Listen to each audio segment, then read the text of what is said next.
Hello, chat. Yeah, we're getting ready. Getting started. We got like 15 minutes before this case turn for BT22 gets started. I am tired, a little burnt out, but it's what we do here, man.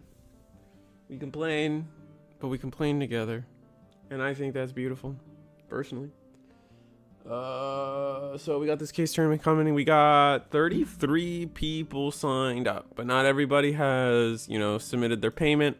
Not everybody submitted their deck list. I think we are waiting on 4 people to submit their deck list and their payment. So if somehow you are part of the first minute gang of the stream, that's Louis B, Vinny, Cargalagus. Oh my god, Cargalagus.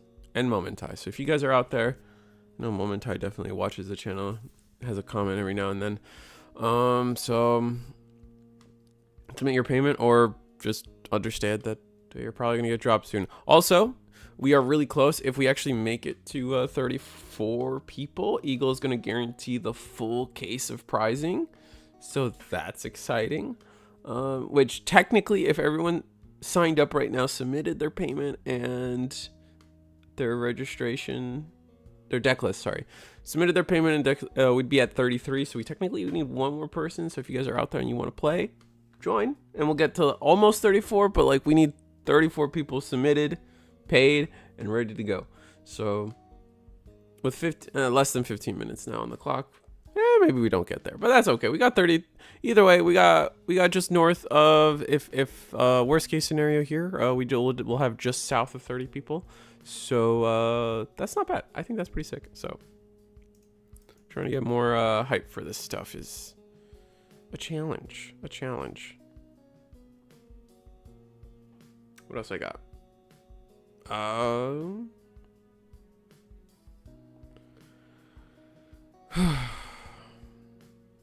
It's always got to take a breath, It's always fun.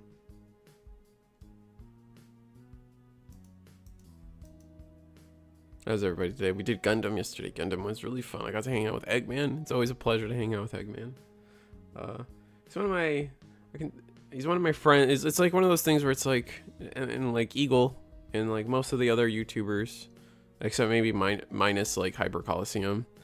Like, I don't really often get to hang out with as a friend, so like these streams and stuff are like my only way to hang out with them. So it's always fun to hang out with them, especially, you guys they're my friends, and it's fun to find a way to find some time to just yap and be friends. You know what I mean? Even if it's like technically work, that's the only outlet we get. So Hyper Coliseum, I do find ways to like just kind of chill with them between and like just on a normal basis. So there's that. We are going to try to do a giveaway in chat. If you guys missed the Gundam stream, which I don't blame you in the sense of Digimon, Gundam, there's probably not a lot of cross-pollination. We're going to try to do a chat giveaway. That'll be fun. It's hopefully it's not a disaster in terms of what I do.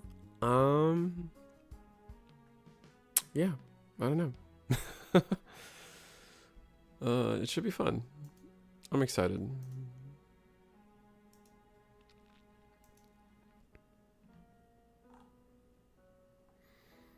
And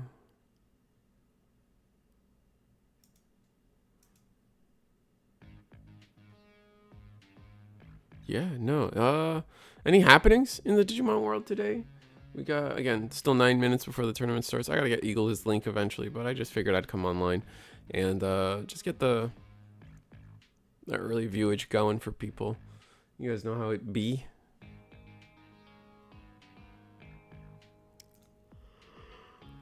Oh my goodness.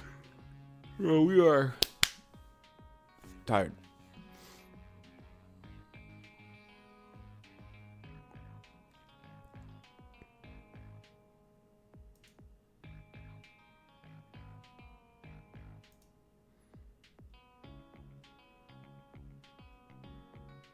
You know what? Let me try something.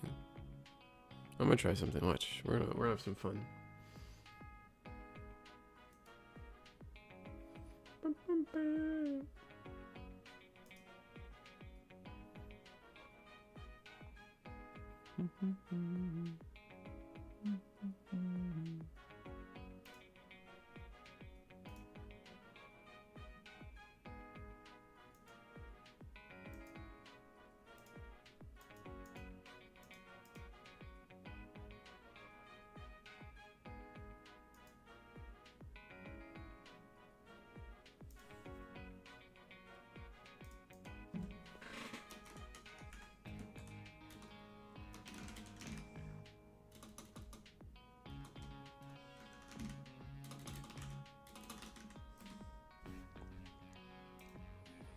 Sorry, I'm doing.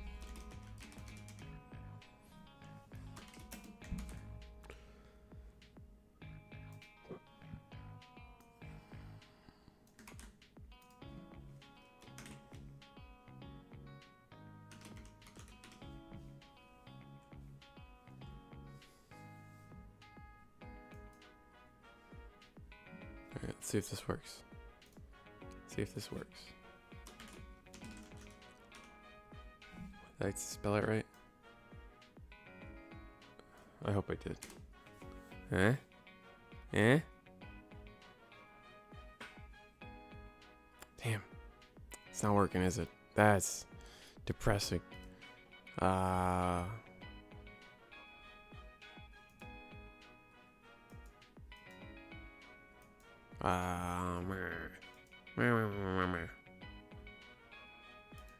We on the right channel here.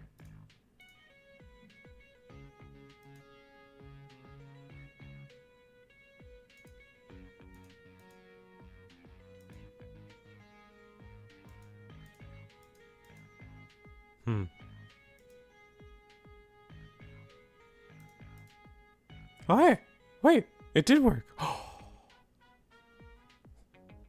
Alright, just took a minute, but it worked. Oh, that's exciting.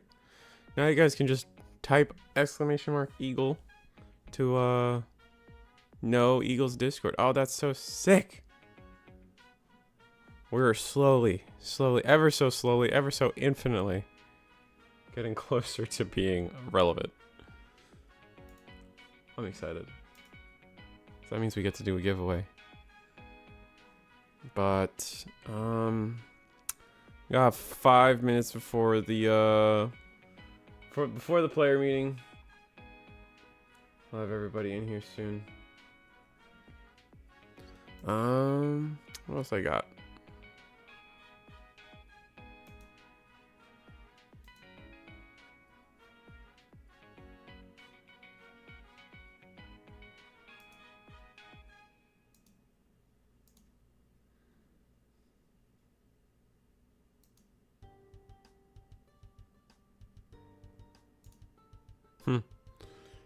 You can do song requests. Oh, did they team up with like? Oh, they teamed up with SoundCloud to do a bunch of song requests. Oh, that's fun. I don't know.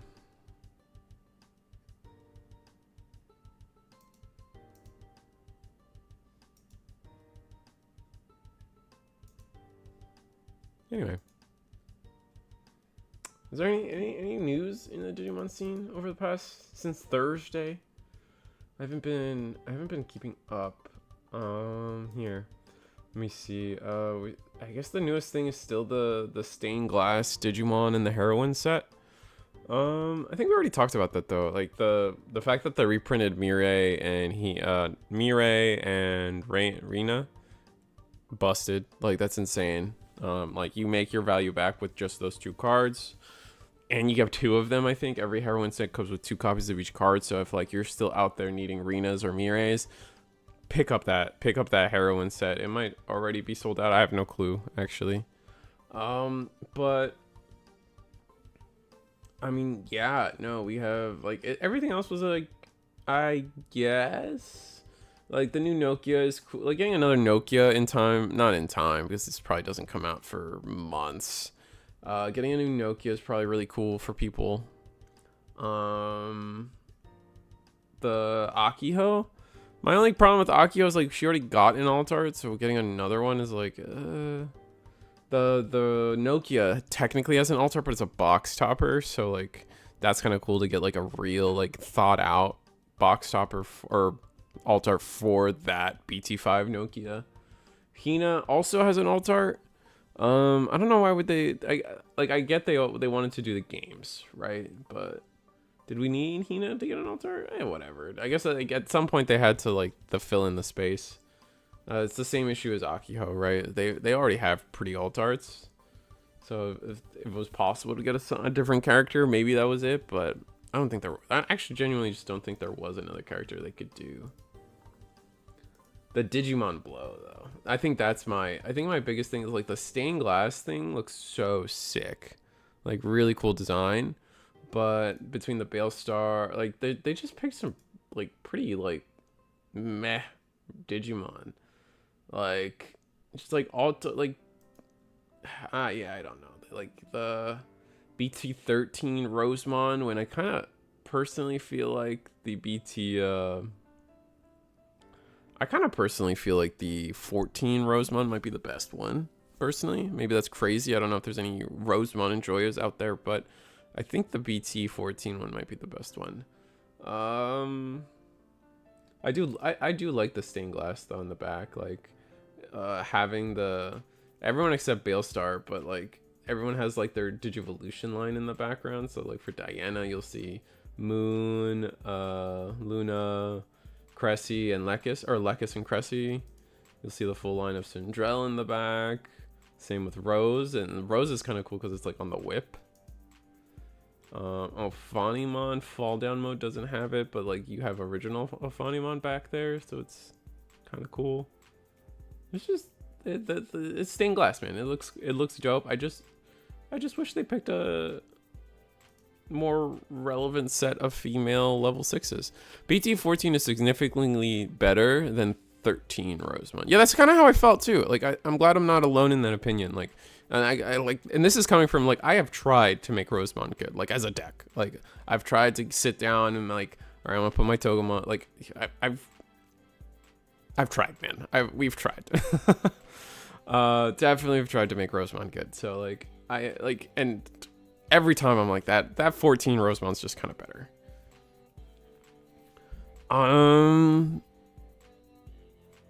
Yeah, we got 1 minute left to the player meeting, so I don't think we're gonna hit the 34 people.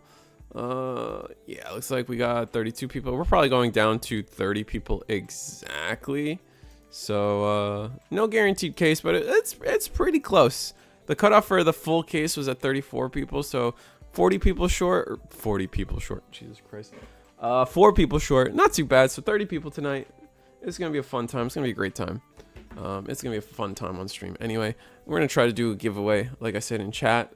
Eagles worked with me because we actually, like, it dawned on me yesterday when we were kind of doing Gundam stuff, that, like, you know, we offer giveaways for all our participants and all the people that sign up and all this stuff, but like it dawned on me, it's like, you know, people are part of the chat and the stream, like, you know, maybe they get a little something too, you know, like a reward for like showing up and hanging out, you know.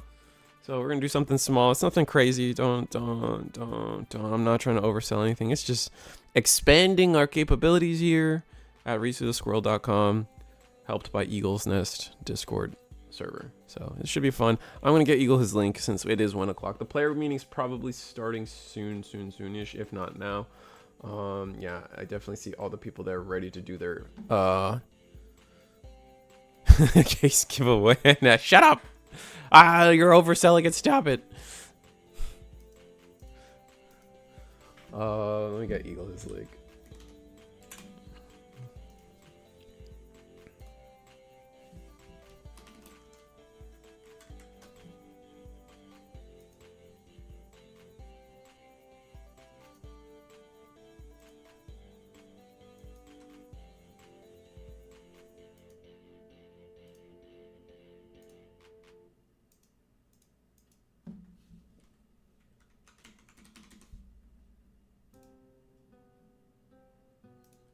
Okay.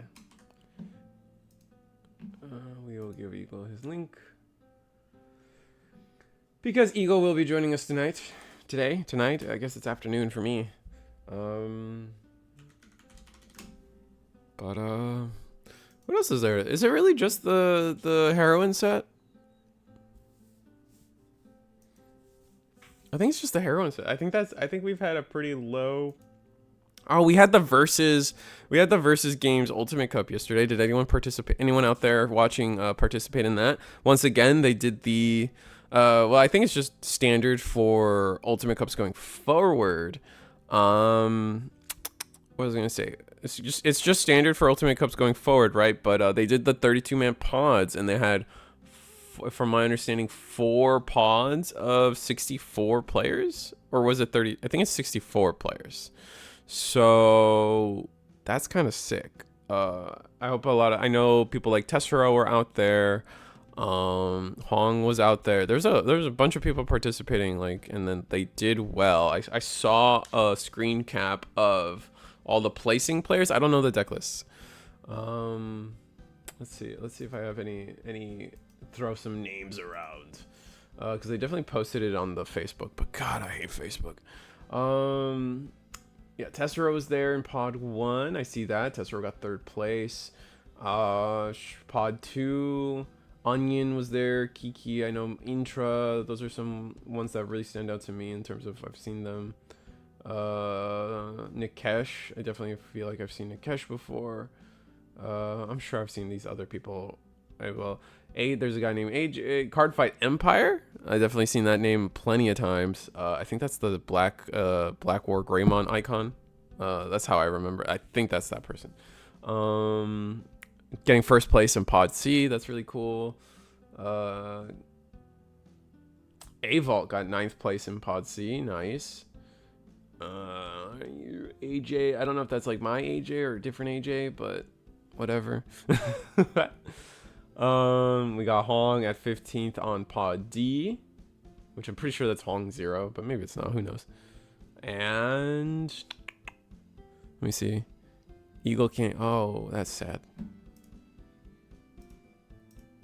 We fixed it. Hey, there we go. I'm back, chat. I'm back.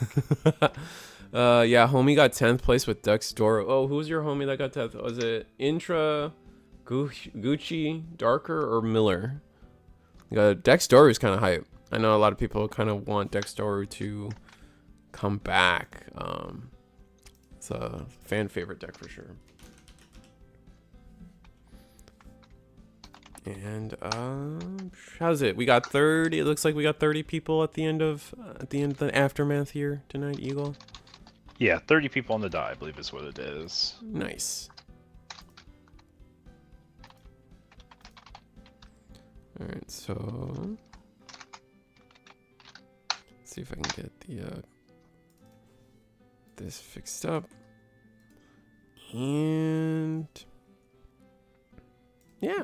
No, so as you guys know, today is the BT22 case tournament hosted here at the Eagle's Nest. Players will be playing EX9 cards as a farewell to EX9 and playing those EX9 cards as the most newest recent stuff for our set.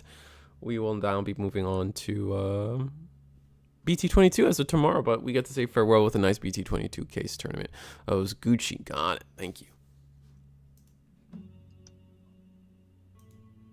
Yeah, I'm excited for today, man. Like, there's a lot of extra stuff going on today. It's a busy day for sure. Yeah, I know. It's going to be fun. I'm excited. Like I said, chat, stay tuned. We were going to try to do a little chat giveaway, like I said before. I don't know. I pitched it once. We'll pitch it twice. Basically, like we were doing our Gundam event yesterday, and it kind of dawned on me that, like, you know, we offer, like, participation raffles. We offer all these kinds of different stuff in raffles. And it dawned on me that, like, hey, maybe we should do like a chat thing, like a small little chat thing, reward everyone, because you guys are a part of the tournament as anybody else, right? In your own way, right? So I thought maybe we could try to do something to reward chat, give a little prizing out for chat. It's gonna be something small. I'm not. It's a don't oversell it. Damien kind of ruined me with that comment. That's never happening. I'm sorry, Damien. But it should be fun. It should be exciting. I hope you guys appreciate and participate. I think is the main thing, because participation means success. But tournament starting soon. I think Yeah, the tournament is started. It is started. Okay, so we will go to table. We can chill table 1. Table 1's Yeah, actually pretty cool. let's just start at table 1 then. Yeah, I'm down. Yeah, our table 1 matchup is Adventure against Galacti. God, I love. Oh, at Galact. Oh, GG. Oh, rest. This is gonna be a quick one. Oh, oh, that's a painful start for Adventure. This is hopefully they can pull something out, but man, can Adventure kind of just lose this matchup? We'll see. Yeah. But taking a look at today's metagame for decks people were comfortable bringing to wrap up EX9, Royal Knights being the most popular. Really? And then Wow. you have like 12 different variants of Growl engine decks. Mm-hmm. Phoenix engine, Pure Gallant, just Growl Loop. It just depends how you look at it. Excuse me. Mm-hmm. But then we do have the return of Imperial, both Virus and traditional Imperial decks. Yeah, I mean, for us, I feel like we always have our mainstays for Virus Imperial. How many people are on Virus Imperial? 2 people today. Okay. Yeah, no, because like we just had, I think, didn't we just have? Yeah, on Thursday we had a Virus Imperial win with Morgana Kane piloting that, and then we always have Michael Iafrate around to represent Blue Green Imperial for us.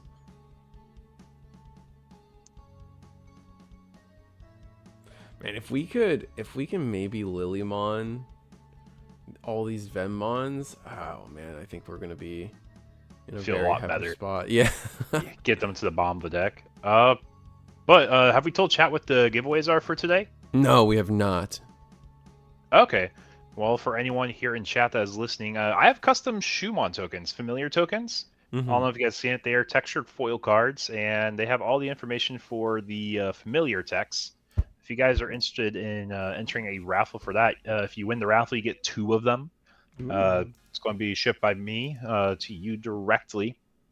But if you guys are interested in joining that raffle, how do you join the raffle, Risu?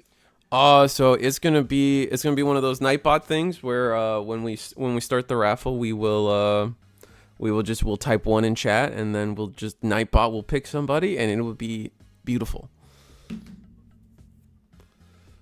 So whenever we want to do that, eventually, maybe midway through, we'll get everybody all riled up and ready to type, put the 1s in chat. You know what I mean? Yeah. Oh, junk. Oh, I messed up. Yeah, the gameplay's got up. Sorry. I know. I'm aware. Oh, there we go. It's back.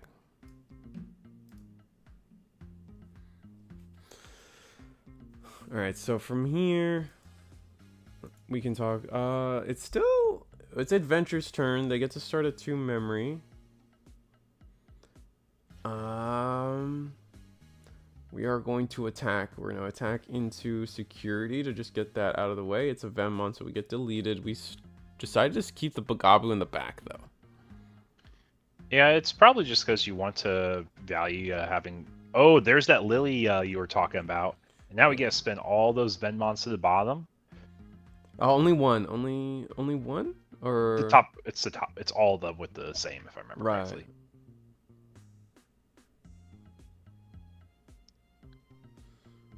But yeah, today's a good day for a case tournament, though. I think it's our best turnout we've had for a case tourney, so that is super exciting. Oh, that's hype. Didn't quite hit the max payout, because for max payout it needed 34 people is what I was telling people. We'd break it a little early, but we're having a good time still. All right, so it was only 1, yeah. So Lilymon suspends all 5k and lowers, but you can only bottom deck 1 per 2 tamers on when you hard play. Oh, the spin is for 1, but tapping is all. Okay, yes, okay. yes.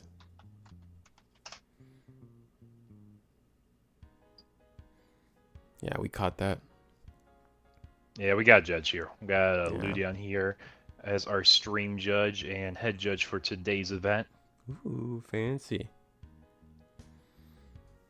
All right, so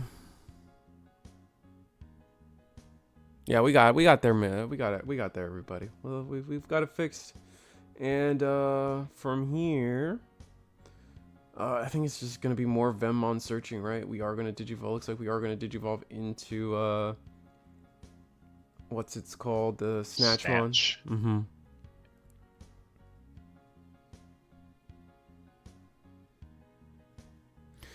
Good to see a deck with Tamer Hay win for Galacti. Yeah, I'm not a fan of Tamer Hay, but this is a very lopsided matchup for Galacti. This is probably one of their easiest matchups in the current meta game right now. I'm gonna get to go into Destro 4-1. Destro's gonna delete. It's just gonna be the Tamer. I don't think we have enough to delete Lily and the Tamer, but honestly, the Tamer's enough because we're still trying to desperately get to 3 colors. Yeah.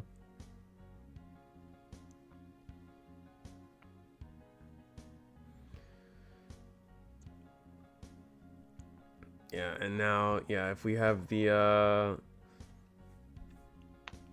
Ragnarok cannon, we get that. Pop the Lily, and we're just set up. Yeah, now it's just kind of game. Like from here, I don't think Adventure can really win from this position here. It's just no Tamers, no chance for Tamers to come out of security. Yeah, we're at 6 memory, and it seems like a lot, but realistically speaking, that's only gonna get if that's only gonna get us 2 Tamers on the board. Maybe, we could maybe like we can't even go into things like Melga to bottom deck something. We can't, or at least we can't really realistically try to bottom deck the Galacti and things like that. So it's just gonna be painful. We are gonna go promote this Gabu though. And we're just gonna that our courage is just a draw 2. Yeah. I mean, it's not bad to get set up at least. No. They were revealing the top as if it was as if it was a boost. Yeah. So.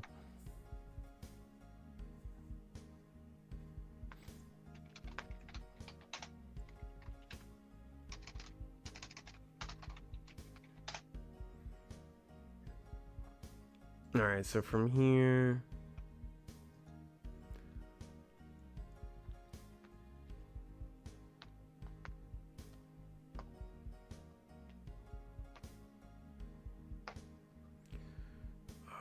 Like we can't even realistically digivolve into Melga. We need to get a Tamer down. That's our best bet. If we can get a Tamer down, maybe another Lily, but I don't know. Like swing Melga or swing the Gabu and it gets deleted could help us recycle the Lilymon, but I think we can end the attack as the Destra the Destra or Galactimon. Galacti is my arch nemesis as a Shine Gray player. How am I finishing with my fist in your face? Yeah, that's true. No, like I said, like Galacti is pretty strong into anything Tamer based, and it's just it's gonna be crippling for sure. We could choke to 1 with the tie, but I think we just lose if we do that. We have plenty of attacks on board. We have to. I want to say we have to clear the Venmon, but realistically, even if we do, we have the Venmon in the back, and we have nowhere to clear the Galacti.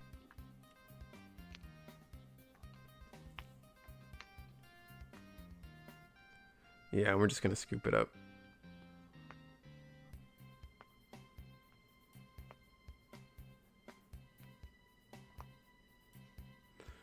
And hopefully game 2 goes a little better, but I don't imagine it being too much better for the adventure player.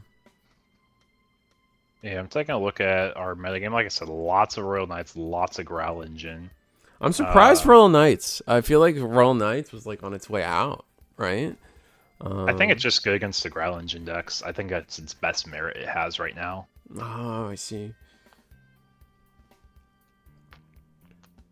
Yeah, because like I just feel like like at least in terms of what the tournament results have been looking like, and we just had a Europe tournament happen. They just had their day 2 last night. CNT Elixir covering that along with y'all. I didn't stay to see what ended up winning that event. If anyone in chat had actually finished watching that event for Madrid, let me know. But I can't. I like, at least for our most recent NA event, we didn't have any Royal Knights top. The Singapore event? No, I mean you could tell me about the Singapore event too. If there was one, if there was a Singapore event, like tell me what won. Yeah. What was your top The 8? Gao, that was Ultras one. Really? Mm-hmm. Oh wow, that's really cool. Was won by Garuru Alter S. Dude, oh, if someone can send me the list of there, I would love to talk about it. That's so cool. I don't think they've shared it yet. Oh, okay. Yeah. But yeah, it's exciting. I will say the other feature match I really wanted to showcase was Table 2. It's kind of a similar, like, really skewed matchup, though. It's a cross against Black War. Oh, like right now? Oh, wow. Yeah, Black War, not War Great, Black War. Oh, man. Well, I guess we'll... And you just say, Hades Force? Goodbye. I guess maybe we could cover that after this, because I don't think Adventure's going to be able to make it through this one, man. Yeah. Basically use Blitzgrade to Evo into EX1 Melga. I love EX1 Melga. That card still deserves all the hype it gets, man. Melga gains memory based on cards in your hand. Yep, DNA, swing, rinse, repeat. Oh, if you have enough Omnis to do that, right? Yeah. I think that's the key. You need enough Omnis to do that, but because you go into the... Okay, I think I see it.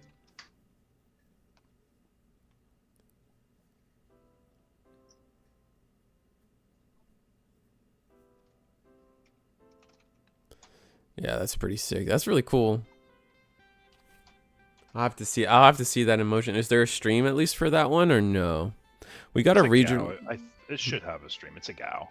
Oh, okay. We got a regional. We got a regional in Madrid. Yes, we did. That's the one I was talking about. CNT Elixir and Yaw commentated that one. Has won by Growl X Turbo with Gallant top end. He won against a Cerberus. Other top 8 have been Geo Phoenix, Growl X Turbo, but the old purple jaw. So a lot of Growl Loop in Europe. That's always interesting to me how in Europe they really like. That's where like the success of Growl Loop really like shines through. Here in NA, we've been able to like curb like either people aren't playing it or we've been able to like the meta's just been able to curb it. Not into submission, but into like a not tier 0 situation, right? Most of our events, like Growl's there, don't get me wrong, but we didn't have our first win with Growl Loop until our most recent event. So it's interesting that Europe is just kind of all in with the Growlmon engine side of things. Adventure does get a tamer on board at least. And we do establishing the Tentomon is kind of nice because it makes the Snatchmon really difficult to get like the reduced evolutions. None of the Venmons will work, so we're gonna be paying full cost for a lot of our things. Oh, the Zenith being able to play this the Venmon is just gross. Getting an extra card off the top and just piece farming, man. You guys know how it is for Galactimon. They have a pretty stable game plan of farming enough pieces until you can hard play Digicross Snatchmon into just digivolving up your line for insanely efficiently. Just sent you the link on Discord. Thank you, Michael.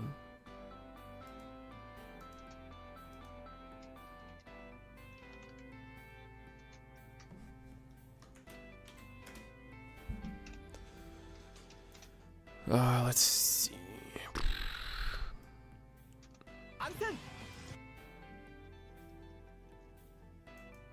Let's see if there's anything.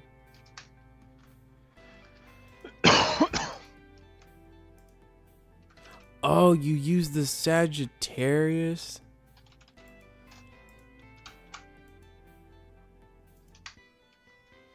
Oh, okay, I see. You use the Sagittarius, and then you have... Oh, because Sagittarius is black, you can just... That's so sick. Alright. This guy's cooking. I don't know what to tell you guys. Omni prices are going way up. That's all I'm saying.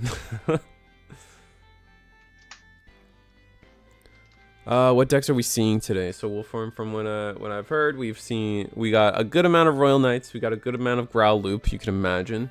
Right now we got Adventure, we have Galacti, and then we have a Black War Gray at table 2 that we want to check out after this match concludes. So that'll be interesting. We have some Cross Heart as well on top of that. Let's see if I got to look at my list as well. Let's see.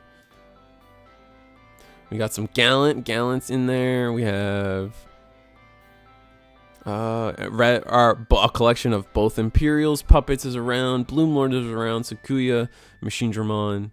Levia's out there. Only one Adventure, huh? So this is our only Adventure player, surprisingly enough.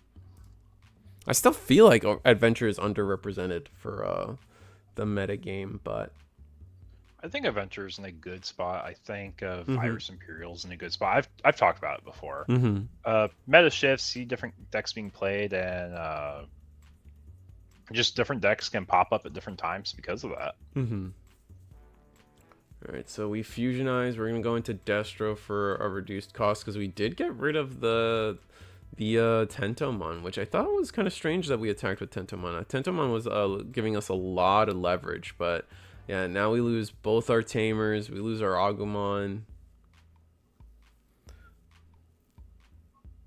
No DM, but it's so good. Machine got top 9 on Gao using the DM. Yes, thank you. Oh man, so I've been on a kick saying that I definitely think the best way to play Machine Dramon is using a full DM package. It's just about eventually finding the right ratios to pull it off, in my opinion. So I think that Analog Youth is a very strong card for just generating you resources and memory. Analog Man is kind of sucks. Maybe you do run the old Analog Man. He faced like 3 Abatamons. Dang, that's tough. Actually, I feel like that's a good matchup for them because you can de-digivolve as the Machine Dramon player pretty easily. Sent me the list.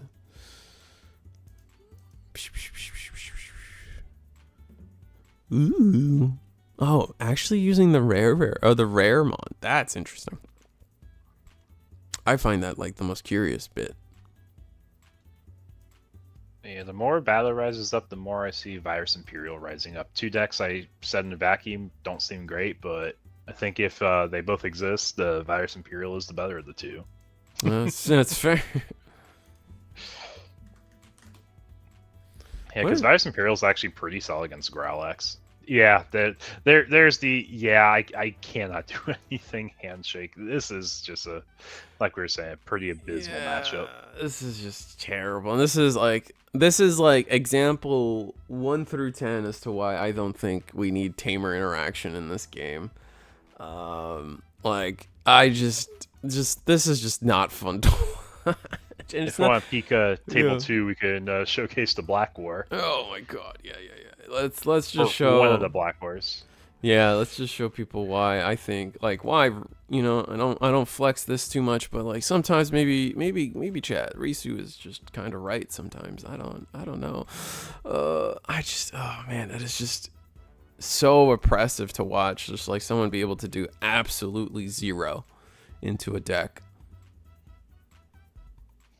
Oh, Nightbot just backed. Oh, did he? Oh, wait. Oh, hold on. I didn't know Nightbot did like that. I'm sorry, Micron. I know you didn't mean it. Also, I don't. F. We're trying. Yeah. Okay. We're turning it all off. We're turning it all off. And do I have a?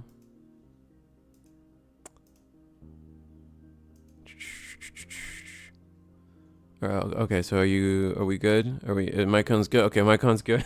We turned it all off, I'm sorry. Oh, you sent me the Deep Savers list, thank you.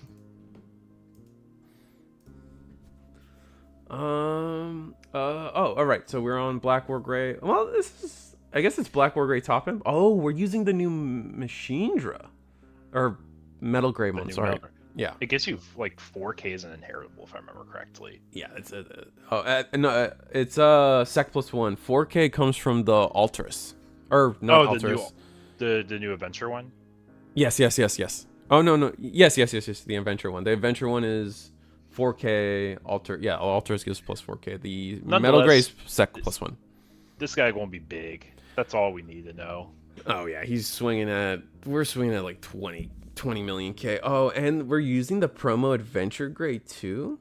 Which tie is this from the reprint of the main cast? Is this the 14 Uh, tie that they decided to reprint? Or is this, actually, I actually don't know what this P Bandai tie is. It's a red one. I'm assuming it's Fixer. It's either yeah, it's either Fixer or it's the one from 14, 13, 14.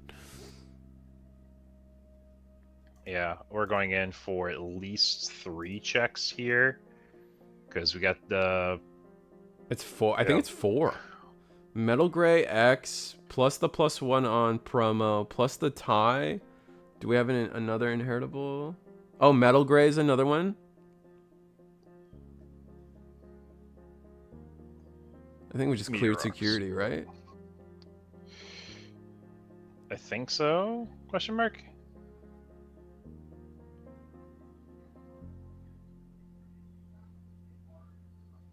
Oh, we got to play a ballista. That's nice.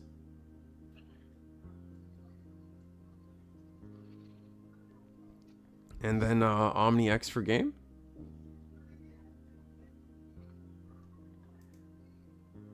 I mean, yeah, OmniX would get us there because you'd spend an end of turn attack. Mm-hmm. But something tells me we don't have that from the looks of it. And we're at 2 security. Our opponent has a body on board. Cross is really efficient at spitting out bodies if they need to or want to. Especially with that many Taikis. There's just so much memory and crossing value that you get. And we'll have like 2 end of turn like attacks potentially. We could reuse a lot of stuff. Oh, there's the Omni. Did we just love playing Omni? That's crazy. But that man, this guy's max rarity on this It gets spun. You can't even block with it. What? Hmm? I don't think we can get a chance to do that. I think we have to. Yeah, I think we have to spin the. Can Atler not be spun to the bottom? Real quick, doesn't Omni X spin the blocker?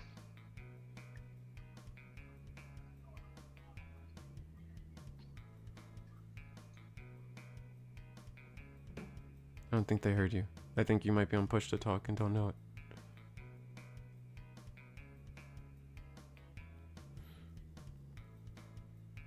I shan't listen to... Okay, it's the cross guy cannot be spun. He cannot be bomb decked. Oh, wow. That shows you how much I know about the green cross guys. How many times have you seen Atler Ballista on board?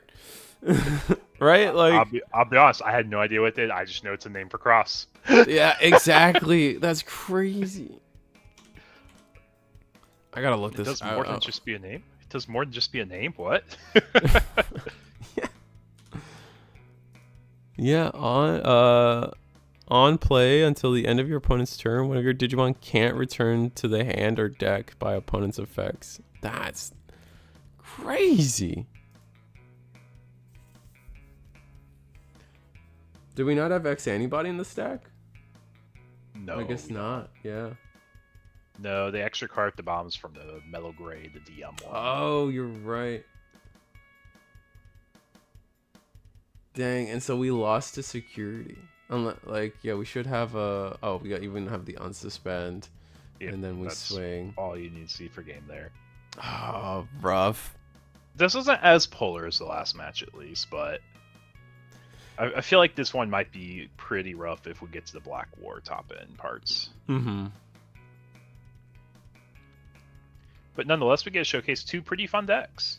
No, for sure. No, definitely Galacti doesn't get a lot of attention right now. Definitely seem like it has its like crazy matchups, as any girl is in the chat now. Like Galacti's like a 90-10 matchup. It's a adventure. It's like one of their most they're one of their favorite matchups. I think other decks have an easier time into Galacti, even if they are tamer based. Like I think Crossheart isn't as bad as you might think because they do get to play a good amount of tamers pretty quickly. through effects and board progression, and then same with cross or hunters. But man, is it so painful to watch as adventure. Looks like we are going into a game 2, maybe 2 3. or 3. I'm not quite sure.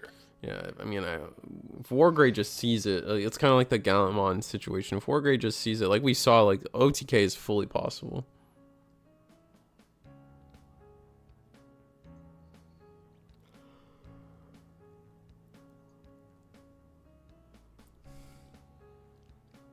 But yeah, with 30 players today, we are playing the full 5 rounds. So, I hope you guys are ready and buckled in for some fun games. And tomorrow's gonna be so fun, like showcasing 22. BT22. Yeah, exactly. Oh yeah, I'm excited for that. There's a lot of people out there trying to there are jonesing at the bit to try to get. Mostly, I think it's like a lot of people are excited for Aqua. A lot of people are excited for Neon. I got my Neon Boot Altart. I was very excited. I'm very happy about it. Neon Boot and All Force, I would say, are like some of the biggest decks that people are trying to try. I think Omnimon's gonna take a bit to try to like actually figure out what the right tamer ratios and Digimon ratios are. The pivot to Nokia's is gonna be kind of weird for most Omni players if they go that route, so we'll have to see. And then CS, I mean, we saw some success with DM. We just, like, you guys were just telling me that Singapore just had a successful Machine Dramon DM do some stuff. We've seen, was it Titamon DM4 do well here? So I can imagine CS having a bit of spice here that people are willing to actually take, plug in and take into tournament. Yeah. But anyways, for today's raffle, though, what is it that people have to type in chat? One. Let's see if I got that set up properly. Let's see. Bam. Bam. Bam. Yeah, just type 1. That's it. The word 1 or just, the numeric 1? The number 1. Just type 1. So if you guys are interested in joining the raffle today as a viewer, all you gotta type in is 1. I'm going to see all the 1s in chat now that we got like 30 some people joining us now. Like a real streamer. Oh, it's working. People are listening. It's working. Look at that. People are listening. But we'll be running a raffle for some custom familiar tokens. So if you guys are a fan of playing the Puppets deck, feel free to join that raffle today. Or if you just want to get the tokens and give it to a friend, feel free to also. You get 2 familiar tokens, custom foil textures. And they're pretty cool looking. I gotta show that video on screen eventually. Ranguno. Wrong card game. And we actually digivolve into Atler Raw here from Crosshair. Not something we probably commonly see, but funny enough, could be the thing that gets us not completely trashed in security again. We do see the one of Greymon X antibody in the back, so at any moment we can just cheaply digivolve up. Being able to digivolve into your champions for 1 is going to be disgusting, and we are just going to use a training though. Here's an Agumon and a Mem boost. So gonna grab a Mem boost and probably just play the Mem boost.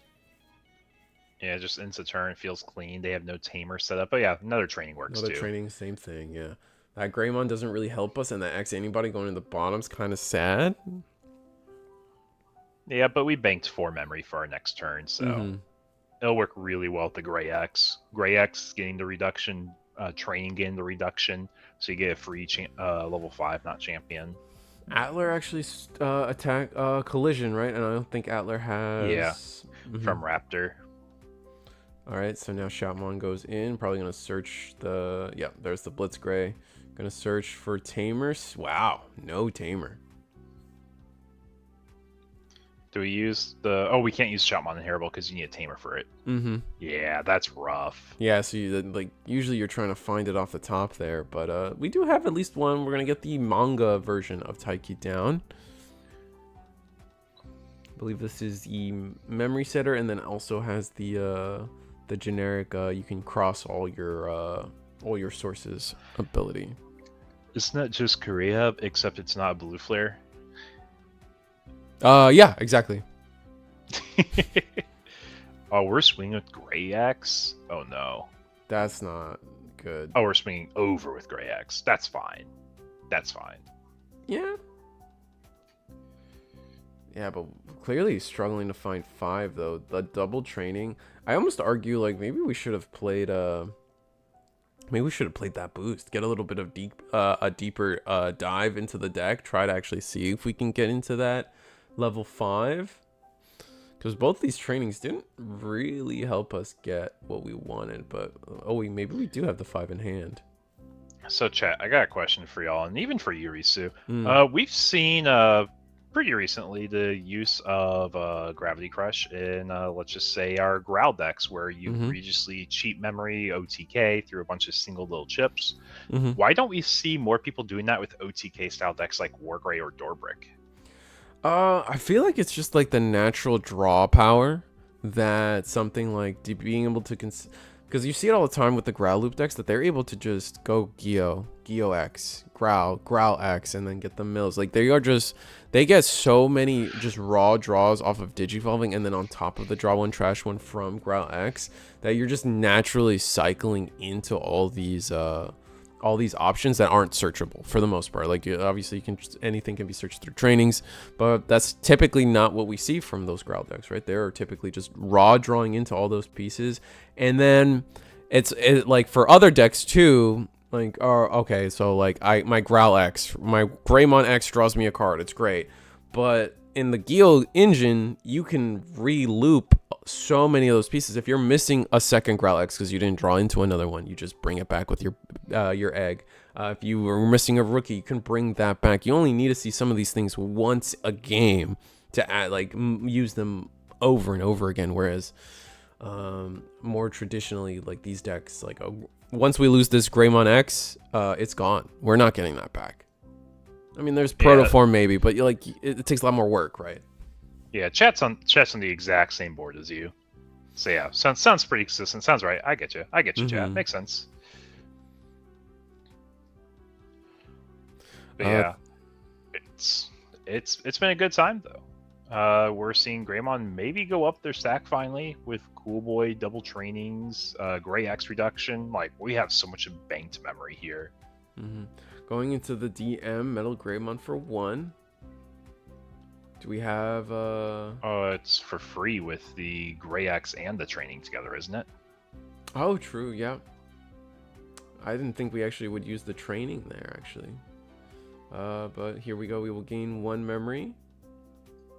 I guess to be fair, we're not going to digivolve that much to where we need maybe we could have just left the training. We'll see if this 1 memory ends up mattering.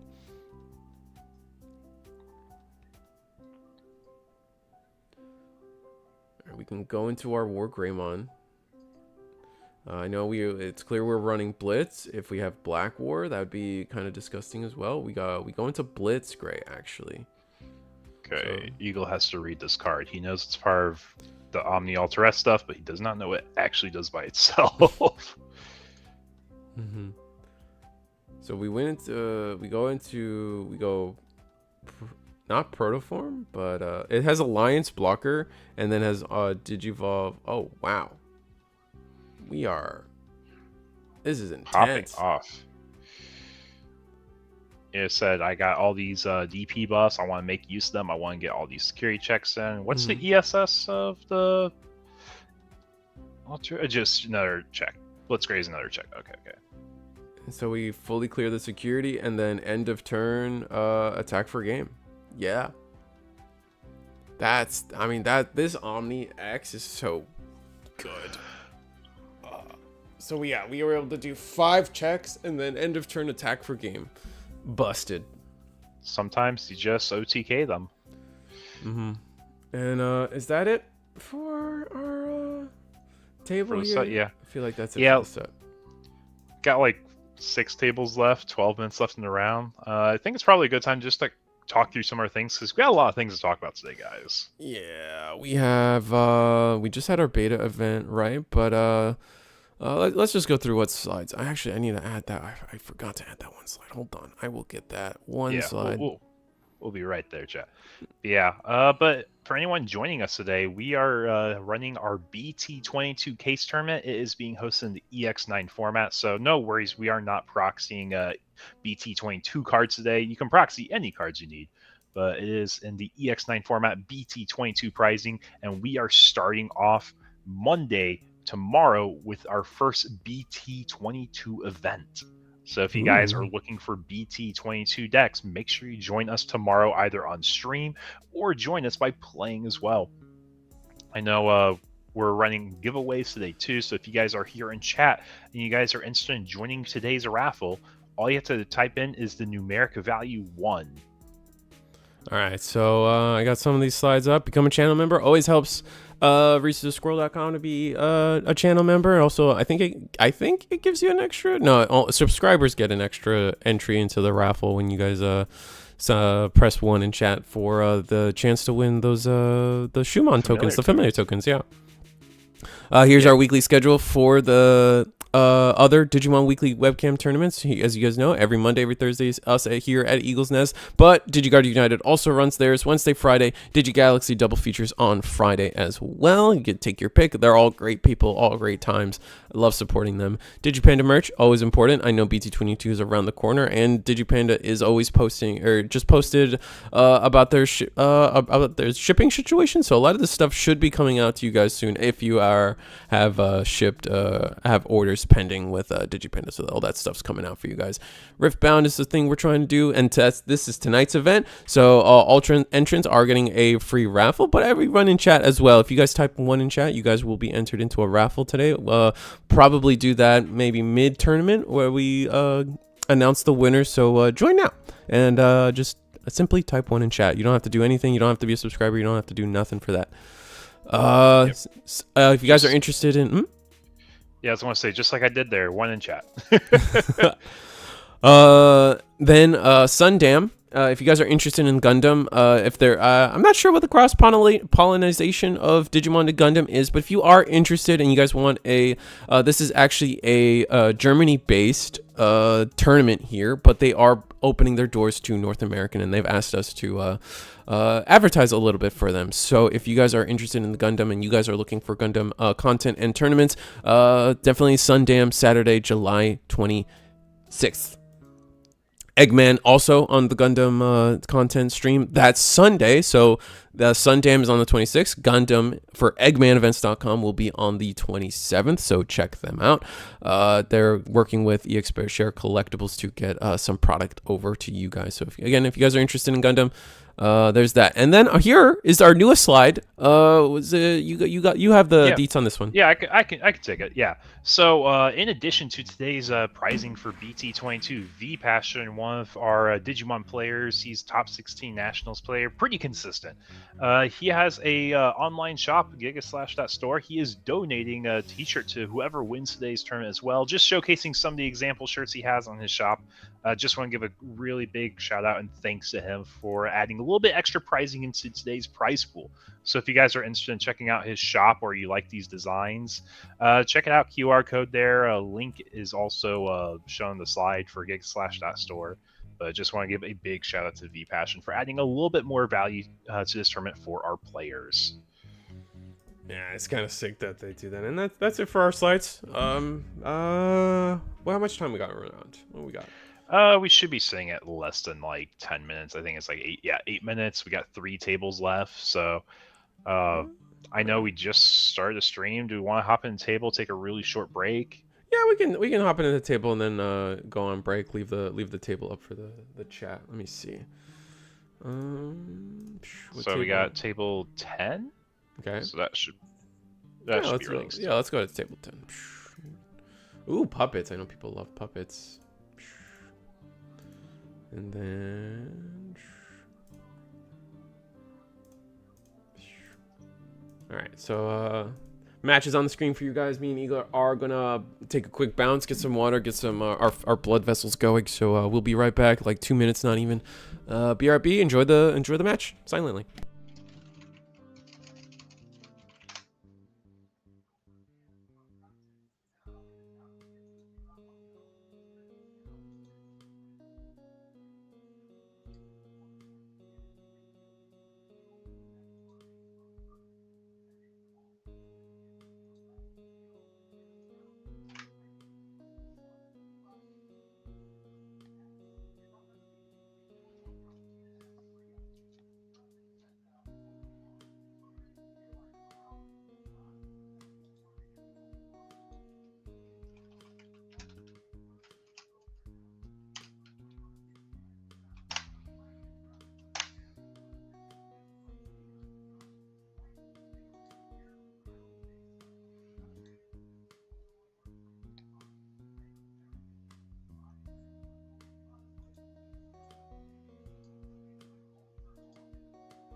Gatorade.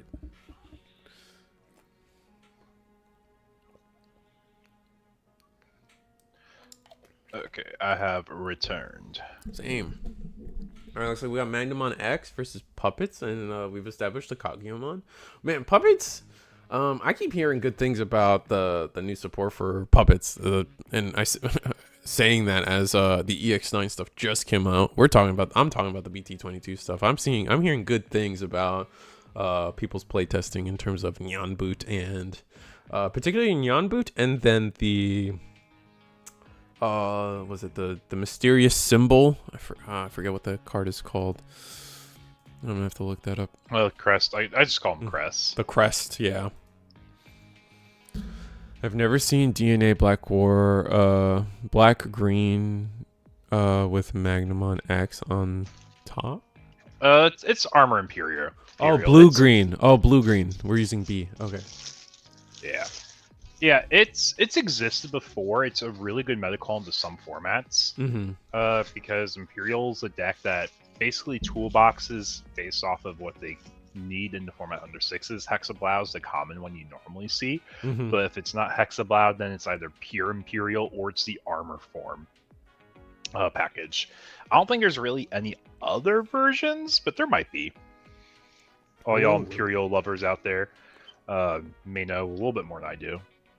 Ooh, we're actually running the Sistermon CL in this version of Puppets, where people have talked about in chat before how you could potentially loop some of these CLs, and the CLs are Suyel and Blanc Awakens with each other to either get a lot of good recursive value going forward, because they do have on deletion effects and can digivolve from the trash sometimes, depending on how things are played out. Looks like we are going to try to attack into security, maybe. Let's see. How big is the Magnamon? Is there a world we just attack into it? Not sure. If we run Cherubi Ace, we have premium DP drain to make it really easy to answer. That's true. Looks like we're gonna go Kokeshi.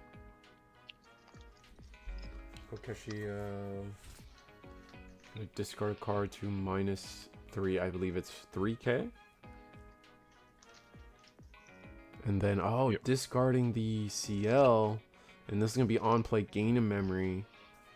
Wow. Okay, so that's the only real effect we get off of the CL. It's going to be a blocker and have alliance thanks to Kaguya, but I think its secondary effect is all Royal Knights and Sisters get 2K, so not too relevant. Warping from Shapper into Nyan Boot in BT22 format feels so good. I haven't actually done that portion of mostly.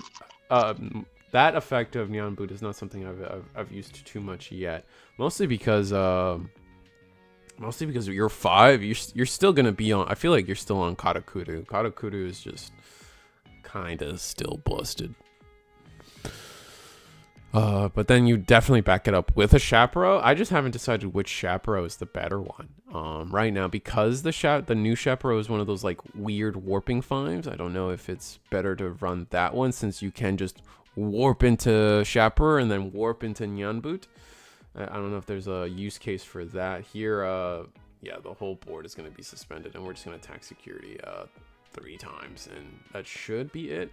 Kokeshi Inheritable could have helped, but we just weren't in the... Ooh, security...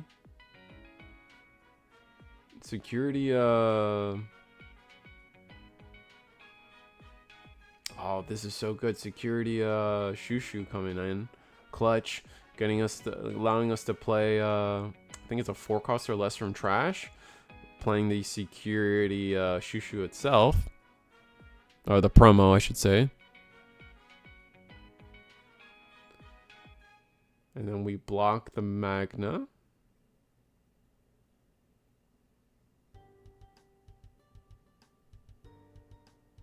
Ooh, a Risa.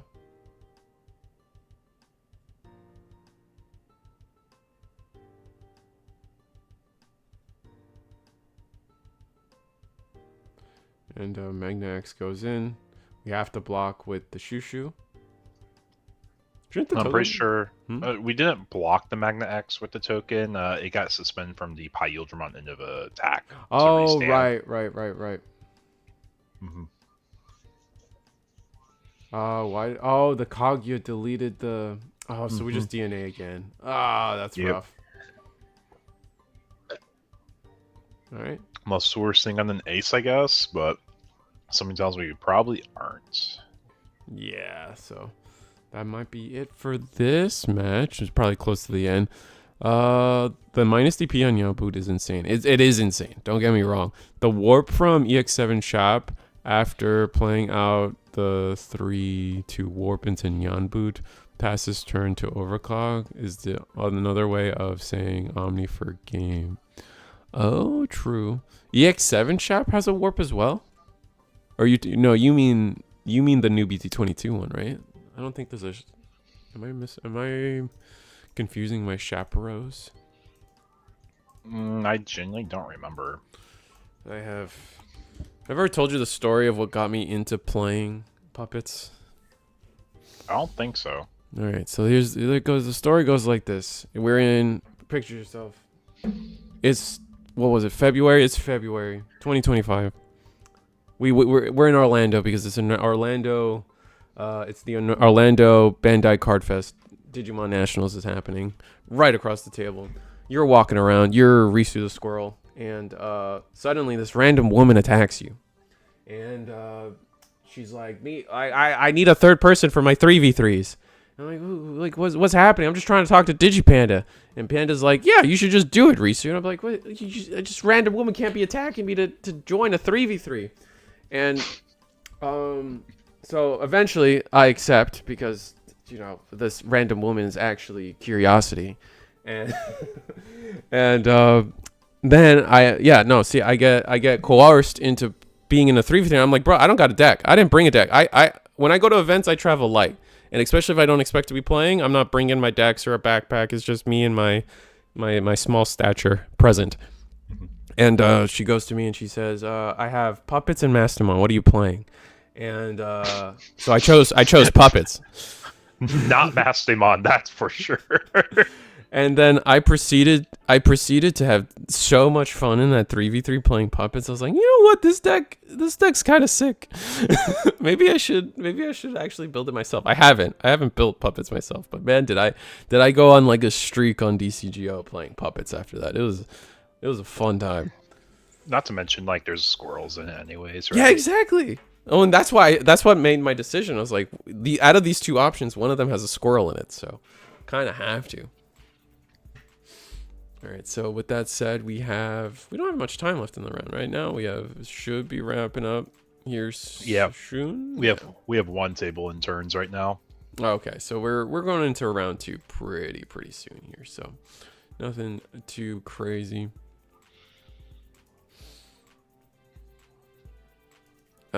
Just me and my wallet. I'm traveling light.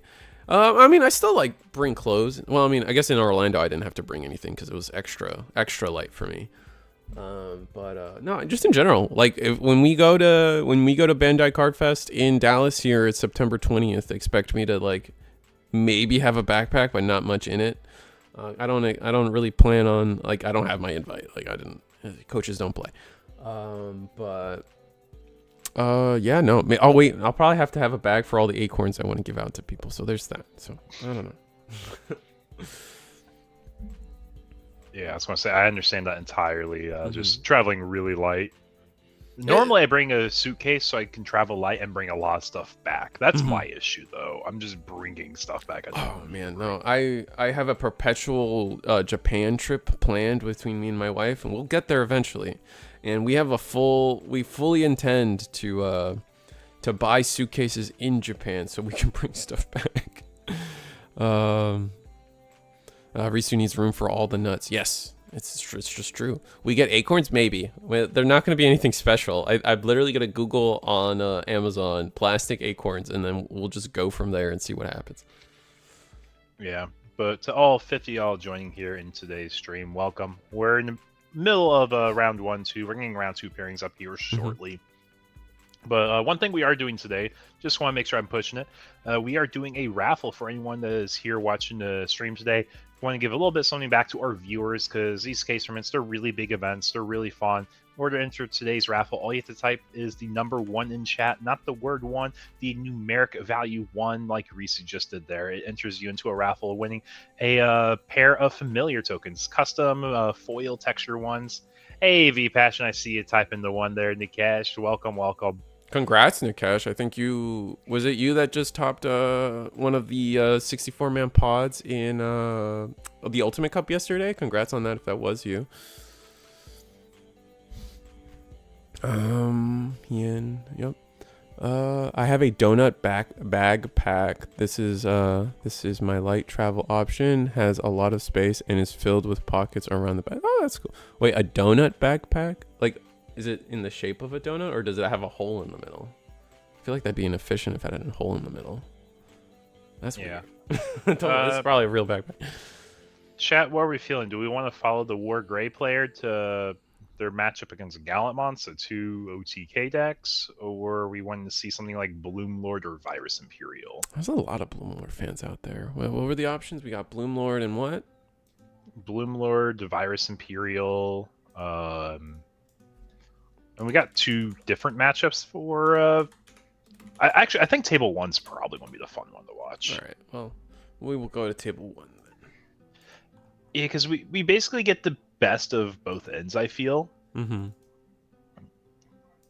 Very beautiful Machine Dramon playmat. I like that. I'd love to see it.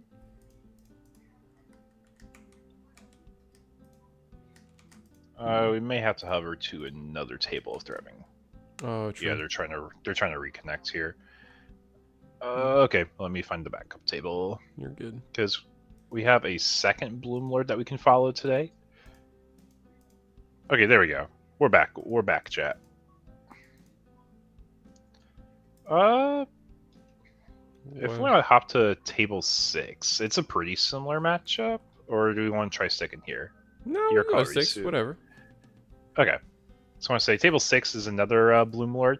They're both playing against a Growl engine deck. One of them's going against Phoenix, and the other's going against a more pure Growl build. Got you. So we got options.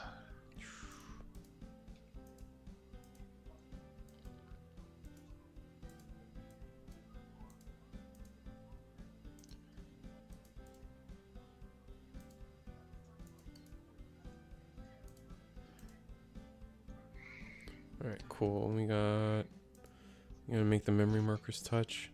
I need a new saying for making the memory markers touch for Gundam. I don't know what I'm gonna do.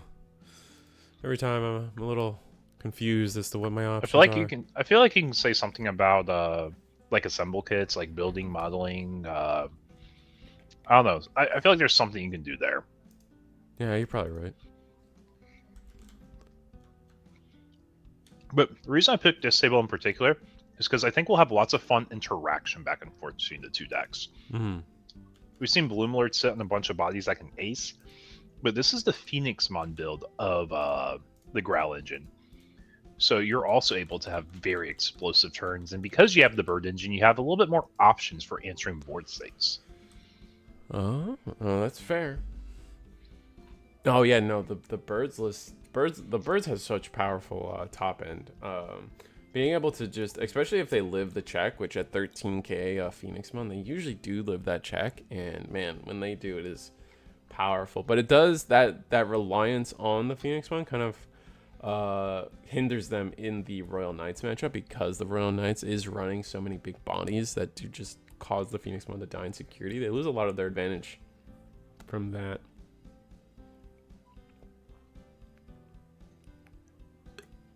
Just going straight in the back here as the Bloomlord player is interesting. Not wanting to get any of our Wind Digivolving effects, so I wonder why that is. Just being cautious and slow. Maybe we get to. I'm sorry. Table 1 has the Phoenix build. Table 6 has the Megidra build. Okay. I mix them up. I'm sorry, chat. I'm sorry. But No, it is fair. against Green Ranger or Bloom still. Funny enough, we see 2 flavors of the same deck.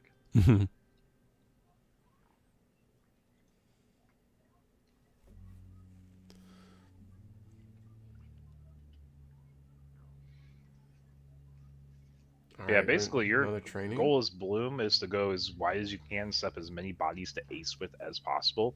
But Magidra's goal is to basically say, hey, I want to OTK you, clear your security before you get a chance to even build a board.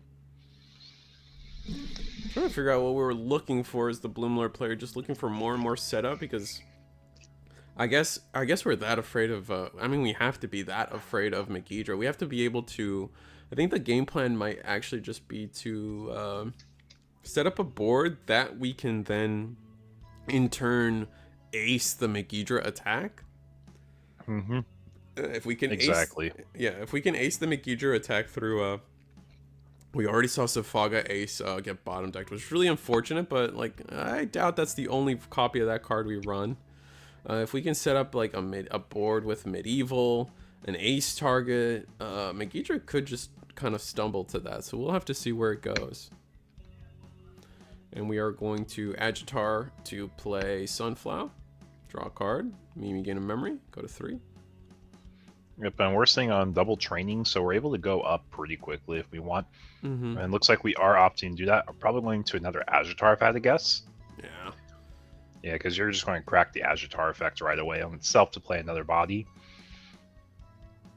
Now, depending what you have here, could do a few different paths. Looks like we are opting to do our next stack. And our next stack, we're going to start with a forced Togemon grab again. We've seen all 4 Togemons now. Yeah. The Grand Gale could have been nice to pick up, but being limited on champions, like you need them. Like honestly, the hardest part about running these Green Ranger decks or Bloomlord decks, these engine decks for Bloomlord, is just sometimes you just run out of rookies and champions. So you kind of are forced to grab them while you can. Because if you bottom deck too many of them, you're just not. Well, also has to be a vegetation or a fairy still too. That's the other thing. Was it through the Palmon? Oh, my mistake. Mm-hmm.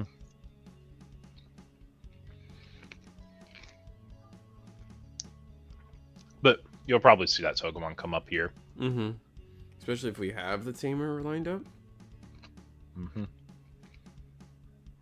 We have the Tamer lined up. We even get to gain a memory off of Palmon X as inheritable. It's like we're gonna do that. Ooh, play the Mimi for, so it's gonna be a reduced cost of 3, but then we gain the memory off of Palmon X antibody. That's why we don't touch them. We didn't bother touching the memory marker at all there. Yeah. If we can end this turn by digivolving one of these Agitars into medieval and choke to 1. Have we noticed what the ground on board is so crazy, actually? Like, I didn't actually take stock of how it's double training, double mem boost into Analog Youth and Digimon I Design. That is like, they just have all the memory next turn. Yeah, they should ideally just pop off, but we'll see what Bloom sets up on their board first. Megidra needs Wargrowl X here so he doesn't lose to Safaga Ace. That's true, but I feel like that's one of the hardest parts of medieval, or not medieval, but Megidra, is they have a really hard time going into Megidra if it's not via the Wargrowl when attacking. And that reliance on that makes Wargrowl X a really difficult card to use. But I guess behind 2 trainings and 2 memboosts, you should, in theory, be fine. But we are only just a Guillaumon, so we'll just have to see.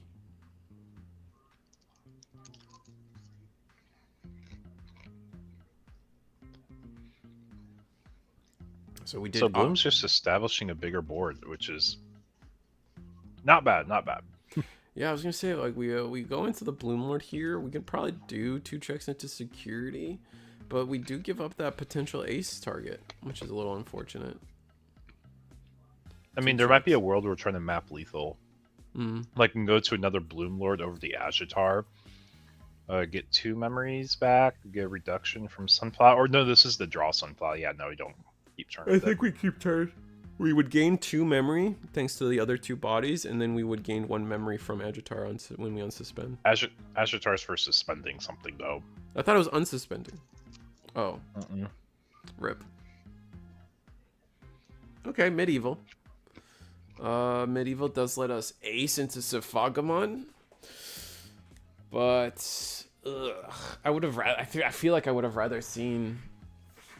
I feel like I would have rather seen not Digivolve into the Bloom Lord if this was going to be our route. That way we can offer a medieval and the and an ace threat as well. But we are going to training. This is going to delete the Togemon, I believe. Yeah, because this deletes 4Ks. The power creep in this game is going crazy.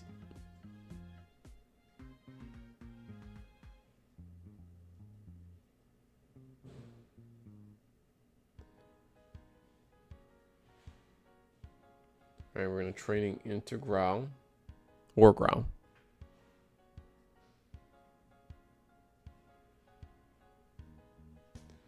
Now, do we attack or do we go into War Growl X? If we go into War Growl X, we're looking pretty good.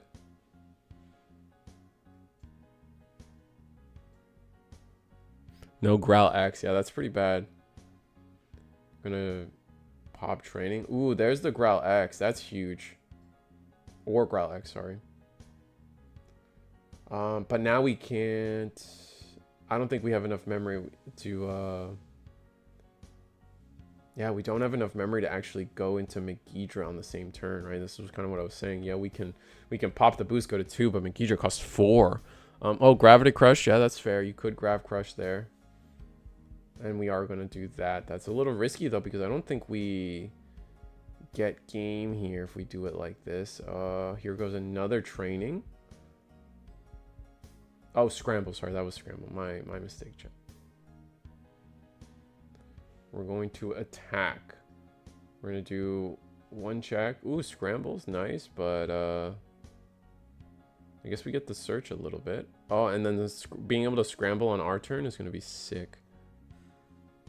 Oh wait, but our opponent won't have a Digimon. I guess we'll see where they end up. No Sephaga. Well, it's not. I don't think it's necessarily they don't have Sephaga. It's the War Growl X makes Sephagamon Ace just not worth it. The entire board will be deleted. We're going to gain a bunch of memory. Ugh, rough. So much damage done. If he had Growl X, it was game. Yeah, I do believe. I agree with that sentiment as well.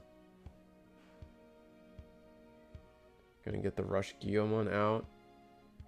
I mean, I guess double Rush Gyo. Do we have 20 in trash? Yeah, we do have 20 in trash. So, double Rush Gyo just actually wins us the game as well.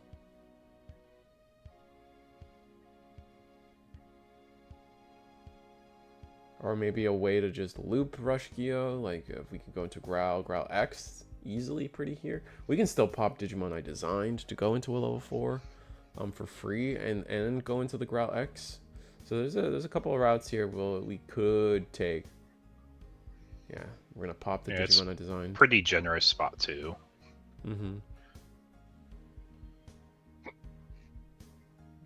There's a Growl X in trash, but we will. Oh, we saved the Digimon for last, and that's gonna let us pick up the Growl X. Wow, and this is gonna be the exact loop. Yep. It is just a 1K, but just play Gyo X, and that's going to be game. Yeah, we needed... The Bloom Lord felt a little excessive. I definitely think...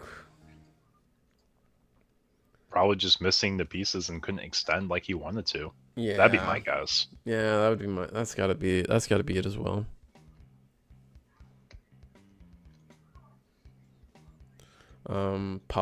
Puppetmon is I feel like a lot of these decks have switched to using Puppet as well. Being able to de-Digivolve and bottom deck in a single win Digivolution is pretty good.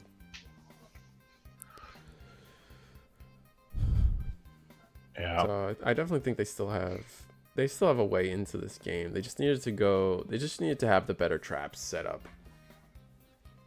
Yeah, also, do want to give a quick update for y'all, in case you guys are wondering. War in the World is our cross player right now. Cross player, he lost round 1, and he has had the slot machine roll against him twice. He's going against another Greymon pile OTK. That's tough.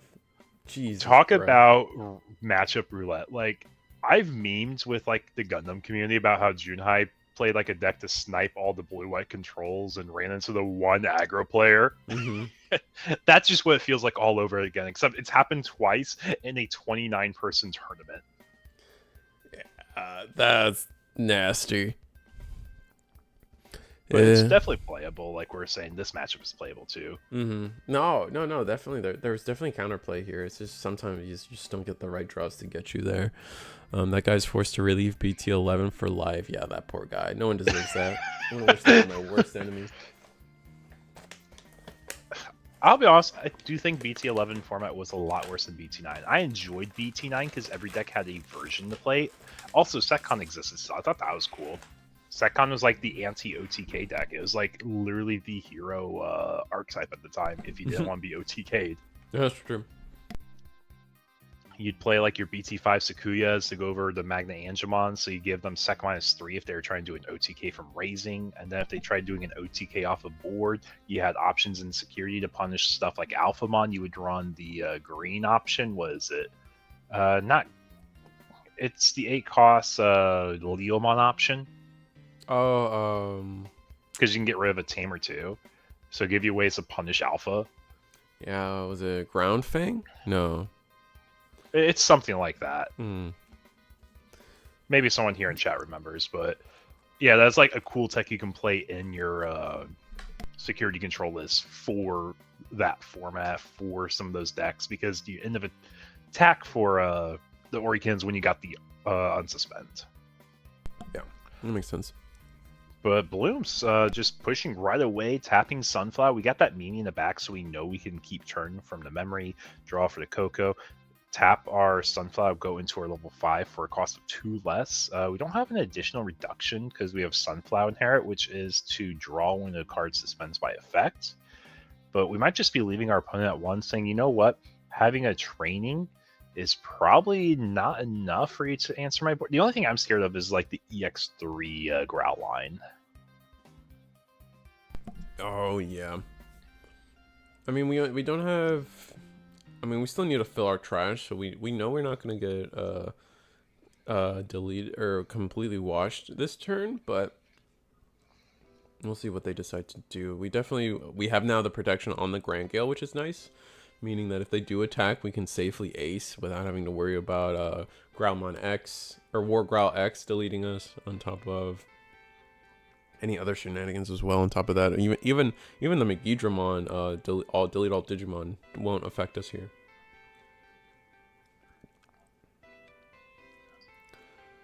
Oh, there's Growl X.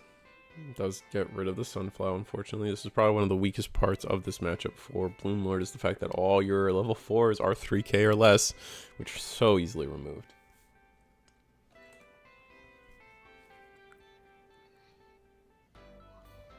Yeah, but Protection on Grand Gale is just good enough. And whiff on the Analog Youth. You know, that was a card that I personally am not the biggest fan of in Growl decks or these Megidra focus decks, because I just feel like it slows down what you want to be doing. But if you've maxed out your trainings, you maxed out your mem boost, and you're like, I just want more search, it is an option, which is also why Digimon Design's also there. It also gives you really cool play paths for Digimon Design as well. But seeing Cherubi Ace here, definitely not one I would expect to see. Yeah, we kind of shotgunned the Cherubi Ace a little early. Like we weren't even able to delete the Growlmon X with its Digivolving effect here. We're just using it to keep our board a little wide, but there's potentially, like, we could just delete this Togemon. Yeah, we're gonna delete the Togemon, and now we're gonna just see. We're just kind of in the same spot again. Yeah, it's kind of interesting. I remember, like, one of the best plays I saw a Bloom Lord player do was play Cherubi Ace to play Pamu. And that was probably, like, the best thing I've seen a Cherubi player, or not Cherubi, but Bloom player do. No, it's really strong, especially when, like, your opponent just can't respond to it, and now they just get to whiff on a Growl X.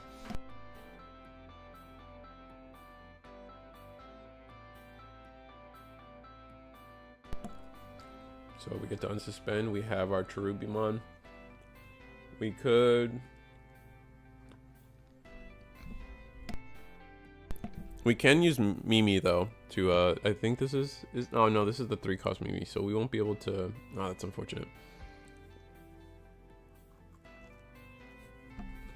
Won't be able to promote the raising area here.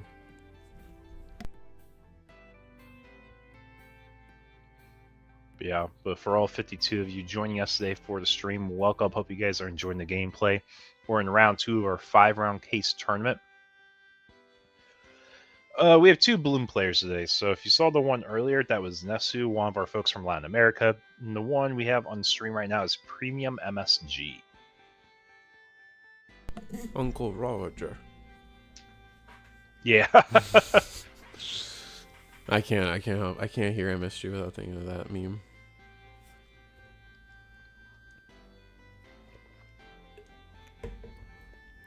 Premium MSG, my boy, Law. He's from he's California. from. Ooh, that's fun.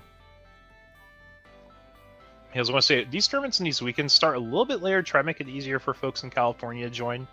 They are pretty long tournament runs, just because it's an all-day tournament normally. Mm-hmm. Like yesterday's Gundam tournament, how long was that one? Oh, I think we ended around 9-ish, just south of 9 o'clock after everything. Yeah, and that had a top cut though too, to be fair. And I was starting at. We also started later. We started at 3. Yeah. Yeah, so 6 hours. It wasn't bad. But it's still a long time for these tournaments, including Digimon best of 3. That already turns 5 Swiss rounds into 6 hours. Mm-hmm. Give take.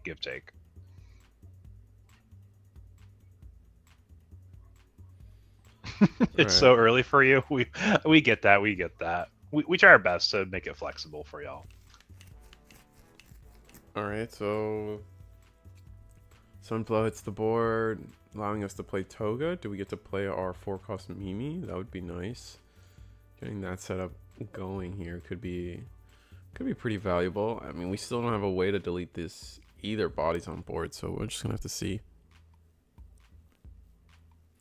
Hopefully one day I hope you can find time to join one day too, Phantom.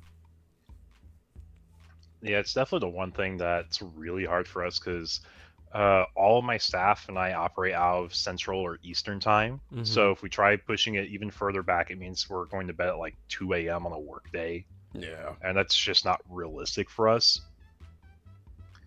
But on these weekends, we can be a little bit more flexible. Mm-hmm.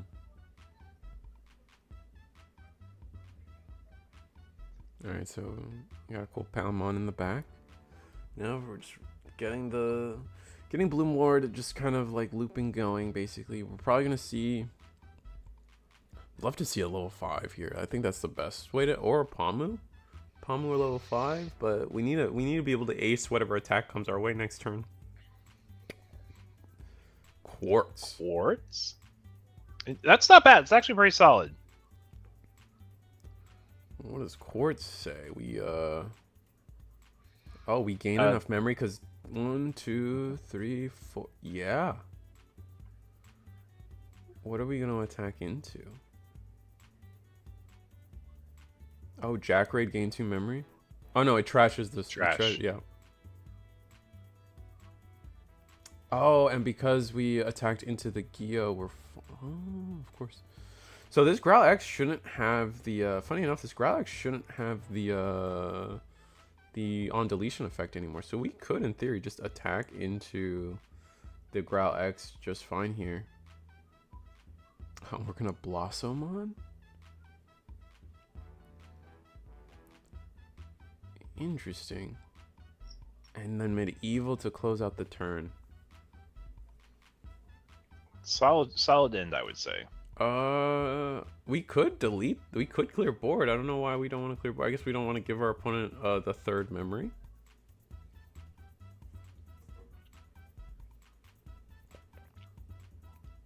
I mean, having them locked down by Quartz is already gross too. Mm-hmm. That's true. I would have joined, but I really want to go to my local pre-release. That's fire. You're fine, Miker. Yeah, I was going to say that was like the one thing that was like pretty rough about timing of this event. Mm-hmm. last time we did one of these events is it was like the week before an EX set. So we're like, okay, this is good timing. You'll be fine. No issues. And then main set comes around, totally escaped my mind that there's pre-releases, but we've already pushed this event for so long, it just weren't going to change at this point. Yeah, and I mean, to be fair, it's not like realistically speaking, like how many weeks did we have to? There weren't too many weeks you could host this event, right? Like, yeah, our weekends are booked. The weekends were booked, and then on top of that, it's not like we had too many weekends to even fit anything in, right? Like, the BT9 and EX9 and BT22 were so close together. I think we had under a month between both sets, for more or less. Yeah, exactly. But next EX set, we will have a case tourney also. It's going to be probably the week before, same thing. BT22 format, EX10 pricing. Yeah, now we got a little bit of a break now, Miker. I think the big break happens after Sinister Order, where we don't get another set until like February, I think. Yeah, I don't think we get the. Yeah, so July 25th is BT22, September 19th is EX10. So this is our good break, and then it's October for BT23, which is like not even really a month after. Yeah, so that next set, so from 23 into the 24. next Liberator set is going to be like not until February or something, I believe. January. Almost February for BT24. But we do get starter decks in December at least for Sakuya. Right. Sakuya starter deck, guys. Remember when everyone was like super concerned Sakuya was going to be like top of the meta? I thought it was going to be a lot better than what it is now. I'm still shocked that Sakuya is not as represented in the format as it was projected to be. It was doing work for a good minute. I think the popularity of Growloop just kind of outshines what Sakuya could do. Yeah, but for all 60 folks joining us today, first of all, welcome to the stream. We are in the middle of our BT22 case tournament in the EX9 format. It's basically our farewell, our send-off to the current format. And getting excited for tomorrow being the first event in BT22. You guys are also fun. Yeah, if you guys are watching today and you guys are also interested in joining in on the action, we do have a raffle for our viewers today. All you have to do to enter the raffle is type the number 1 in chat. If you guys win the raffle, you get a pair of familiar tokens. They're custom-made foil textures. They're ones I've shown off in the channel before, so if you guys are interested in joining that raffle, go ahead and type 1 in the chat, like Risu did. Yeah, you guys got it. I will say that for the raffle, at least the way we have it set up, like once we actually pick the winner, which I think is going to be at the end of next round, I think we can decide on who the winner is. Oh, that's the woman that attacked me at Nationals, everybody. That's crazy. That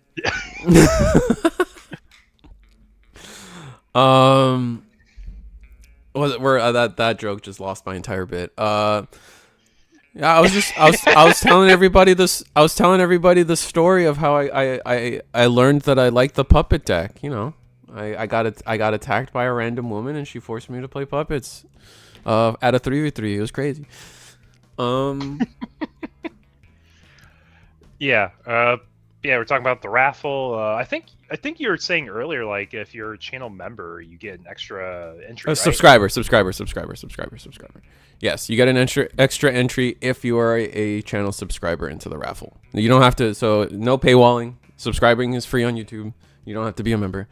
But the point, what I was also trying to say is I think the way we have it set up, like once we announce the winner, you kind of have to be here. So then you could be like, know that you're the winner and then message Eagle on Discord. I think that's the best way to do it. The way I have it set up is it's just going to pick a name, from the people. And then, I guess we could DM we just, some DM is going to be necessary at some point. So, yeah, have fun. Yeah. Yeah, I love seeing the wave of people join the raffle in on chat. Just every time we announce it, like there's at least 5 to 7 people type in the number 1. It's kind of hype, yeah. Yeah, this is the Bloom board that we were really expecting the last game. They just didn't get this up fast enough. Like, your board's wide, you can ace over multiple bodies, you have a medieval on board, you have so much memory banked, you'll probably just kill them next turn.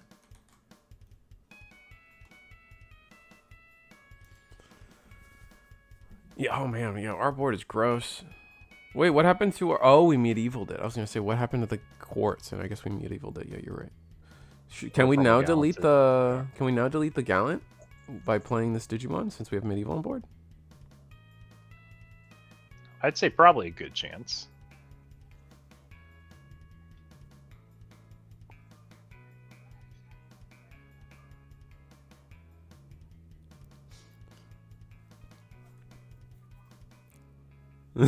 We were very close to winning Curiosity. It was a fun time.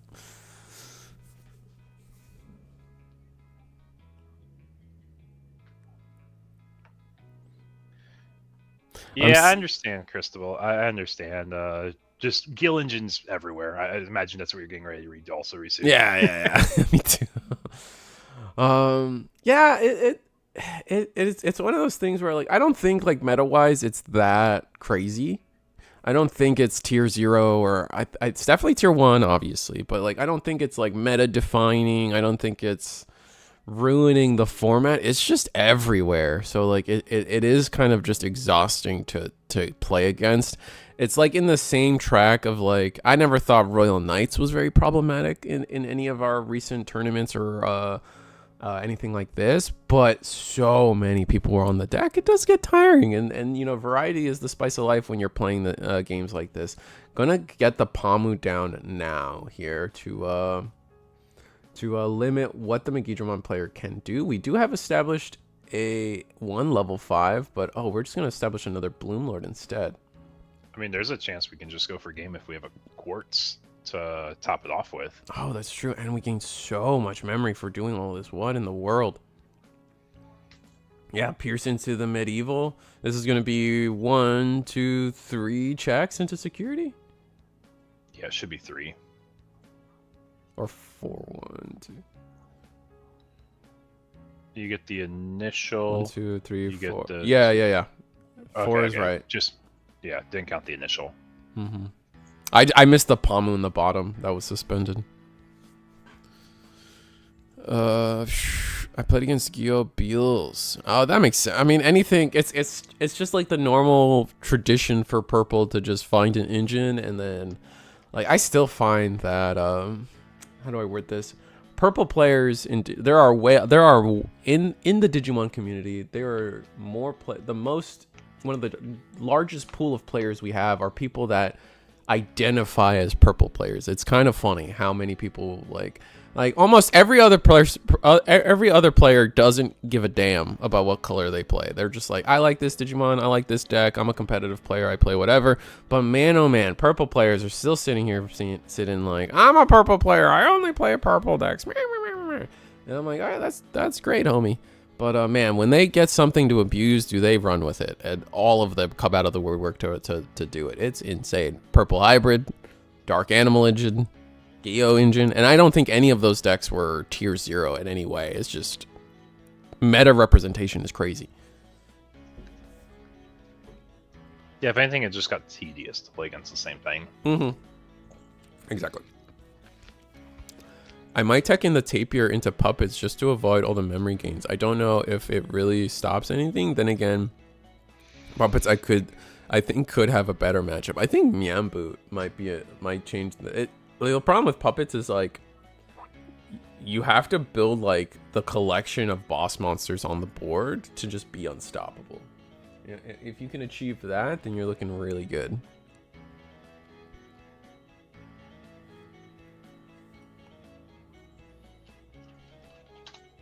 So we are going to game 3 here for this Megidra versus Green Ranger matchup.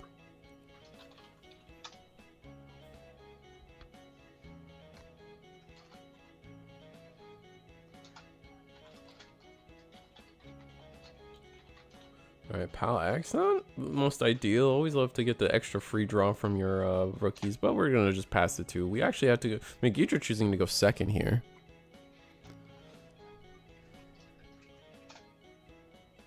My theory is all purple players were smuggled in the great Yu-Gi-Oh! Migration. That's kind of... That could be true.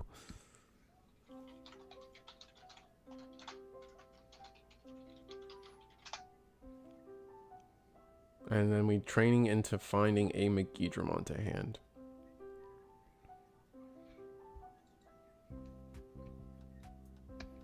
We're going to get the Togemon down. We're going to play a Mimi for 3 costs. Gain a memory thanks to Pal X.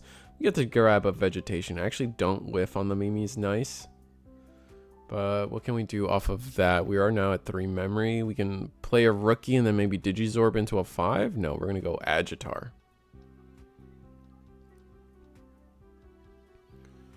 It's a little risky. But we'll have to see. It should be, we should be okay. Oh, we're just going to go level... Oh, we're just going to establish Medieval Gallant right now. I don't know how powerful that is. I feel like that's not like the craziest thing in the world. But It just means we can't like play anything from the medieval side of things. Right? I don't think medieval can... I mean, medieval could just go all the way into Megidra right now, right? But we could potentially ace them, so it's gonna be an interesting outlook here. Digivolve for 1. Are we gonna see a medieval? We know we have the Megidra in hand, so we're gonna go all the way here. If we have Safaga ace, this is just gonna be a blowout potentially. No Safaga ace, so 2 checks, and yeah, our medieval's just gone. Oh, yikes. That's a board wipe. And trash the top security. It is a training, and I think Megidra might just overall win here. It's gonna be tough to we're gonna have to see like a choke to 1 in response from Bloomlord, and then maybe this 1 Guilmon isn't enough to get us the rest of the way. Yeah, they definitely won't have Gravity Crush either. Card's not that good. A little bit of sarcasm, chat. A little bit of sarcasm. Goes a long way. Palmon X in the back again is unfortunate, but I play what I like, ain't wrong, but gravitate mainly to green. Yeah, no. I think like I said, Phantom. I think most people are on that track, but man, our purple players dedicated to being purple players. I like playing purple. Really love Leviathan, Lucia, and Demon Lords, but this Geo deck is just disgusting. I had 0 interest in playing them. Oh, that's fair. I mean, like,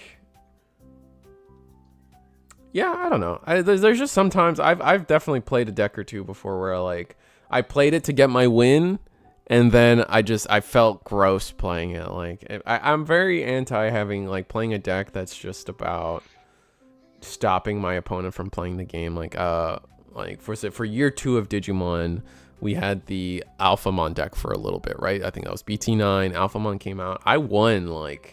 I built the deck the night before, and then I went to a store championship, got my invite. I won the whole thing. It was like the first week that Alphamon was out or something. And everyone was like, wow, that deck is busted. And I'm like, yeah, that deck is busted. And I win the store championship. And from there, that was it. I never played that deck again. I put it down and never looked back. Cannot blame you on that.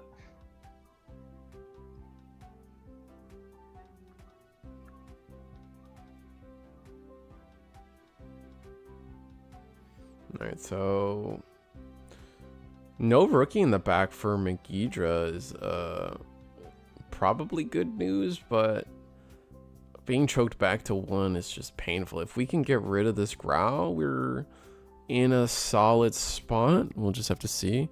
We're gonna tap, play another Mimi. That's gonna gain us a memory, 2 memory actually, thanks to Pal X and the Mimi Tamer. Yep, draw from Coco. Now Mimi search because the play happens. Get Sunflower. These are not great searches. Yeah. Same with Full Power Mirage. Yeah, I never played Full Power Mirage. Actually, I never built that deck. Oh, I did. I abused it. It's actually how I got one friend to get into Digimon. He just thought Mirage was fun. Yeah, Mirage. It was a fun deck. I did play the card. Like I played it in Blue Hybrid when it was popular to use it as a level 6, since Blue Hybrid still doesn't have a good level 6. Yeah.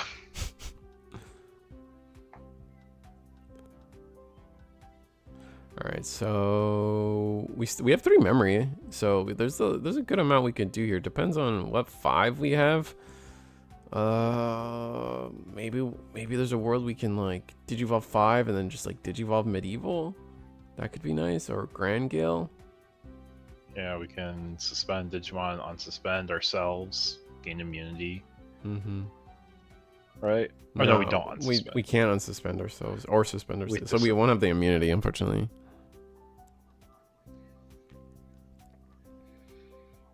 Yeah, for all 61 folks joining us, welcome. We're in the middle of round 2 of our BT22 case tournament in the EX9 format. Players here are both undefeated. We are game 3 of the set, 1-1. All right, so premium DP removal, put our opponent to 2. Interesting. Play the Palmon. That's gonna be a search.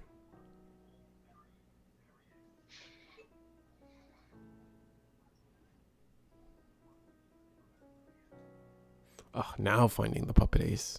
Unfortunate. Oh, the pre-orders for the Heroine set opened up? I didn't know that. You guys should go make sure you get that. I just got the order confirmation. I got the shipping confirmation for my Shadow the Hedgehog stuff. I'm very excited. Oh, for Magic? Mm-hmm. Got to do that live on stream and rip it. Oh, what did you pull? Did you pull anything good? Did you pull what was the secret card you got? Are you talking about me? Yeah. Oh, am I going to do that? You're asking me? Oh, maybe I should. Yeah. I was asking you. Yeah. Yeah, maybe I should. Not. I mean, I don't have it yet, but maybe when I finally have it, we'll do it. We'll rip it on stream and see if I get a Chaos Emerald. That'd be sick. Is that what the chase is? Yeah. Well, I don't know how rare it's gonna be, but and when you buy a secret layer, they'll always have a secret card in the back. Right now, it's any color of the Chaos Emeralds or the Master Emerald, which is a reprint of Command Tower. If you guys know Magic at all, but the one I want is the green Chaos Emerald. If I can get the green Chaos Emerald, I'll be fucking stoked. I don't know if it's a chase though. Like it's hard to like word it that way. This is my first experience with secret layers.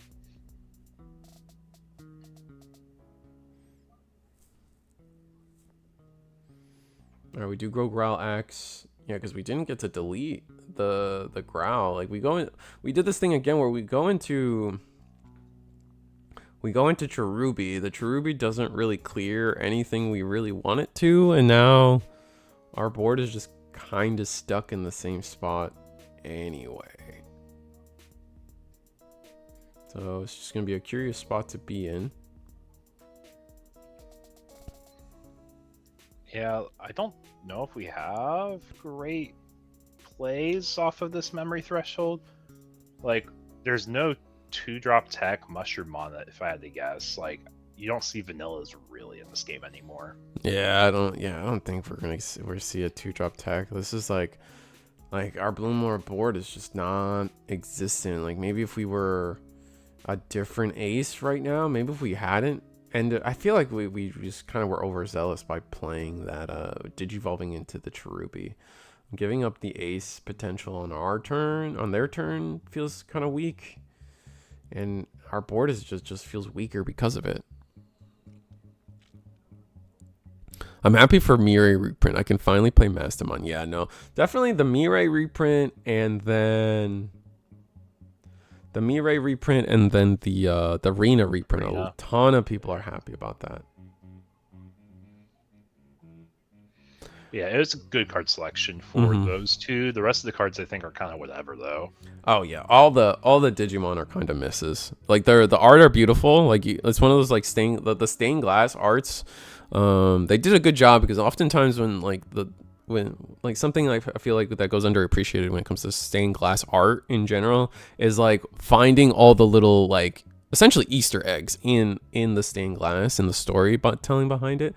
Like in all of the stained glasses, you can see like Digimon in the background. Like, so for example, like Syndrelmon, the reprint has the entire line in stars behind the Syndrelmon. You see all of the Three Musketeers for the Bale Star, and this is cool stuff to look at.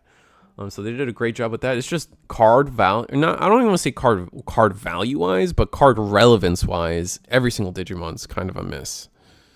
Now I need Promo Vidra. Yeah, that's fair. I don't think that card's super necessary personally for oh yeah, Medieval Gallant, delete the Valder. Wait, but you don't get on plays, right? Oh, but it still has rush and can attack for game. Yeah. Yeah. I just want 2 more. I already have 1. That's fair. All right, let's see if there's another table we can go to. Table 1, that Bloom match is still going. Oh, sick. All right, let's get more Bloom Lord. The Bloom Lord hour.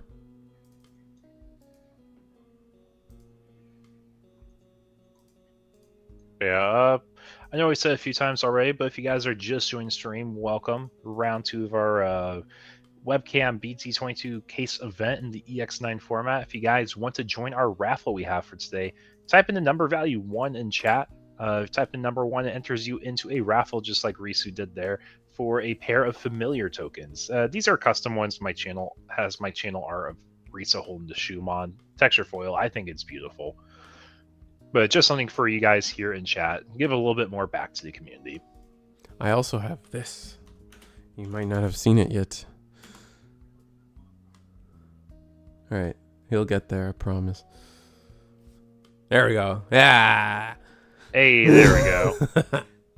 Now, if people ask for Discord, just gotta do exclamation eagle. I dig it. It's true. Quality of life improvements. Quality of life. Very slow. Very slow here, but we get there.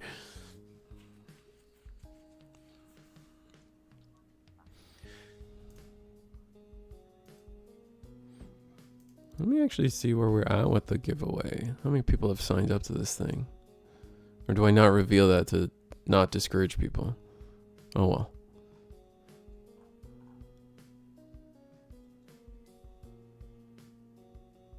Alright, so looks like they were probably like in a game 3 situation here, and Bloom were having to just digivolve in the back. Afraid of the Growl X here is kind of rough. Here we are on, oh, this is the bird version, right? Yes, Yeah, this is the bird version. This is definitely the bird version, yeah. Yes, there's a giveaway, Manny. All you gotta do is type the number 1 in chat. The numeric value 1 gets you entered to a raffle for a pair of familiar tokens. Let's see. I think you sent me the picture at some point. Let me see. Yeah. I found it. It's a in video. The future plans. Yeah, it's a video. Let's see. Audio. Yeah, I'll know how easy it is to implement. You don't need audio on it. It's just me shaking the card back and forth, show off the foiling.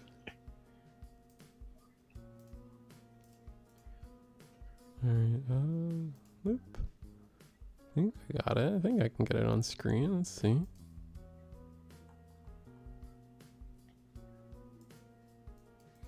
Yeah, but matchup here. Got Medieval in the bird build, which is actually a really nice tech against Bloom board, because they're going to be playing guys by effects. It's basically the same thing as a Floodgate, except you just pop the next guy that comes out. So slight variance, but almost the same.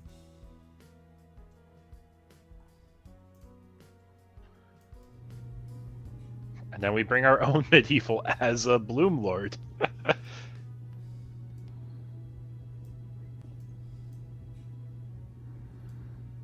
All right, I got it. Here we go. There it is. This is the token.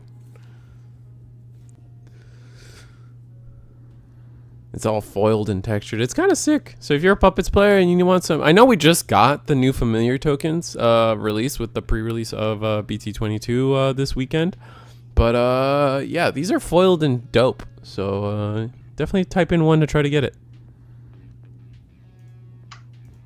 Yeah, so I want to say it's using some of our channel art we have here. We have egg sleeves with the same design. Mm-hmm. So if you guys play in tournaments and you place, you have a chance to get those egg sleeves as well.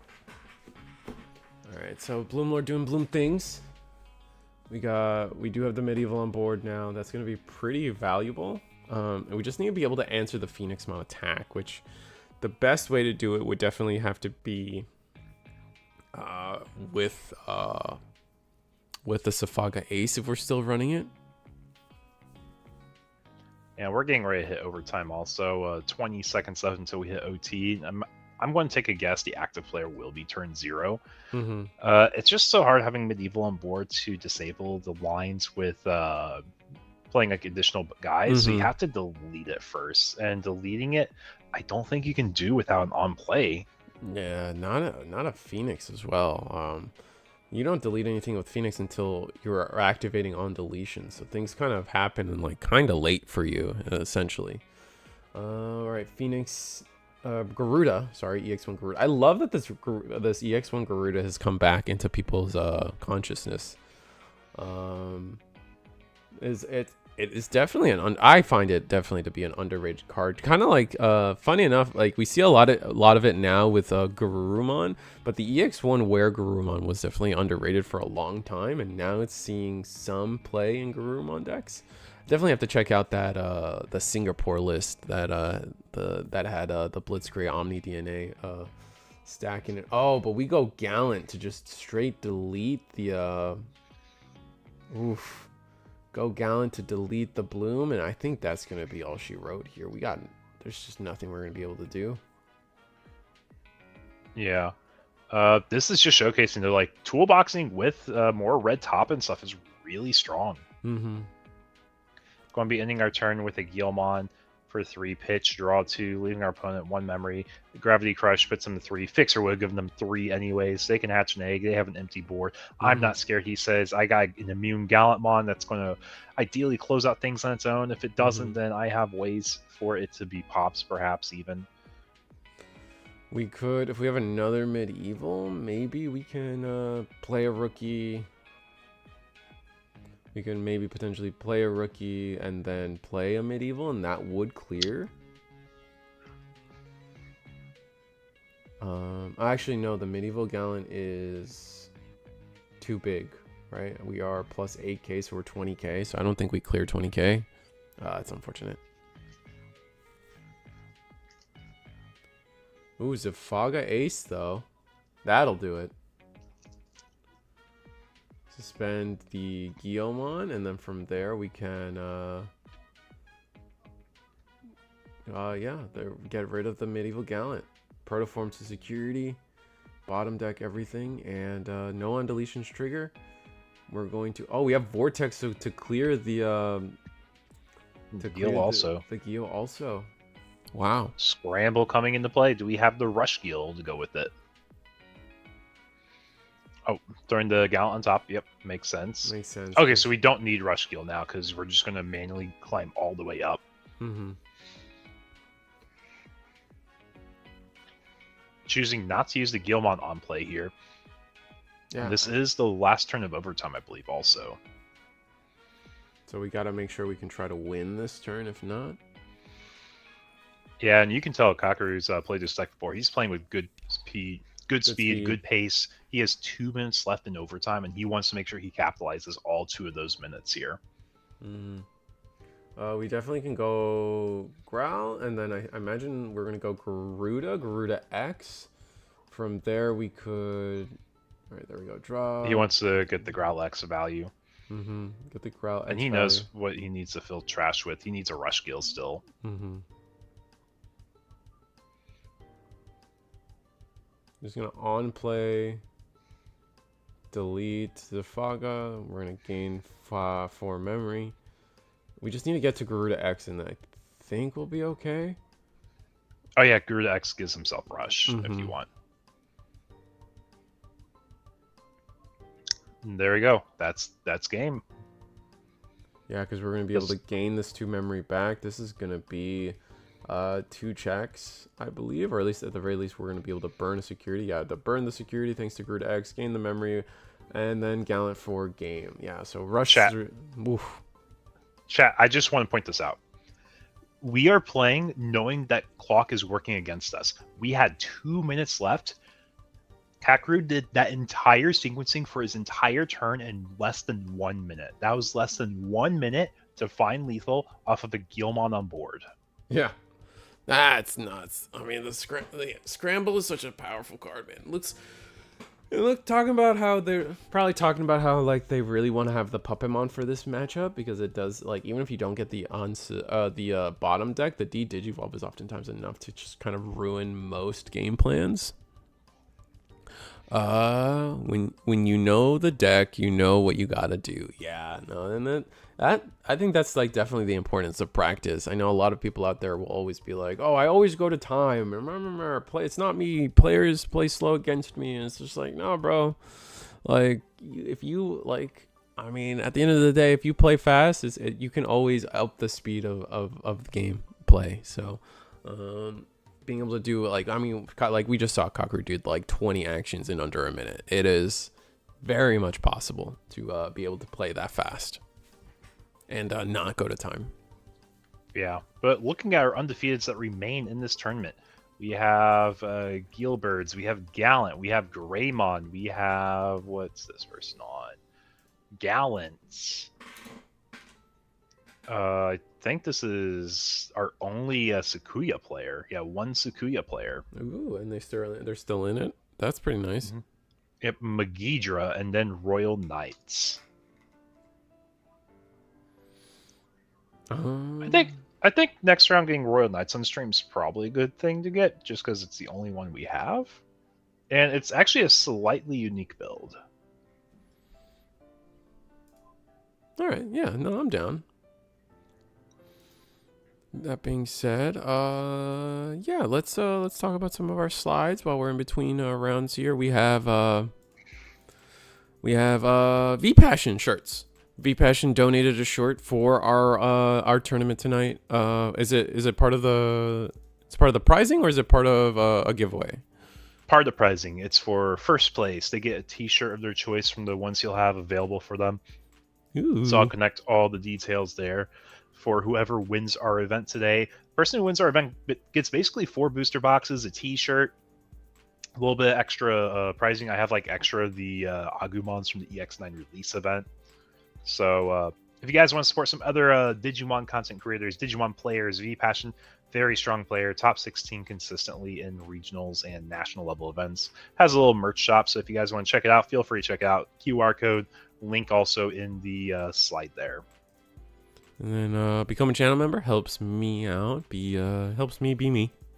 And then here's our weekly schedule for other webcam events. You guys already know Eagle's Nest every Monday, every Thursday for the Digimon card game, starting at 7:30, 8 p.m. respectfully on those days, and all Eastern time because we are, like we've said before, we are an Eastern Central based crew.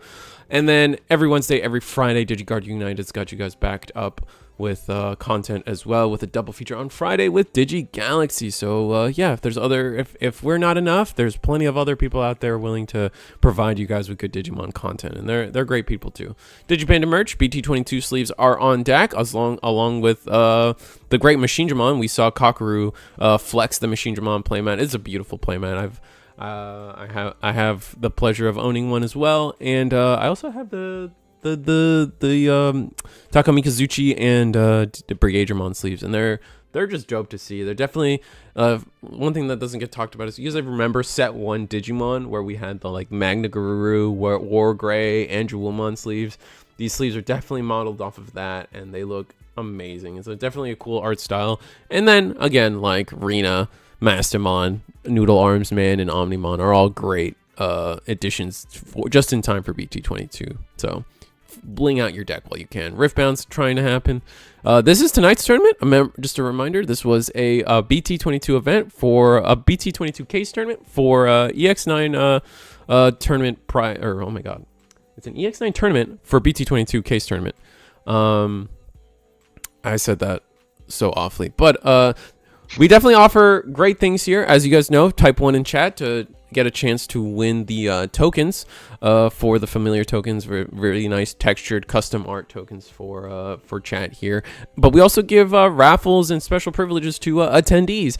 The attendees will be winning a raffle along with will be entered in a raffle along with they also early entry. If you guys, we started doing a thing here at Eagles Nest. If you register to these tournaments early, you actually get a slight discount on your tournament entry pricing, and it just helps us get more people, because like, I mean, we all have been there, right? I think it's very common for people to look at the roster of a tournament, see 10 people, it's a week out, but people will be like, oh, it's only 5 people, I'm not gonna sign up yet. So we're really trying to incentivize to sign up, get some people signed up. So like, essentially the optics look better. Like, let's be honest. Like, if you see 20 people, exactly.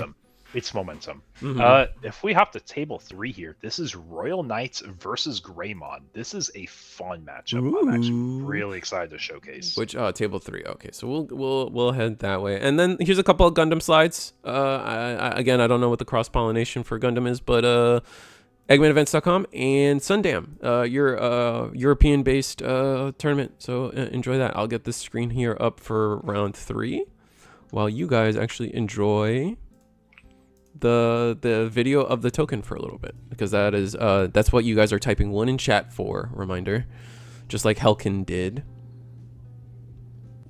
Yeah, and I apologize, chat. This is my videography skills. You can tell, super great, right? The best I've ever seen.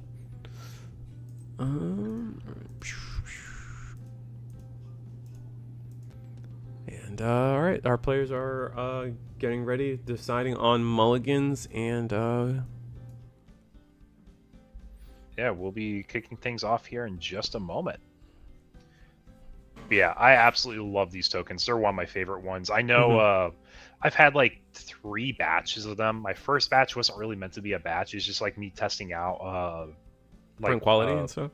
Yeah, print quality, someone who does it locally. So like, I think I gave away like a few to my judges that season. And then the next time I got a batch of like 30. I said, you know what, I'm just going to list them on the Digimon Worldwide group, see how they go. And they sold out within like 15 minutes. And these are the last bit of batch 3 I have. So if you guys are interested in those tokens, entering the raffles, one of the few ways to get them. We also will be doing it for some of our players in the tournament today as well. I'll be having my judges run that wheel towards the end of the tournament.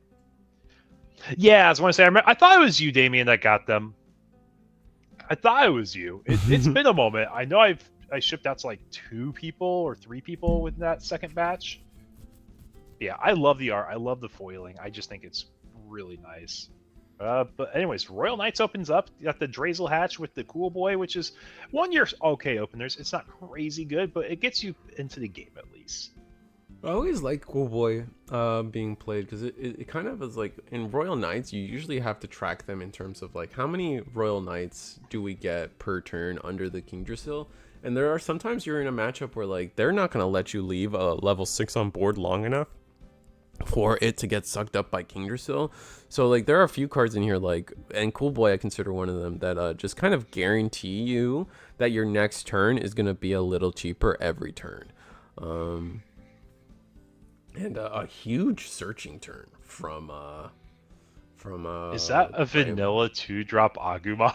It most definitely is. That is amazing.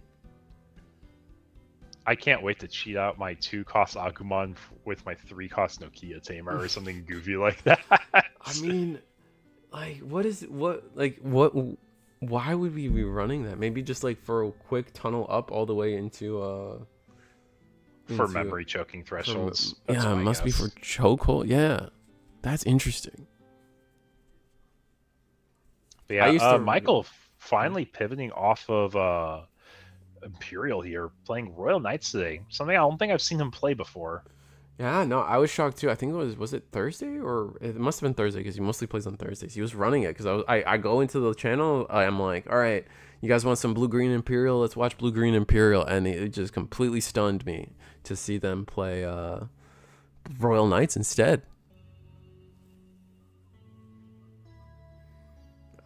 But we are gonna play. Oh, what we play the memory set or tie here to just guarantee 3 memory next turn and the extra security check.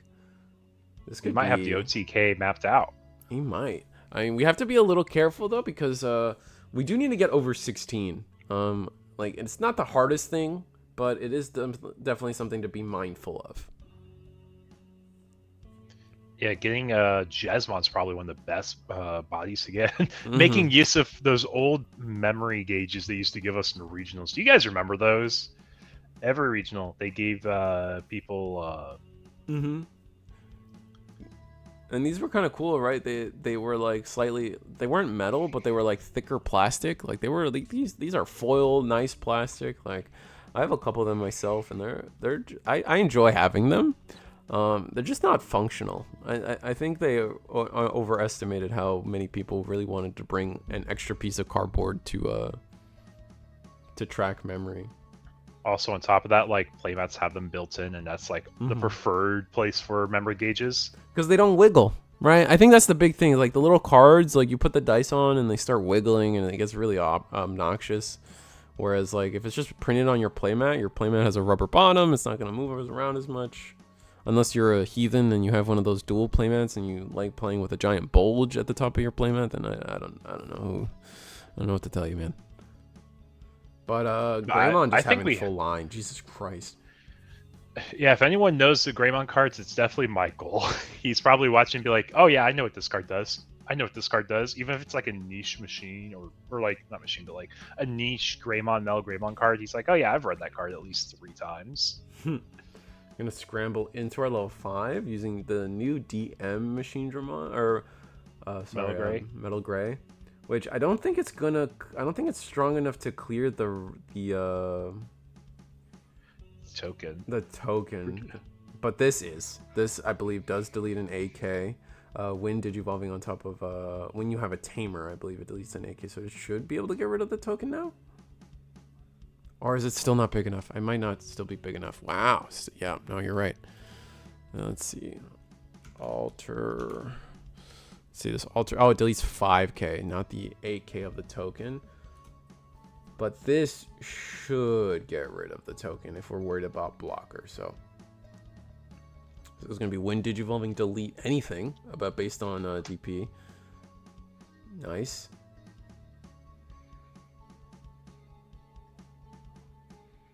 And we're going to swing at security. Do we have... I mean, we have protection, so even ace is not a big threat. We're also probably bigger than 15k at this point. So a GX isn't really going to be any sort of problem for us.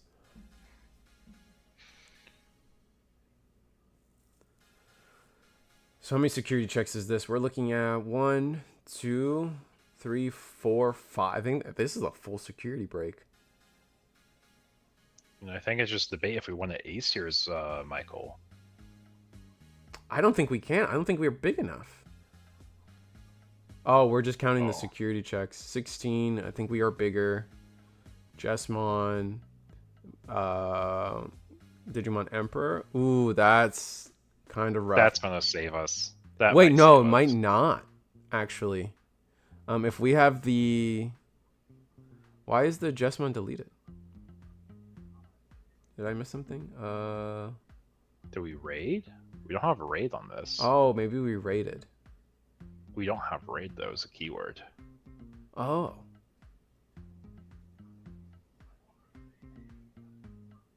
I was going to say, yeah, the Omni X will just bottom deck the Omeka and let us go for game. I'm still curious as to where the... I'm just going to ask real quick. Hey guys, a real quick question. What removed the Jesmon? I missed it.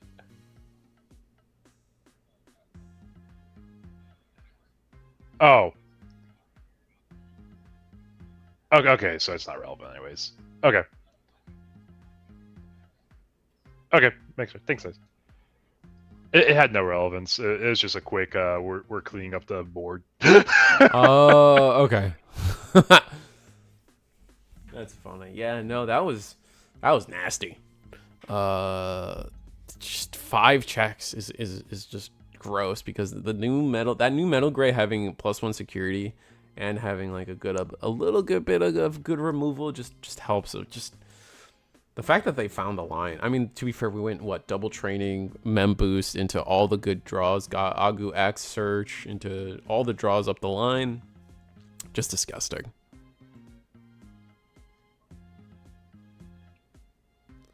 Greymon beat did go, in fact, go off. Yeah, it did. And we're huge. Like that, I think the promo Greymon goes underloved. That promo Greymon is, promo War Greymon is so good.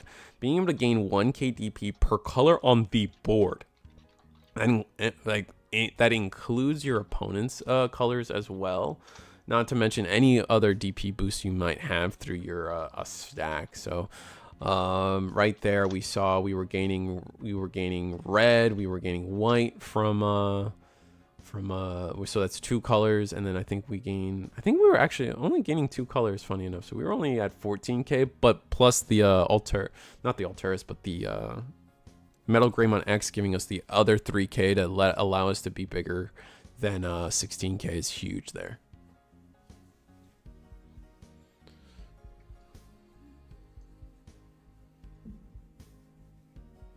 Yeah, don't worry, chat. All deck lists from this event will be made public on Limitless. So you just gotta go play.limitless, look for the Eagle's Nest, and then check out our list from the tournament. Yeah, that Greymon OTK looks wild. It is wild. No, it is definitely a strong deck. All right, Royal Knight's choosing to go first, which makes sense. Which card? Promo Wargrey. This is a really strong card.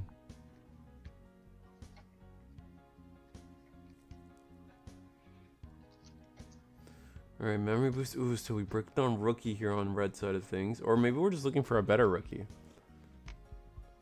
Not finding it, I would say. But I think it's just better rookie. I think it's better rookie.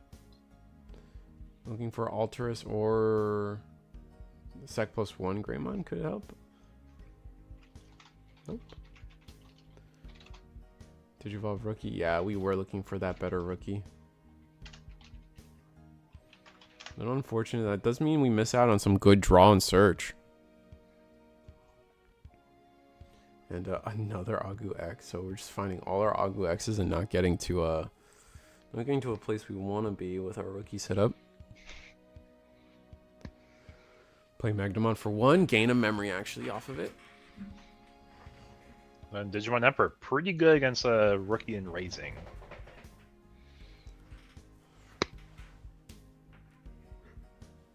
We're just putting the rookie on board. That gets it's that vanilla Agumon again. That is like, we gotta ask that eventually. It's like, what purpose is this guy serving for you? Is it really just to choke? Another 2-drop option to. He chokes them at 1. That's gotta be it.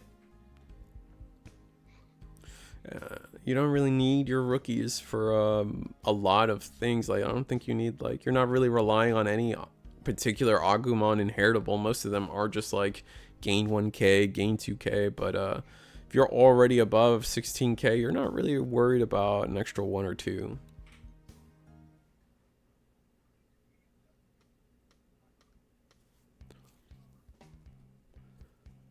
I love they are playing Hokuto. I've been playing it since 21, and it kept saying how amazing he is in Royal Knights. Feels vindicating to finally see other people playing it. Yeah, no, Hokuto is cool. I just think, like, it's hard to convince people to, like, play something that's not in the archetype, because, like, those things can become bricks. Like, it is, and, like, a lot of people are it's not risk adverse, but it's like it definitely can be a consistency hit. So you just have to be careful. So a card has to be really good and really valuable to justify. Not saying Hokuto isn't. It's just, you know, you gotta break through people's mental barriers for that kind of stuff. So we do. Wow. So we do. We do promote the rookie here. Go Greymon X. Do we have enough memory to go all the way? Maybe if we find a way to delete the Oryukin. Which we might. Alteris. Oh, that's not great. Alteris isn't ideal. Okay, Greymon X. Promo Greymon. I think Promo Greymon will delete the Oryukin, which, yup. That's going to be painful. So we will get to delete the or you can, because we have more DP than it. Overflow 5, go to 3, yep. I don't think we have piercing or anything, so it's gonna be a little rough, but we just gonna get our attack in. It's a very honest Greymon. Very honest Greymon stack. Yeah, it is.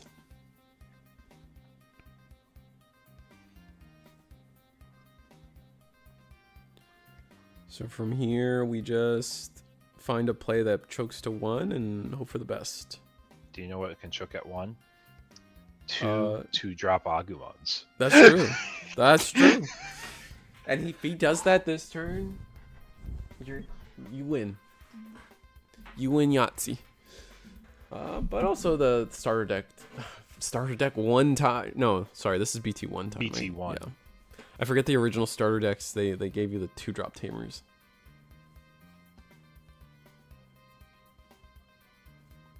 Which is funny because now that I think about it, they haven't really done that again since the original wave of what I like to consider the original wave of starter decks.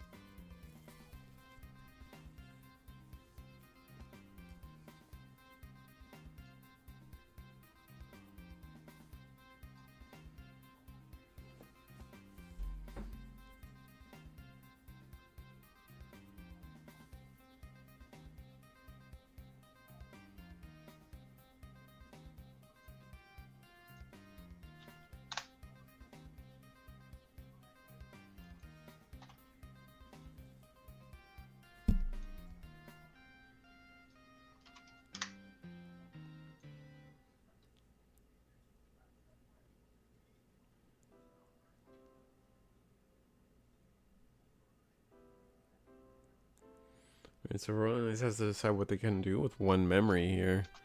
We do have a good amount of reduction though. We have the full 7, 8, 9, 10, 11, and I don't. Are we bigger? Is this Wargreymon one actually deleted here? We got plus 1, 2, 3, 4, so that puts us at 16 exactly. We don't have an inheritable that gains us 1k, so. For now, we're bigger, but then at the start of turn, we become smaller.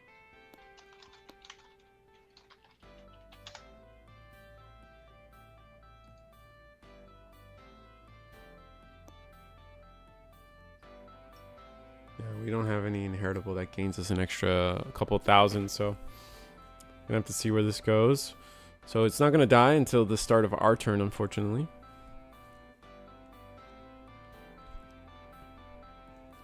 But we're setting up ourselves as well as we can here. Mm-hmm.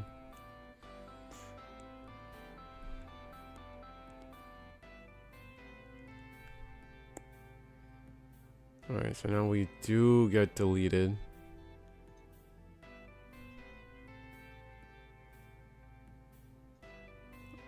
We're dead now, right? Yeah. Are we not? 1, 2, 3, 4. Am I missing a color? Chat says it's 16. I don't remember everything. Does or you can do minus? Oh, am I forgetting that? Or is or you can minus 15? Yeah, it is. Oh, okay. My bad, chat. My brain said or you can is minus 16. We are 16. That is a fact. I just thought or you can did minus 16. So my mistake.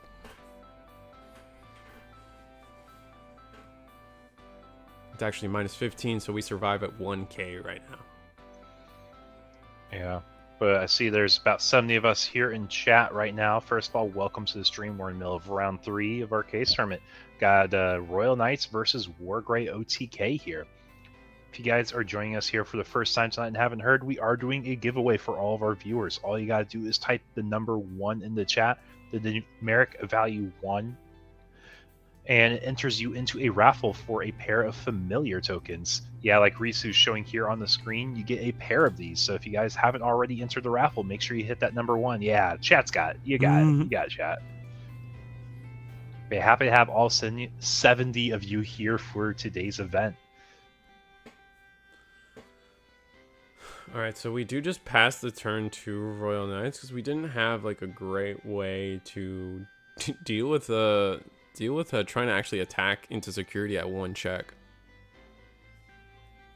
Or at 1 TP.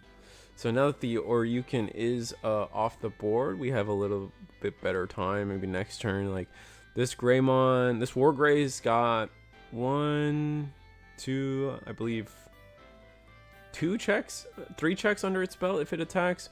We are going to play the Gallant. We do have protection. And we still have 1 more protection ready to go under this Wargrey. So even if we attack with the Gallant, we'll be okay. But we also have... Wargrey has blocker, I believe. So... we could block this attack. We are sitting at... oh, no, we are at... no, we're at 14k. So we just block. No big deal. Do we trigger Cool Boys? Oh, it's opponent's turn only. Boys is turn. Yeah, as long as I'm pretty sure that one's opponent's turn.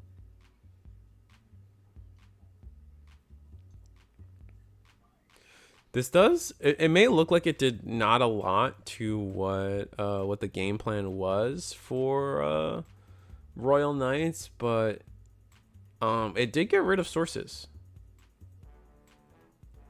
We're gonna play. No, we get no on play, but we're 16k again, so we can't just attack it to this Wargrey. This Wargrey is really tripping Michael up in terms of like trying to figure out what the DP values are and the color values are. So while we were 16k when we blocked the Gallantmon, Michael now added 2 more colors to the board, making it 16k. So we can't just attack into the Wargrey. Really difficult spot to be in. We are going to just attack security, get some value going. And this does gain us 3 memory thanks to Oryukin mode.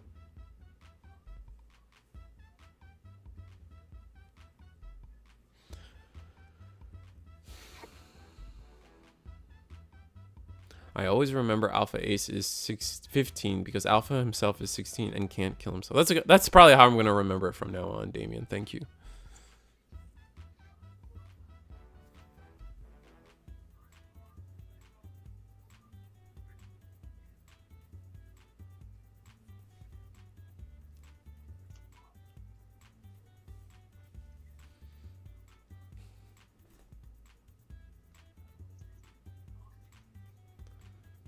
So it is... oh, so we played the Magnamon to end turn. So now we're at 3 memory. We got to decide if we're going to promote the Greymon. Look, oh, we're resolving Scramble, trying to look up what piece we want. Looks like we're going for the Metal Greymon X from BT9. Gonna draw. Wargrey on Suspends. We can do a lot of damage here. We have so many colors on board now. This is a 17k War Greymon. We did lose all our sources, so the tie, the Tamer tie isn't going to give us an extra attack, but there's still 2 checks on this Wargrey, so we'll see where it goes. Yeah, we could also just go to our second Greymon stack and get the same work done, right? Yeah, for sure. I guess the biggest thing in our way is the Omeka and the stack that can come out at any point. We got the Magnamon blocker that can stop us at any point.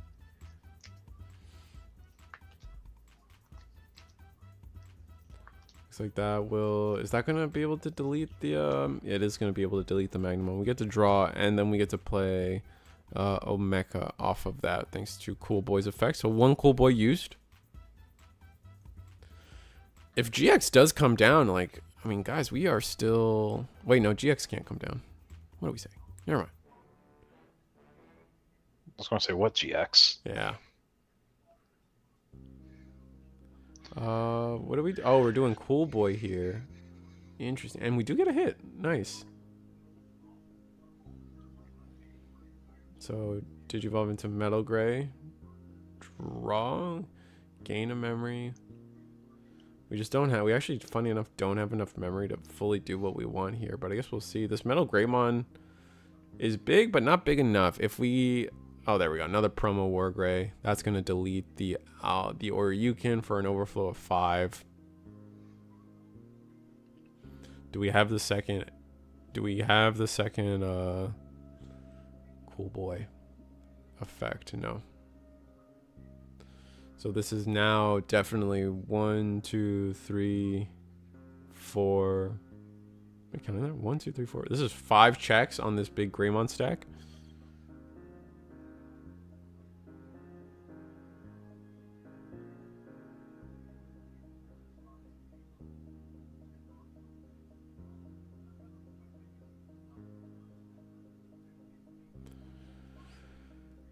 But we don't. We're definitely in a difficult spot because like we're just so used to like, hey, if we get this early and fast enough, we just OTK them before they can respond. But now like Michael's been able to respond this matchup. He knows that, hey, this is OTK. I need to be careful. I need to make sure I have blockers on the board and I don't get killed. Mm-hmm. Yeah, so this Omekamon being a blocker is really stopping us. Actually, doesn't it doesn't. Omnimon doesn't stop. I guess. Oh, this is what we're gonna do. Okay. So we're gonna attack with War Gray, and then X antibody into Omni. Looks like we are going to the Omni X to bottom deck Omeka. So this is no one to deal with. Let's just get rid of it so you can't come out. Yeah, we do have an Omeka in King Drasil though, so we have to be careful.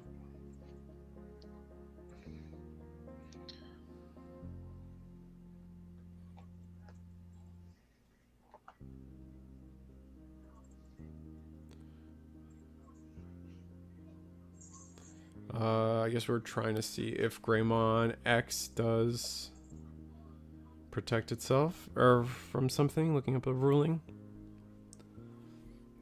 Yeah, I'm not quite sure. Oh, wait, but we digivolved into an Omni, so we have to... Oh, are we... Oh, we're getting deleted, and we're actually choosing our own Omnimon to get deleted. So we're trying to see if we can protect it. Oh, so that means we lose a check, though. We lose one whole check for this. That's unfortunate. Wait, you can delete yourself with the Omni? Yeah, so the Omni, the first part, because we have X antibody under, we with the Omni, we have to choose, all right, which 2 Digimon get survive. Oh, I see. Because the idea is like you have the option from the Royal Knight deck itself.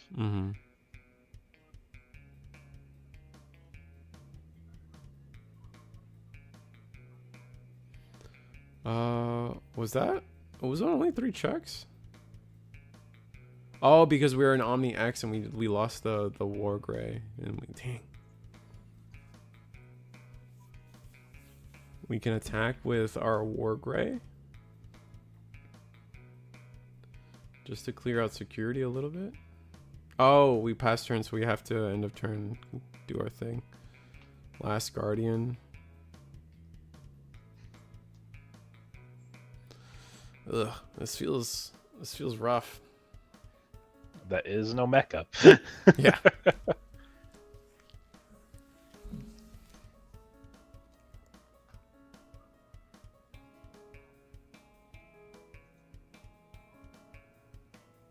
I feel like we might have been better off if we digivolved a different way. If we had digivolved over the smaller stack War Gray, we might have been in a better spot.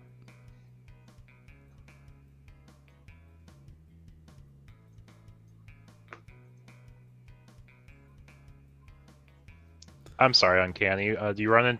So you ran into the one Galacti. That was just like roulette. There's one Galacti player. What else do you go against? Yeah, the Galacti's awful. That is, I'll say it. Like, I think everyone who's played that matchup knows it's like 90-10 matchup. Also, I see we got 80 people watching the stream now. First of all, welcome if you guys just hopped in. Second of all, if you guys are here and you haven't entered yet, you guys can enter a raffle for a free pair of familiar tokens. All you gotta do is type the number 1 in chat, and it enters you into a raffle. We'll be pulling that. I don't know at some point if we already said when we're going to pull it, but we'll pull it at some point today. on the stream while y'all are here. But we're in the middle of round 3, watching Royal Knights against War Greymon OTK. War Greymon took game 1 against Michael. They just had pretty much all the pieces they needed. Michael didn't have any blockers or any way to respond to the board. But now Michael's actually been able to counteract, go back and forth, played blocker Omechas off of the Cruel Boys, have Omecha in life so we can tap and get the Omni X out. Mm-hmm.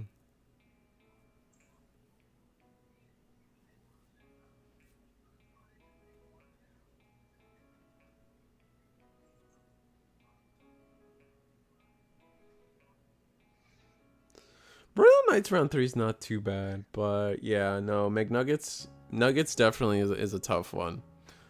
It's not impossible, like I wouldn't say it's like 90-10, but like sometimes it's one of those decks that definitely like they see it too fast. You didn't see your color of Tamers in time, and you just don't get to play while they print a billion memory. I'm tapping out to get back to BT22 testing. That's fair, man. Yeah, thanks for tagging along today. Glad to see you join us. Not the best of luck in the run, but maybe you'll win one of the raffles, because we do have a raffle or two for our participants today as well for the players.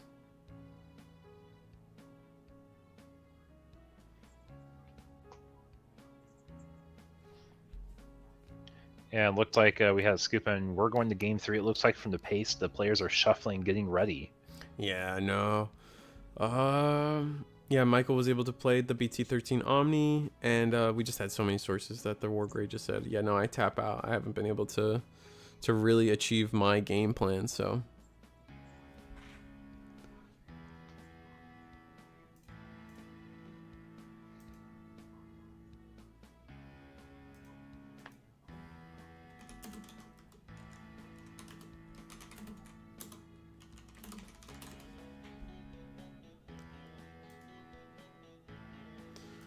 Where am I at? So this is gonna be the end of. When do you think we should finish up the chat giveaway? At the end of, right before finals, or at the end of I say we do it right before finals begins. Okay. So like at the end of round 4, beginning round 5. Yeah, that sounds good. Especially if we have a chance for a break screen to say, hey, don't forget to hit 1 for chat. That's what I personally think. No, that's a good idea. I think that was my route too.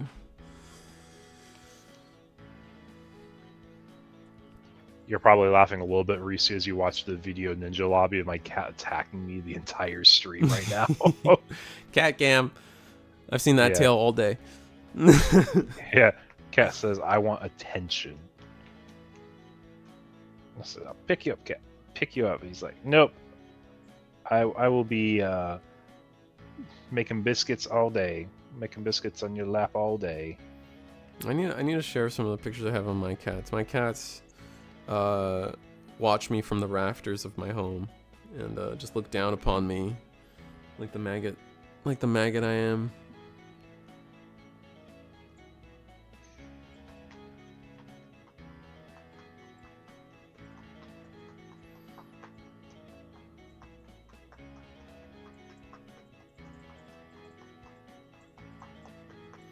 Alright, so we grabbed the Metal Greymon DM. Really valiant. I think that is the only Metal Greymon base that we're running, other than like the utility ones like Alteris and Metal Greymon X. So really, like, we are on, I don't want to say one note, but we are pretty much fully committed to the 5 security check game plan. And we're just going to go Purge of the Royal Knights here. Probably see the Agumon get digivolved into a champion. I don't think we want to get analog. I don't think we want to get Digimon Emperor again. So might just play it safe. If we just have the full line in hand, we don't really want to get, oh, we're gonna go Metal Greymon X instead of like going full line. That's, oh, we're gonna play Tide Choke to 1. Okay. That's smart. Guaranteed 3 memory for the rest of the game. As the board progresses, Royal Knights is able to choke you at 2 and 1 way more consistently. So being able to quickly choke your opponent to 1 memory. Oh, and we're actually gonna go for a heal to buffer our security. So maybe try to throw off the OTK math potentially. But depending on the Greymon we have, we could just... Oh, going Greymon X in the back, that's not great. Maybe play a training, choke back to 1 again. That'd be nice. Yeah, I was really hoping to see that good old starter deck Greymon get Digivolved, but not this time.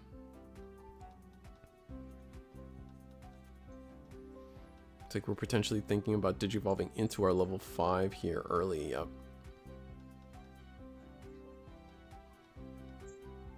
And yeah, no, Royal Knights already has a Mechamon set up underneath the Kingdrasil. It's gonna be a tough call, especially since Greymon doesn't have like an ideal protected stack. We do have the Metal Grape, but we don't have a normal level 4. We don't have a X level 3 to just get maximum amount of protections underneath this guy. So I guess we'll see where this leads to.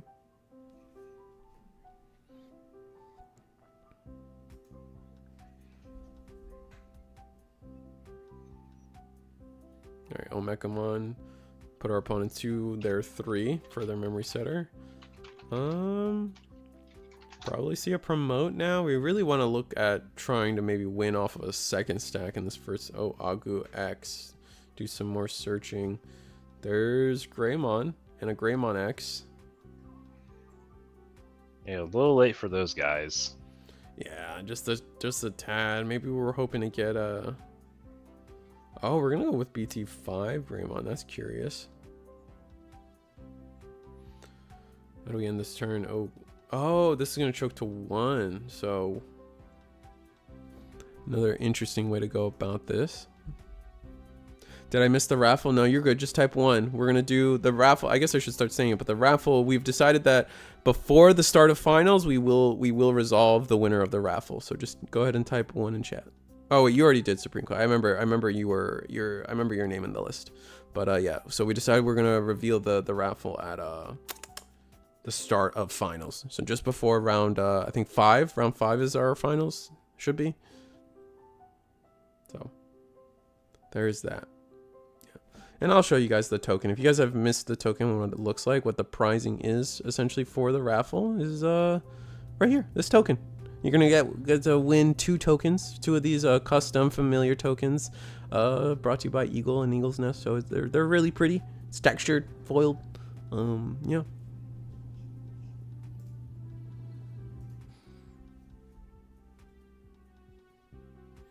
All right, so we do get the Galamon down.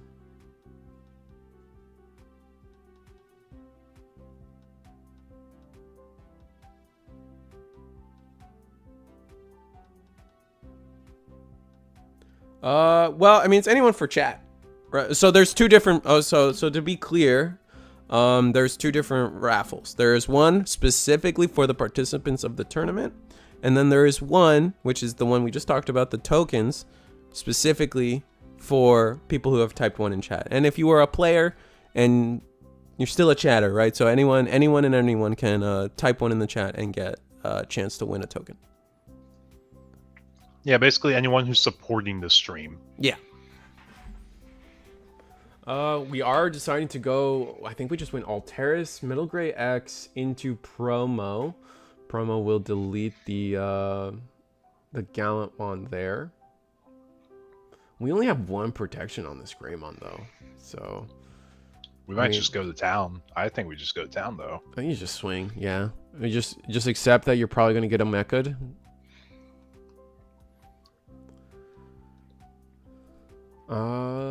From here, what can we do? We can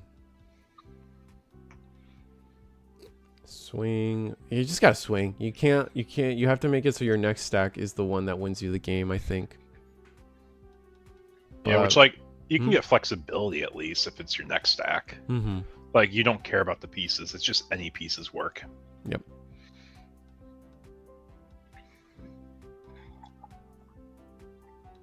Yep, so it is going to be 1, 2, 3, 4, 5. I think this is 5 checks exactly. So there will be 1 security left over.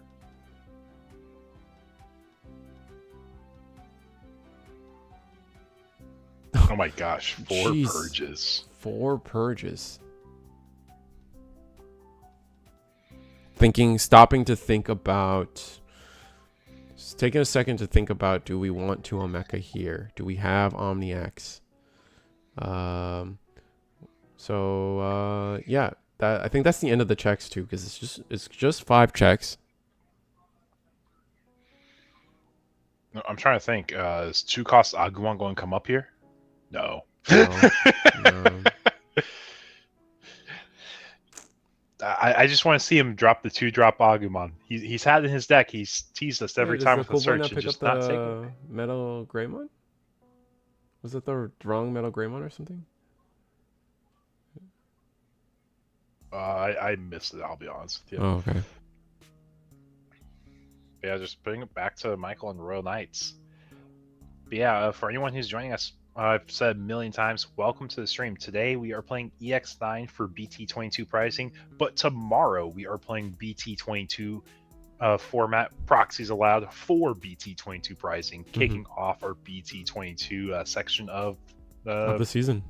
Yeah, season. So I'm excited to see what people bring tomorrow. Tomorrow's gonna be a fun night, man. Yeah, no, tomorrow's gonna be great. I really hope that it's one of those things where like it's like an unfortunate truth. I guess I'm gonna say, oh, we found the Omni X. That's gonna be rough.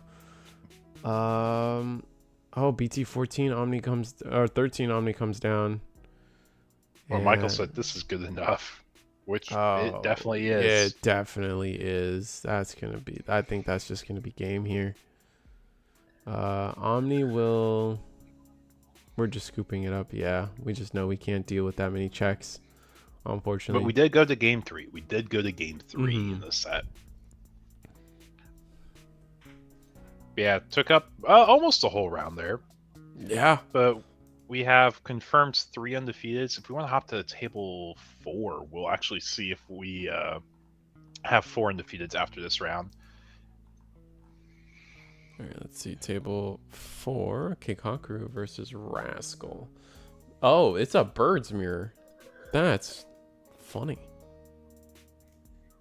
I'm curious if there's been like inspiration from these events for some of the other players. I know we talked about before, like, hey, we've seen people be innovative from watching these webcam locals and finding a deck that maybe runs up your alley. I'm just curious, like, did our player inspire the other one here today? Yeah, that'd be funny. But that's like, so that's kind of what I was kind of going to get at with the BT22 stuff. I'm really excited to start our BT22 season, and I really hope players take the advantage and then take the initiative to like actually start experimenting with those decks so we can see them like get used and get just be able to showcase what potential those decks have, because there's so many fan favorite decks in BT22. Not only puppets, I'm sure we're going to see puppets. There's already a ton of people playing puppets as is, but things like All Force, like so many fans of All Force, is that finally coming back into rotation? CS, is anyone to experiment with CS? We saw plenty of hero experimentation, DM experimentation, along with adventure, and now this is like the next wave of I don't know, trait pile, I guess, in terms of a deck. So that would be fun. Mastamon makes a small return. I don't think that Mastamon's been on the increase in definitely play and representation, so maybe the Mirai is enough to make it consistent enough to play the game. I think the Mirai is definitely underrated, so we'll have to see. Bird machine goes burr, indeed. Alright, so it is a Groundmon insecurity. Not a big deal. We're going to start resolving all our on deletions. We're at 10 memory. Oh my god.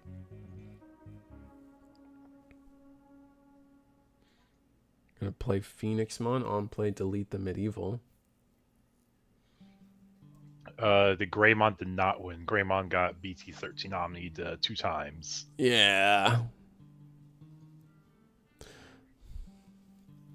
They took it to game 3, but they just weren't able to close the game out back to back, basically. Too many blockers, a little too slow on the stack building, basically.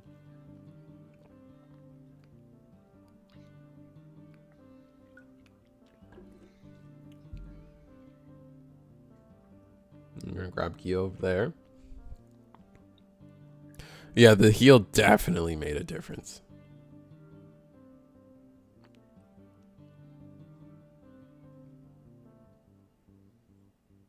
And Kakaru throws in the towel here in this match. It might be over given how where we're at in time, and we know Kakaru is able to play pretty fast. So, yeah, I think that's it. I think it's a good time to run through some of our sellouts, some of our promotions for things going on here online, because all 82 of y'all, first of all, thank you for joining us today. Crazy turnout. Yeah. But yeah, so again, I don't know what the cross-pollination is between Digimon and Gundam, but we do have a couple friends hosting Gundam events as the starter decks have come out, and I think this weekend is the release of the full set itself, or if it's their pre-release or whatever it is. So Gundam is fully coming out. It's the next Bandai card game, and we are all a part of the one Bandai bubble. Expect to see these players at Card Fest and things going forward. So, you know, if you guys are interested, our friends here at Sundam are hosting an NA-friendly European tournament. You do see the $10 Euro entry, but it is open. Just kind of like how here at Eagles Nest, we're open to Latin America and anyone really as well. Our European friends here have decided to make their Gundam event open to NA participants as well. So if you are playing Gundam and are interested, Sundam, I don't have the link, but they are on a limit list. It's not too hard to find. Also, eggmanevents.com. I mean, I wouldn't be where I am without Eggman and eggmanevents.com. So they are also running a triple win-a-box brought to you by EX Share Collectibles. That's going to be on the Sunday following the Sundam event. So Saturday, Sunday, goodness for you guys all the entire weekend. This event is sold out, but if you guys are interested to just, join the Eggman stream, it's always a blast to be on that stream. And then also waitlist. Eggman does a great job of maintaining the waitlist and offering slots to people on potentially waiting, because people drop last minute, and it's nice to be able to fill that slot financially and letting players play, kind of. Our last thing here, or not our last thing, but our next thing here is VPassion, a local Digimon competitor, top 16, multiple events, has offered up prizing here for they make shirts. They make cool design shirts. You see Imperial, you see I think that's Pyodra, or is that Azulong? I think the one on the left is Alphamon, and the one on the right is Oh, it's Alpha. Okay. Yeah, he's gone ahead and added extra pricing for whoever wins the tournament today will get a t-shirt from his shop. If you guys are interested in checking out his shop, though, got a QR code in bottom left along with the store link. VPassion, great guy. He really does a lot for the community as a player, but also trying to do a little bit on the merch side. So we said, love to give you a shout out, especially since he is donating extra pricing as well. Absolutely. So that is gigaslash.store / so gigaslash, yeah, no. Dot store. Yeah, dot store. Yeah. It'll get you there. So join them. And then, always helps me to become, helps me if you guys become a channel member. So always do that. And here's the weekly schedule for other weekly webcam tournaments. We're special eventing here today on Sunday, as you guys know, for our case tournament. But tomorrow and Thursday, we are kicking off the start of our BT22 season. PROXYS for BT22 are gonna be allowed. Everyone's doing their pre-releases this weekend. It's been a fun time. I got my Nyan Boot alt art. I'm very happy. I also got the Nokia alt art, which I was very excited for, because that's probably the one I wanted. The Gabumon looks freaking adorable on that. So, but we're not the only ones. DigiGuard United and DigiGalaxy cover our Wednesday, Friday slots for tournaments. I don't know if they're covering BT22 PROXYS. I don't know if they just mirror what we do, but just, contact the tournament organizers to get any of your questions answered. Going forward, also DigiPanda merch, just in time for BT22. BT22 sleeves, Omnimon, Rena, Mirai, oh my god, we have Mirai and Marie now. All right, Mastamon, and then Noodle Arms Man. All these 4 decks are supported in BT22 with new cards and updated power levels. So why not update your art? You gotta look good to play good is kind of how I see it. So why not update your sleeves on those older decks of yours with some new fancy in-theme art? Riftbound's trying to happen. Here's our event. Here's the flyer for this event today. All entrants to the tournament are entered into a different raffle for some fun stuff. So if you guys are interested in joining our tournaments, you guys, even if you buster out, go X3, you still have a chance to win something for your efforts. And also on top of that, we also incentivize early registration to all of our events. Whether through prizing or a slight discount on entry. So definitely here at Eagle's Nest, definitely try to register early, because we do try to incentivize people signing up early and signing up often. And I think, I think that cycles through everything. You got anything else? Where's the round at? I was going to say we have one table going on still in the round. We're just hitting overtime, so it's probably a good chance for us to catch a break. But also, if you guys type 1 in chat, you guys get entered to a raffle. If you haven't done it yet, type the number 1. Type the number 1, and we will raffle off the tokens at the start of finals. So round 5 will be the start of finals. So after round 4, imagine, we're raffling off those tokens that you guys have been seeing. We'll show them off a little later. Again, I have the little video, but we're gonna go to the break screen. I gotta just fix up the break screen because it's still in Gundam mode. So let me see if I got my images for that set up. Yeah, we have 3 undefeated this next round. And we are playing 5 rounds. We did announce 5 rounds to start a tournament just to be kind of consistent with like online events, especially since it's a higher stakes tournament. But what are we feeling like watching next round, chat? Just while Reese is doing that, we have the choice of Megidramon, got the choice of Gallantmon, and we got the choice of Royal Knights. Okay, let's see. As our last 3 undefeateds. RK. Maggie, and what was the last one? Our Royal Knights, Megidra, and Birds? Gallant. Oh, Gallant. Actual Gallant. Ooh. Yeah. Oh, so it's McNuggets, right? Because it was the bird player, McNuggets. Yeah. Let's see. And... oh, wait. No. Is it Megidra or Birds? It's Megidra. Pure Megidra. One of them was a down pair. Oh, I see. Kakaru lost as an undefeated, losing to a down pair. Got it. All right, poll started. What you want? Royal Knights, Megidra, Gallant, and we're gonna go on a quick break. BRB, guys.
All good players are shuffling up anyways. All right, so can I order chicken? That's funny.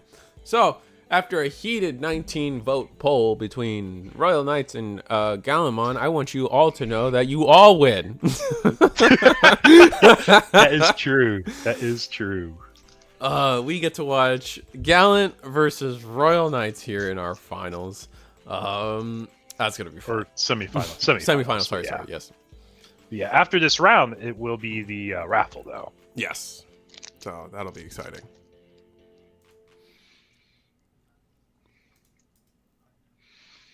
Now the real poll, just so we can get people split up, is who do you think's going to win, Gallant or Royal Knights? Right, we can't all have winners here. Oh, unless they go tie. Imagine that'd be right. Who wins? And Gallant. Gallant's gross too. Like I feel like both Gallant and Wargrey just have like that similar energy to them for the most part. Gallant just has a little bit more, like probably the stronger protection as well, I would say. Over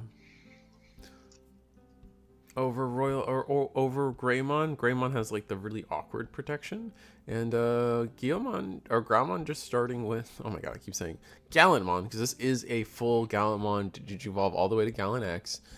Starts off pretty good, choking the Royal Knights player to 1 with a rookie in the back and a mem boost. And this matchup is very playable, like Phantom's saying in chat here. Both sides have a way to play the game. Mm-hmm. They both have a macro game plan they aim for. And Michael doing the Last Guardian with no hits. That's so tough. Yeah, you can't. None of that. But it really shows how teched out Michael is trying to be with their Royal Knights list.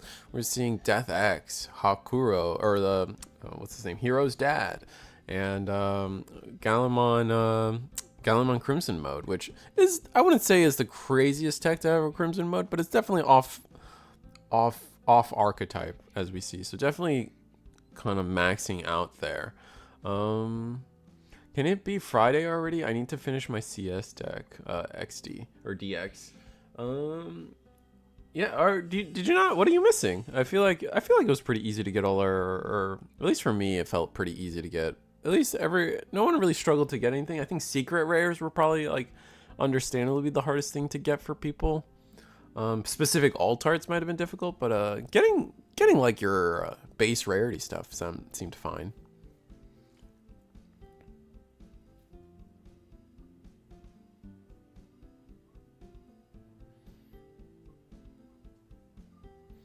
Alright, Last Guardian coming down, getting the Oryukin, which can be pretty valuable in this matchup as it does help get rid of Gallimon, X antibody. A list of stuff because I'm going to bling it out. Oh, okay, so you're going max rarity. Oh, my poor friends. I had a couple friends buy a case of BT22, and I don't know if... Did you pull your own case? I forget. I was going to, but then I'm just kind of waiting to see the results of this tournament for how many people actually end up taking packs, because it was a very full tournament. That's fair. I will say that like my friends opened up a case because it's like one of the first times. I usually don't recommend people get cases, but this group of friends is just, oh, we love Cyber Sleuth. All right, and I feel like I always put that negative energy into existence because then they decided to open the case and got 4 alt-art Jimmy Kens. And oh my gosh. I felt so bad watching that happen to them.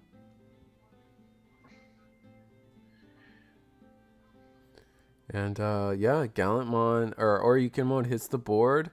We do get to play a Guillemon off of it. We get to do more searching.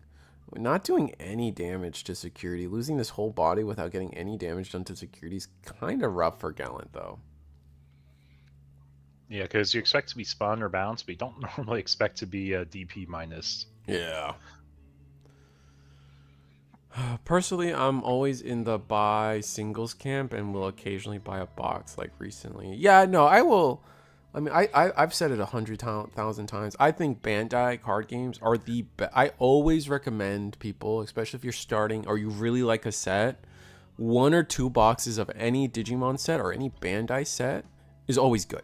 Like I will never discourage someone from buying 1 or 2 boxes if like your goal is to like build a full like collection of that set. You will most likely get a playset of all your rares, and then you'll most likely get a good amount of trade fodder for all the super rares and secrets you may still need after those 2 boxes.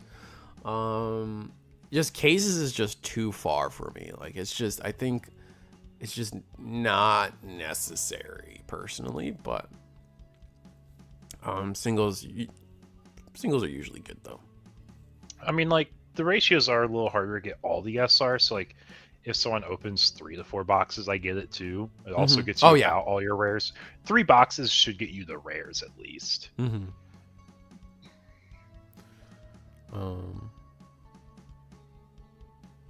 So that was in early Digimon. That's what I did every set. I was like, I'm gonna get 2 boxes. That gets me covered for the entire set. Gets me a good collection of secrets and alts. Lately I've been toning it down. Maybe I get a box or maybe I split a box. It's just I haven't had a huge interest in any particular deck since like 17-ish. But mine is excessive. Unless you have a huge collection, a case doesn't really seem worth it. My collection has 9 copies of every card, so I can buy a case every set because it's cost effective. Oh yeah. If you're going for a crazy like, oh man, like the that reminds me of like the Digipanda version, right? That's I need a binder set, a play set, and then a one of mass like collection set, I guess. So yeah, like that goes crazy. A case is like if you are splitting between a ton of friends and want to raise chances for a chase. Yeah. Oof, the Gallon hitting security. This is just not going Gallon's way. And we are going to play the Omeka out. Tells me we might have another purge. We're going to tuck another Omeka. Yeah, I guess. Or we just kind of know that the only way for Gallant to remove this Omeka is deletion anyway. So we play around deletion effects. Yeah.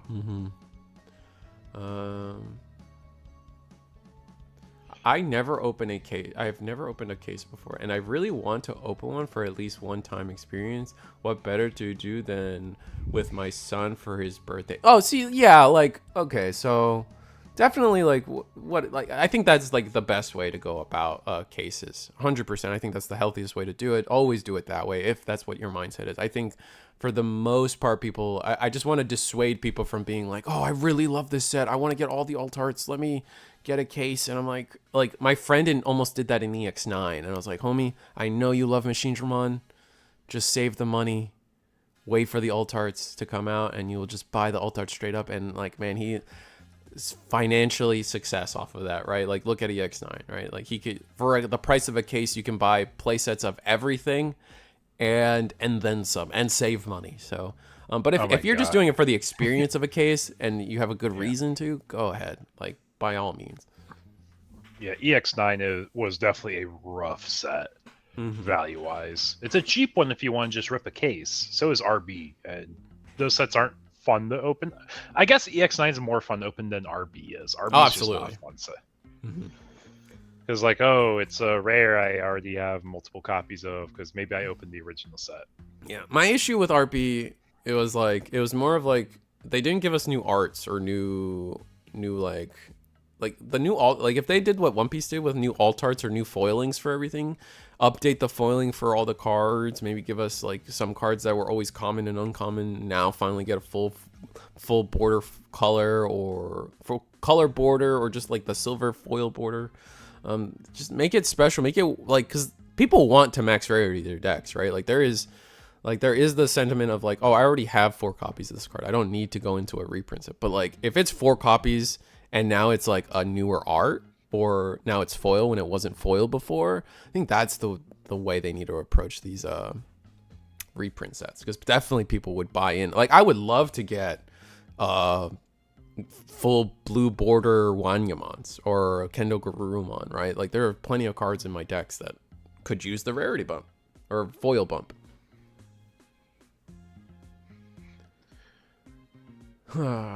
This conversation reminds me of that player in Australia back in BT13 who sent out the tweets over 30 cases who insisted they would have max rarity nights out of the gate. Special events or doing pack openings with kids is something different. Yeah, for sure. Every other TCG has established that reprint sets are always time to do new arts. Yeah. Facts. I'd love to max rarity All Force one day. Exactly. So here's a difficult question that I'm still trying to gauge for myself that I'm actually open for chat's opinion on. Do I bother with the reprint set for my webcam locals? Because I feel like that's going to be such a miss potentially. Like I feel like it's not worth the risk. Yeah. Yeah, it has more risk than upside. Because like I look at EX9, and just for transparency, I tell everyone I don't really make money on these events. I think 2 weeks ago I made $1.15 on one event. Cool, it happens. You guys got the event. I'm able to break even. I have $1 plus into my balance. But EX9, my balance went from like I have a floating balance I use to cover costs for these events. I lost $200 over the course of EX9. Oof. Like it was a rough set, but like this case tournament, for example, is a great way to build up that buffer again. Yeah. And it gives me a way to like always have the funds to buy the next case for the next set type of thing as well. Like EX9 was bad. Yeah. So now it makes me really scared to order side sets like that again. Oh, no, absolutely. And I feel like in your scenario, like I Uncanny Girl's talking, saying that reprint 2 will be better, and like I want to believe that reprint 2 is going to be better, and I won't be surprised when like we start getting reveals for reprint 2 that it is going to be better. But realistically, you have to put in your orders for the case right now, right? Like I will have to have my order in roughly by next month. Yes. Yeah, and by then we will have zero information as to what is going to actually be in that reprint set, right? So like you have to make that order with nothing to base it off of other than history, and I think for that like it might just not be, it might just be the safe play not to, but I digress. Yeah, I'm trying to think. I think BT23 I have orders for already. EX10 was due a long time ago, so I don't have anything for that. I'm trying to see how far out I'm ordered. I think it's BT23 is why I have my orders done for. Honestly, without knowing what's in it's impossible to say, because it truly depends on if RB actually has cards people want, because even without Ghost Game cards, RB wasn't a amazing set of reprints. It would I think, to be fair, I don't like RB, but I will defend RB in the sense that it came out too late for the US. A lot of those reprints and the cards they decided to reprint were cards that were more relevant when they came out in Japan, right? Like RB came out like 3 or 4 sets before we got it in Japan. And so a lot of those cards had way more relevance, like starter deck, like the BT1 ties, all the tamers. Like there was a lot of good cards that were relevant for their time in Japan, and then we just got it way late. They were also supposed to be, if you guys remember, we got the adventure gift box set with all the fun memory boosts, like the Gabumon fishing. The purple one was all the nighttime Digimon waking up with the moon in the background. The yellow one has the boobs, angel boobs on it. Red one is the Tyrannomon eating meat, I think. So like those were all supposed to be in the reprint set as well, but they decided to take it out for the US release, the NA release of it, and opted to put those memory boosts in the gift sets. So like they did a few things to make the reprint set even worse for us, reprint wise anyway. Yeah, I like being transparent with everyone. Like EX9 did really hurt, like set wise for channel. Because what I do is I order about 10 to 16 cases every set, so I get the biggest discount I can. I sell a lot of the cases at like a small profit margin, so I mostly break even. But it's mostly so I get the product as cheap as possible for y'all. And I was able to pre-sell all of the X9 at basically my cost with a little bit of buffer. But once it came to like the actual boxes for the channel, it was just all like super negative. I had to sell the boxes at like 48 a pop just so I get cash flow for next set. Right. 48, 50 a pop. I sold a few at 55 a pop to channel members that asked, but it was bad. So that's what makes me not even want to bother with reprint set 2. And I think it's just going to be a total skip for me. It might have to be. I'm also, as I get older, I'm more business conscious, and it's hard to throw the money at something like such a big unknown like that. Yeah. It's just a gamble, and IMO feels like not a gamble worth taking. It's a decent chance you lose out, but better to lose out than lose big. Yeah, exactly. If sets keep heavily focusing on single set decks, DM, CS, Time Stranger, etc., it will be difficult to gauge player interest. I also agree. We are since BT21, I feel like every set has had an overarching tag pile deck building wise, and I don't know if that's gonna be good in the long run. Like, we were first interested when we saw Hero and Adventure, but now we're seeing DM, CS, Time Stranger, like you said, to the point where we were predicting that maybe even villains would be a tag. So who knows? Or maybe they finally pivot. We're going back to Liberator in EX 11. So who knows? Yeah. I think I do agree with most of the chat here, though, and it kind of illustrates my thoughts. So if the set is very short printed and there's stuff people want later, you guys will understand why it is seemingly short printed, because no one ordered it. Yeah. Just one of those weird transparency things that I people don't think about. People appreciate it. I think people definitely like the insight on like the inner workings of what goes on for this stuff. Gives them perspective, because it's so often that I feel like people like either go on Twitter or like make opinions based on like what sounds correct and because what sounds correct and what sounds like it makes sense is oftentimes not reality and how things actually operate, because they're missing information. They're building and I don't think it's wrong it's not incorrect for someone to be able to make an opinion based on the information they have, but it is oftentimes you just have to accept that information is not complete, and so your opinion could be a little skewed. And so giving people that insight, I think, is only a good thing. I wish companies would do that more. It's honestly like one of the miscellaneous things. It's the reason why stuff like Gundam is short printed too, because now you have to think, okay, I'm talking like from an event organizer perspective, where I'm ordering boxes, so I have roughly 2.5 to 3 cases each set for people to take packs from. Yeah. Compared to, okay, now I am the business and I am selling multi-million dollars worth of product. How much is too much where we lose money versus how much is enough so we satisfy demand? Yeah, that's why I feel like there is a little bit of short printing when it comes to Bandai games. Like they might not, they don't always meet demand in terms of what they print versus what gets pre-ordered, but like it is a print to order model. It is a print to order model. So sometimes, like, it's very incorrect to say things were short. Like, it's very rare that something just straight up gets short printed.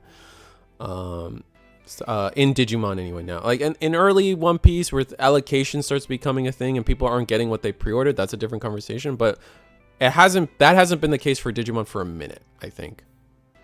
Yeah, I think the other thing with Gundam is like interest was rising for it after orders were placed.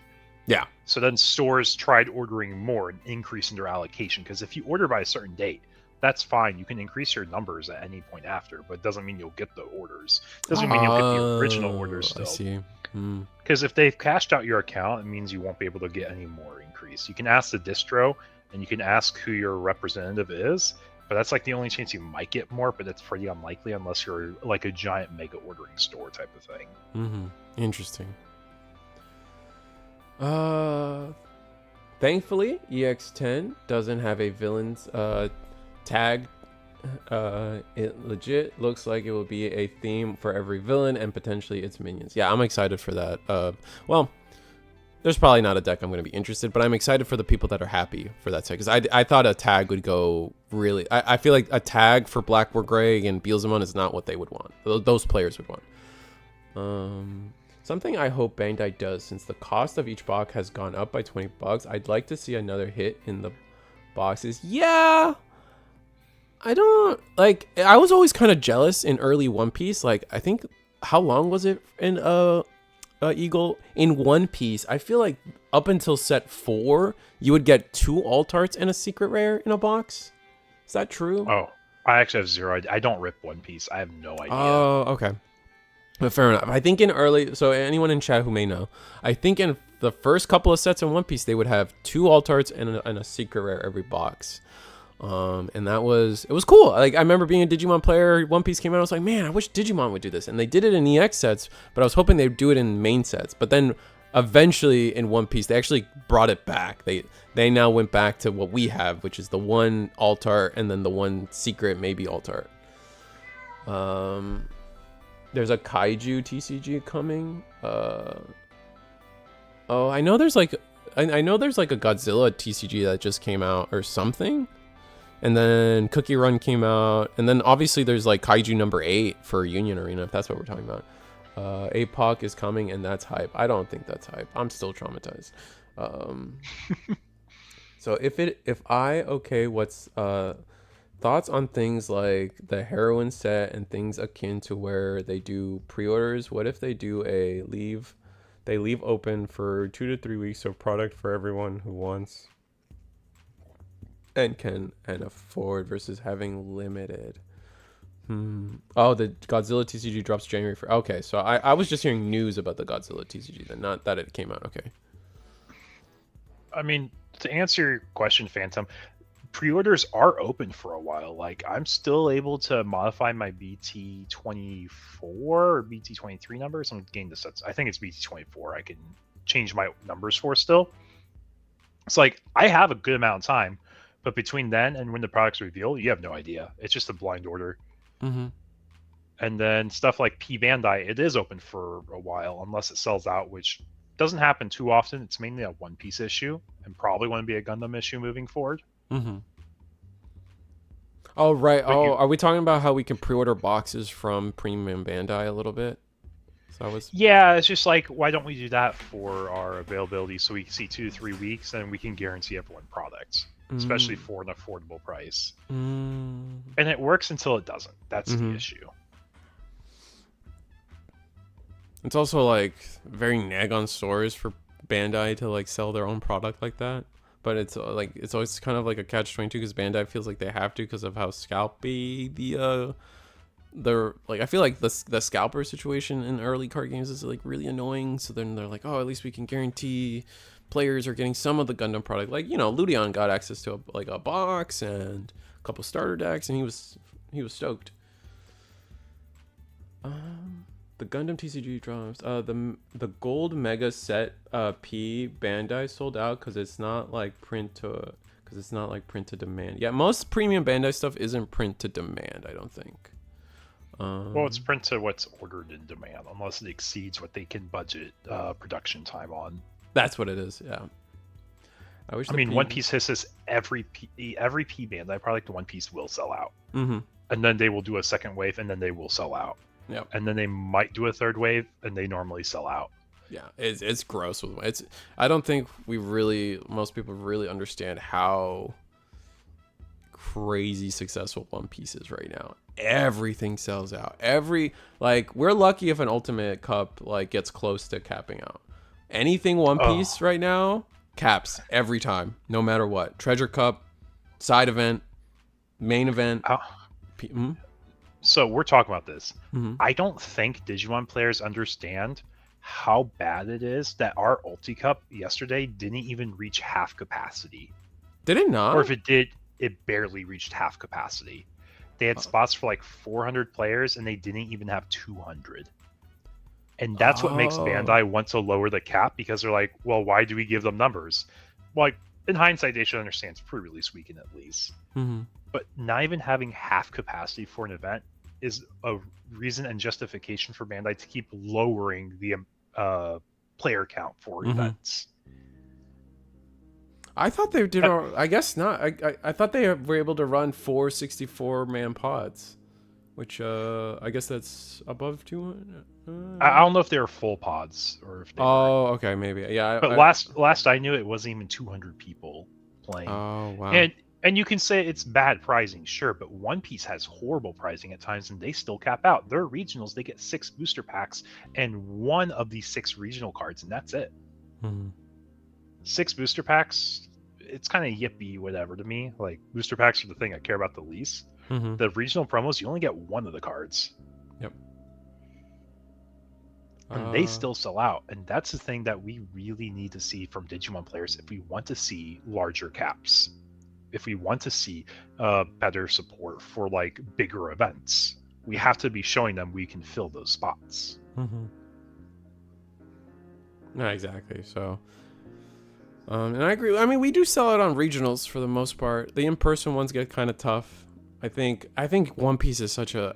It sucks that we have to get compared to One Piece sometimes, though, in my eyes, because it's like One Piece is such a phenomenon right now in terms of like One Piece. It is financially worth it for people to fly out. Let's say we're in a New York player. It is worth it for us to fly out to California to the Dodgers game to pick up a single copy or 1 or 2 copies of that alt-art Luffy to then turn around and sell it for $300 to $500. It is a financial benefit to do that. 5 to 6. Yeah. 5 to 600. Like, and it's like, it's one of those things where it's like, Bandai can't control what people value those cards at, right? I mean, it's also worth it for someone to fly out, go to Washington for a regional, just to maybe be on the wait list, because if you do get in and you do cut into pricing, like it's instant profit. Like, it is so worth it for people to be in One Piece, and it's part of it is not in Bandai's control. It is just what the secondhand market deems those cards are valued at. Because our pricing's not too far off from what One Piece gets, in my opinion. I mean, their cards are a little more decorated with the gildings. We get more cards. We get the whole regional set. We don't get a 1 in 6 chance set. Yeah. We get every card in the regional. And like, yeah, I'll admit, yeah, the pricing was really bad, but they did also announce, hey, we'll redo the previous event pack to add to it, so you guys have more value in these events. It's like, it's not just that day, man. It's like the players have to be just as committed to playing in events as they are about asking for bigger events. And I don't see those same players that ask for bigger events playing in every single event too. No, that's fair. The regional and VO, we didn't hit 384. But say, like, yeah, so that's kind of my point, Phantom, about like in-person regionals. It's different for us because it's not like One Piece where people like are willing to fly just to be on a wait list. So for us, it's like, in-person event, you can fly out and then like you get your ticket. I think like I imagine the VA event did sell out, but then people, life happens, people don't show up, etc. And suddenly you're missing, 30 to 50 people, and people aren't flying in just to fill those slots, to maybe fill those slots, right? Like people would only do it for a guarantee. And so it's kind of it's weird, I guess. Regionals do sell out. Yep, they do. Those are just my thoughts and 2 cents, at least, though. No, I mean, it's definitely you have a great perspective of it in terms of being you're a top Digimon judge. You work with Bandai and a lot of behind the scenes stuff, so you have a different, a closer to accurate perspective. Yeah, but back to our game here. I think we are in the middle of game 3 here, and it's looking kind of rough for finishing in time, because I think we did have a very slow game 2 there. No, we have 17 minutes. We're actually sitting pretty well. I think we're sitting pretty. Yeah. We're gonna Last Guardian for 1, see if we can find something to play. We always get the Cool Boy, and double Omni there is unfortunate. Probably gonna see a bottom deck, find a way to bottom deck this. Are we just gonna play the? Oh no, or you can minus DP, play for 1, gain a memory, gross. And yeah, are we just looking for? We're looking for the recycling. We're looking for the ability to just. Oh, I don't even think we can feasibly OTK, but I guess we're looking for a route that lets us go for a lot of damage all in a single turn, or you can to gain us 3 memory. Busted. That's gonna let us play Cool Boy. Yep. And then Digimon Emperor for 3. A nice clean push to 3 there. I just love the little memory gauge as like the token here on board. Yeah, I mean, it's black red. It's pretty good.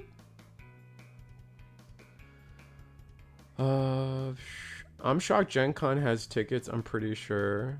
Oh, Gen Con still has tickets. Gen Con doesn't have regional tickets. It sold out pretty early. There are some spots in the Ultimate Cups and the Saturday Ultimate Cups, which happens at the same time as the regional. It was the Ulti Cups. Yeah, see. But it's just Digimon players don't really value the Ultimate Cups for... Yeah, it makes sense. People want their invite. Unlike other TCGs, Bandai games don't have cash pricing, and due to caps, pricing is also capped. This also creates a scenario where it's harder for people to win their travel and hotel money back. Yeah, unless you're One Piece, right? Because all the cards are valued at so highly. Welcome to my One Piece Day experience. Got top 16, walked out of the prize line. Someone looked at me, looked at my card, said, "Do you want that?" I said no. He gave me a big pile of money, and I said, "Yeah, you can have it. I don't want this." Yeah, no, it's crazy, dude. I remember it wasn't even 2 minutes of me having the card in hand until I got rid of it. No, my experience, because I got to commentate when I was doing a lot more One Piece. I got to commentate the Kissimmee Orlando regional that happened just after set 4, whenever Green Yellow Yamato came out, which I think was set 5. Set 5. So it was just after that came out. I got to cast the in-person regional in Kissimmee, and I remember talking with some of the top 16 players right after the event. They had just gotten their prizing. We were all standing in a circle yapping because friends of friends, and people would just come up and offer 13k 10k to these top 16 entrances. It's just Serial Luffy I think it was still Serial Luffy at the time, and people were just ready to instantly drop $10,000 and no questions. That was their initial offer was,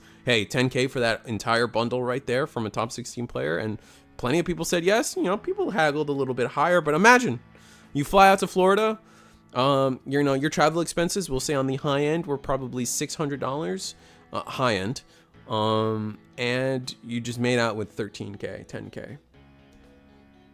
If you do that enough, and again, it's part of that's not Bandai's problem though, because it is how the secondhand market values those cards, and there's just a high secondhand market for One Piece pictures. Yeah. So here's another thing though. We're saying pricing is not good. That's why people aren't playing. Mm-hmm. Battle Spirits had arguably one of the best pricing that ever existed in TCG. Straight up, Battle Spirits had the best cash to tournament ratio ever. Yep. I knew plenty of people making money on that game. Yeah. That did not help attendance. So sure, pricing could always be better, but pricing is not the only driving factor of tournaments. You still need players, and you still need... Yeah, you need IP too. That's right, Luna. You do need IP. But you still need dedicated players that will play the game, not just regardless, I guess, but to enjoy the game. Mm-hmm. And that's just one thing. It's I guess it's almost like a weight on my shoulders because people keep complaining about, we want more from Digimon, but also they're not playing in the events for Digimon to show they support it. And you really have to be supporting it in all aspects, not just on social media. But I'll end that rant because I've kind of been on that tangent for a bit. Mm-hmm. We've been Subway Surfers in the background with AI story dialogue. Yeah, whatever. I mean, I think people appreciate the conversation. It gets the chat going. It gets people thinking. And giving conversation, I think is what we get to do on these events where you don't get to talk about these kind of things on an official event, Yeah, but anyways, for anyone joining us, we're in the middle of round 4 of our 5-round BT22 case tournament in the EX09 format. Tomorrow will be the launch of BT22 pricing and a format for WEBCAM Local, so make sure you guys check it out. If you guys are just joining us, all 80 of y'all here in chat, make sure you type a 1 in the chat, the numerical value 1, to enter a raffle for a pair of familiar tokens. If you guys are playing Puppets and you want some cool tokens to show off a little bit more bling in your deck, enter 1 in chat, because these foil tokens, they're textured. and they're some of my favorite channel arts I've had commissioned ever for my online branding, I guess is the way to put it. All right, yeah, I have it on the screen for you guys to see for a little bit, a few more seconds, and we're gonna see this game is coming to the apex here. I think Gallant's about to make another stack here quickly, while while Royal Knights is trying to defend, has 3 security left, but we have a board set up with 2 cool boys, which is good, but our King Drusilla is looking pretty slim here, so we're gonna have to see if it takes us anywhere. YouTube chat. YouTube. I was going to say, you're only streaming on YouTube right now, right? Yep. Yeah, so it's all on YouTube, guys. You may not see a confirmation seeing that you entered the raffle, but I promise it's tracking. Yep. Risu, how many people do we have in the raffle, out of curiosity? Let me see. Do you at least have a number? Or I do. I just gotta find the right tab for it. We currently have 48 entrances in our tab. In our raffle for the chat right now. I'm gonna go ahead and type one on chat in Twitch. Go ahead, do it. I'm watching. I got proof if you do it. I actually don't know if chat moves on Twitch when it's offline, so I guess we'll see. That'll be interesting. Damn, Galamon's sitting at 5 memory because we were able to clear the Oryukin.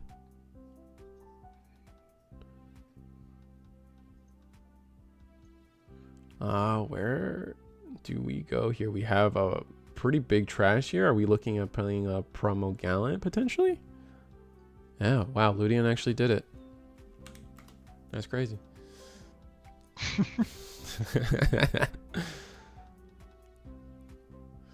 Yeah, it did work, Ludian.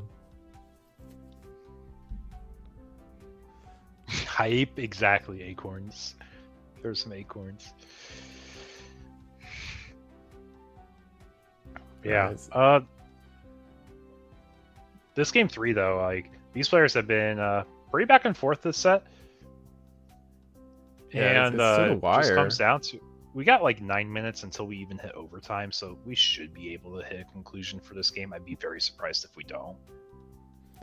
Because we're getting close to BT13 Omni just closing out game. Yeah, I mean, I think the Gallant player has, what, 4, maybe the full 5 security. Only 3 sources under King Drusilla, though, but at any moment we can play an Omnimon X antibody. Just hard play it off of the reduction of 7, 8, 9, 10, 11, 12. And from there, we probably see being able to protect it with a Last Guardian gonna be pretty nasty.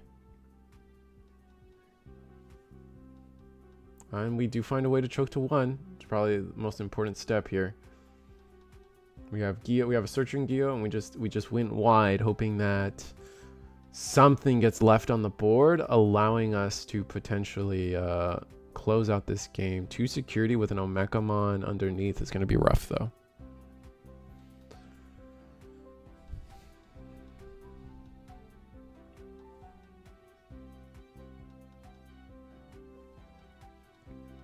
Did he take the Tocado? I'm not sure. I wasn't watching the search. Hey, here. How you doing, man? Must be nice having a day off of judging, right? I know you've been working a lot lately. Yeah, been hitting overtime, not just like online, but also in person as well. Feels nice. That's good. That's good.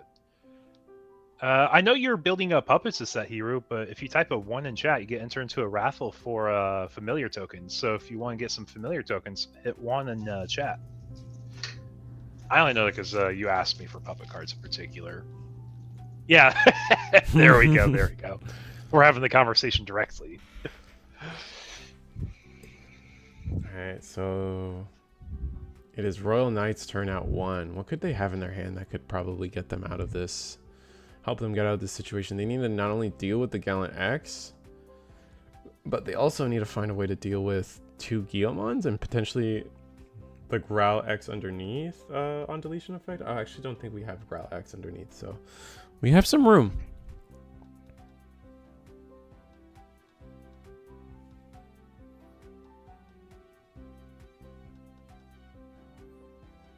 Oh, are we going to play...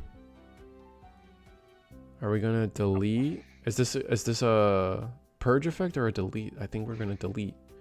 It's definitely a delete effect.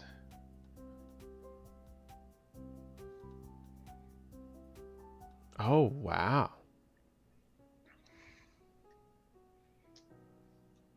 I mean, we got a lot of value off of playing that one Omni, to be fair.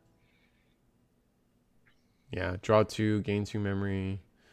Doesn't choke, unfortunately. We were just one memory short, and we do have Last Guardian. Draw for Digi up. Well, we have a Fixer. He Mm-hmm. was choking if it wasn't for Fixer. Yeah.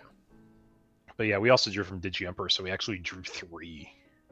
That's pretty strong. Talk about going hand plus. Mm-hmm. But for all 85 people joining us here in the stream, welcome to our semifinals. Next round will be our finals. We have our undefeated at table 2-1 against the down pair, and these players are both undefeated. We should have enough time for our players to finish their set. We've got 5 minutes in regular time plus all of overtime, and like we've already said, it looks like they're getting closer and closer to actually finishing up the set. Gallant could potentially win here because they have a Gallant X on board. They might even just have Crimson mode for game even. Mm-hmm. But we do have to be careful of Mecha in underneath the King Drasil, so that is also true. Because you can swing Crimson, nothing to pop, so win attack trash. Oh wait, popping Omnimon does bring out Omeka from Cool Boy. Mm-hmm.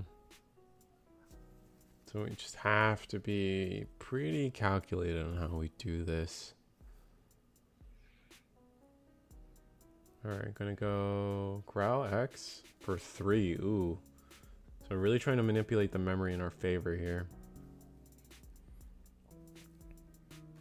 We have access to what I think is a memory boost and a training still. Going to attack right now with the Gallant. -4, +4. And then end the attack, we'll be able to unsuspend. Let's see where this goes. We need more people in Twitch chat, to be honest. Alright, let me see what you guys were doing over there. What is crazy? Oh, you guys are funny.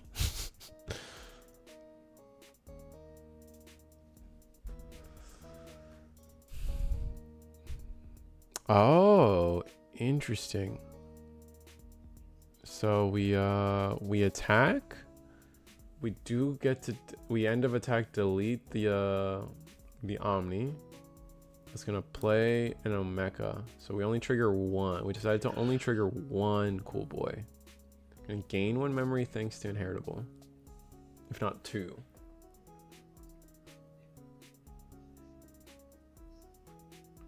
Yes, Manny, I will be at Gen Con. I will be working in the Gundam section for Gen Con. Alright, Kiyomon goes in. Last Guardian, or Purge of the Royal Knights, just gets the Beyond played.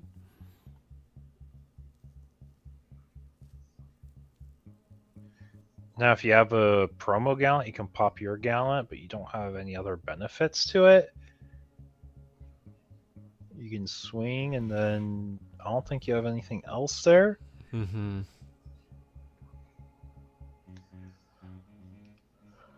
Scramble. We're scrambling somewhere. Oh, we're scrambling just to pass. Yeah, saying I don't see Royal Knights killing me from this angle, and we're going to be taking away to Michael's turn. It makes sense. I mean, Royal Knights only has 2 Royal Knights under King Drasil, so after using a BT-13 Omni, not only do they have to have a second one, which is probably possible with all the draws they've gotten, it's just they don't have the key pieces like an Omnimon X antibody underneath. We're not seeing thing like a Oryukin underneath to try to get those cheeky memory gains. So we're not. While we are set up with white cards on the board, our King Drasil still stands pretty weak.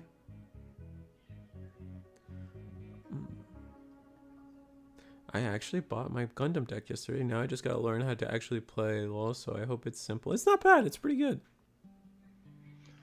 Yeah, if you want to learn Gundam, we run webcam locals every Wednesday, so you can watch games there to get an idea of how some people play. We just had a big beta win and alt tournament yesterday, so you get to see a few other examples there. But if you see blue-white control, I think it's probably the most standard, like cookie cutter fundamentals deck there is. It doesn't have any crazy gimmicks, so if you just want to learn how to play, it's a good deck to watch for sure. Absolutely. Because it showcases every mechanic, even shows command times in some builds. And that's probably like one of the more niche interactions.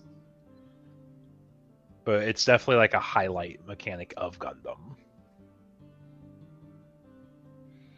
So Royal Knights here, we basically have to win this turn or answer the board this turn, right? We still have one security, which is nice, which means we do get the option to trigger Omeka. Yeah, just really maximizing on our draw power. We're gonna delete the Gallant, the Geo, the Growl. No Growl effect. Oh, no Growl effect because there's no Growlmon underneath to get the undeletion effect. Oh, that's rough. But we do have a Geo in the back with Scramble, Mem Boost, guaranteed 3 memory, and double scramble to recycle any potential pieces we are missing. And Digimon Emperor coming down. We have 2 of them. You have to pass turn if you push out your rookie now. Oof. Just very quickly said, I'm not pushing out this rookie. You got a Digimon forward. You could crack a scramble if you want. Looks like he might just want to draw a card from his trash. Mm-hmm.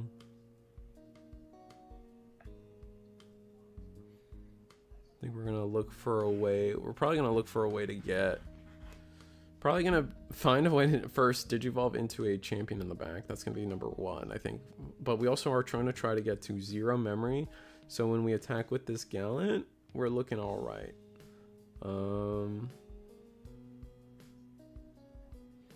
Definitely probably looking towards. Oh no, Geo X. Unfortunate. I mean, we just want champions so we can play around the Emperors. So +4, -4. We'll do an end of attack pop. Probably target Jesmon, decoy on the token. Mm-hmm. Looking to try to bait out the Omnimon now. Oh, but we're gonna just take the pop, and then end of attack. Trash the security, or no? Because we blocked. Do we trash the security? Oh no, we're gonna delete the Jesmon. Okay. Gonna activate Cool Boy. Do we gain a memory off of that? We can Omeka off the Cool Boy. And then we do have too much memory, so we get to spin. Mm-hmm. And you do get Protoform effect, so you get a buyback a piece. Protoform goes. I think it was not Protoform. It's probably when attacking BT9. makes anybody, yeah. BT9. Or maybe they forgot. Oh, looking at our trash. Potentially gonna get that promo Gallant down. Then he uses Last Guardian, say no. But then you would heal one, right? I think so.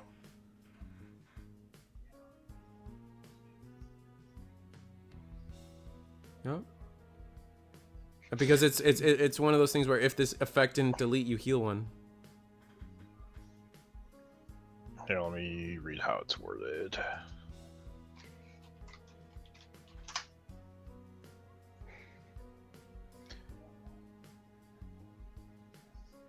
They're drawing. Yeah, they should have recover. I can step in it for a sec. Alright, got it. Hey, guy. The promo Gallant didn't delete, right? So you heal.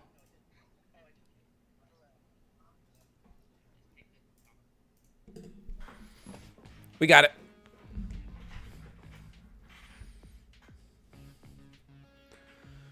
Yeah, it's one of those things like, okay, I just select them to delete, and now we move on to the next part. We are in overtime also for these players, so may not finish the full set, but we will have a round 5 still. So no worries, chat. And before we get to round 5, don't forget to enter our raffle for the familiar tokens today. All you gotta do is type the number 1 in chat.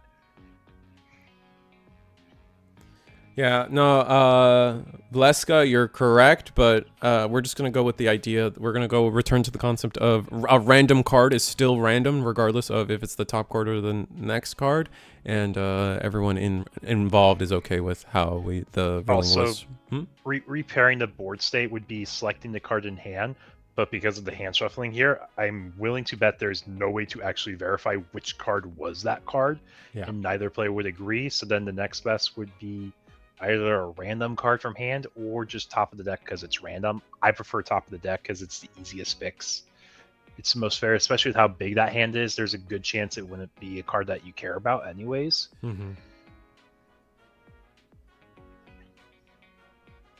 Oh, so protoform to bring back Gallant promo Gallant, I believe, to the hand. That was an interesting way to do this. And now we're at 7 security. But now we don't have. But now we're looking at a world where we don't have any security from Alpha or Gallant or Royal Knights. So now we're looking at what the trash situation is like, and on top of that,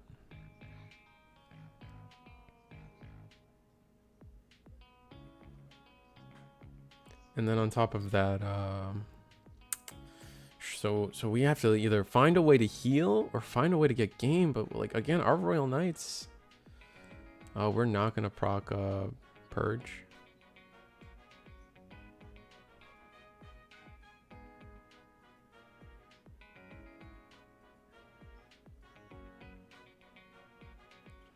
All right, we are going to use our Omni effect. This chokes to 1, but establishes double blocker, establishes ace. So now we have only a training and a guaranteed 3 memory.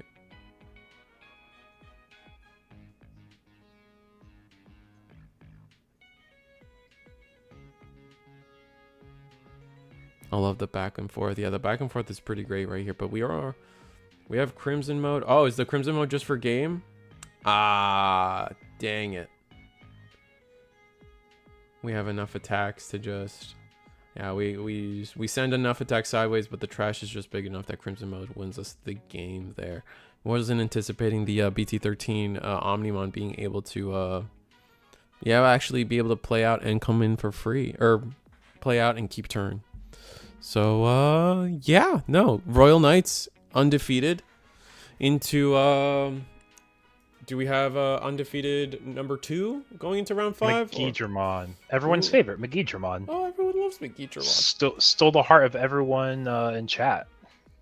All right, so that being said, we did promise a chat giveaway here at just before round 5, and as we're close to time, get your ones in chat right now. Last chance before we resolve the giveaway here. I'll actually give you guys let's see, what do I give you guys, like 2 minutes? We'll say at 52 you guys will raffle off the raffle.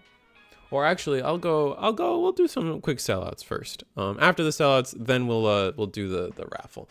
But if you guys, we were just talking about Gundam and Bandai card games and how we are just all together in this bubble. Our friends here at Sundam in Europe are hosting an NA friendly Gundam tournament. So to go ahead and check them out. Their links are on their register on Limitless. So Sundam GDO1 special release. Look them up. Gundam triple win a box from eggmanevents.com. Also, again, we have a lot of Gundam events coming out as starter decks have come out, and the full set is also on its way out here really soon. V Passion has buffered our prizing pool here. Our top player is also going to win a free shirt, free Digimon shirt. So here you see Alphamon, Fighter Mode, and Gallantmon shirts. So go check V Passion, top player in the Digimon community, gigaslash.store. Use the QR code if you guys don't want to type. I feel that. This guy's got some good stuff. So thank you, V Passion, for buffering up our prizing a little bit with a free shirt for our top #1 guy. Become a channel member, helps me out, do the things we do. Here's the weekly schedule for other webcam tournaments. You guys always know here. We are starting our BT22 week tomorrow. BT22 decks tomorrow. So, I mean, BT22 decks will be legal. Who knows if people will bring it? I hope you guys bring BT22 decks. That would be amazing to talk about, I swear. So, see you guys Monday, Thursday, tomorrow.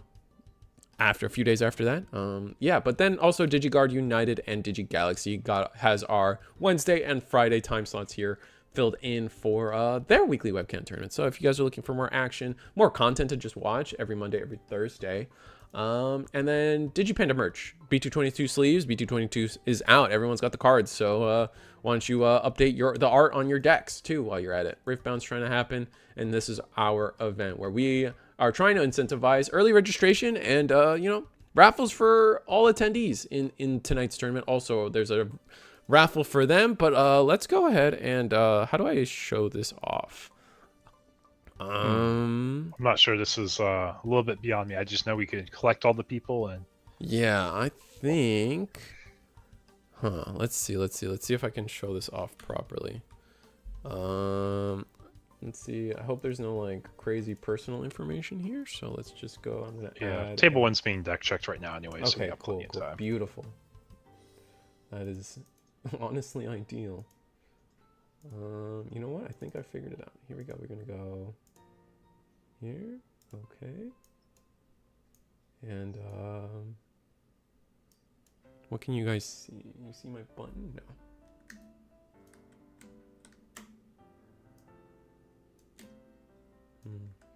Hurry, chat, while you guys are waiting for him to pull numbers. If you haven't typed 1, type in 1 now.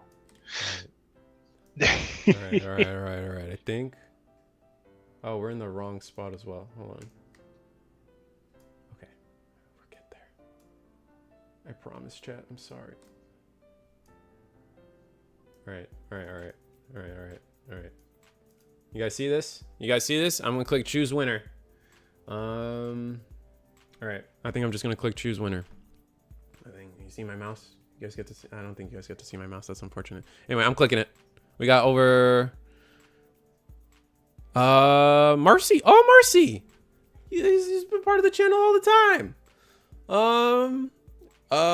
You have to say something to win, I think. So Marcy's got to say something if they're there. Otherwise, I guess I have to re-roll it. I don't know how much time they get, but Marcy's definitely. Definitely. Yeah, we can give them until the end of game 1 of the. Yeah. So I'm gonna give them till the end of game 1 to get the tokens. If not, we will re-roll. I'll let you guys know. But it is cool to see. Definitely a recognizable name for me. And yeah, no, I guess we will. Players are getting deck checked right now, so there's that. Yep. I guess while they're being deck checked, I'm gonna run to the restroom, refill my drink, and we'll be back with the finals, folks. I'm sorry, Jonas. You might have been too late. Yeah.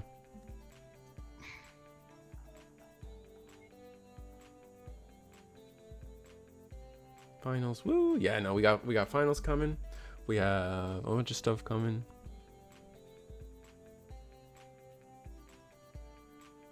Let's see if I got.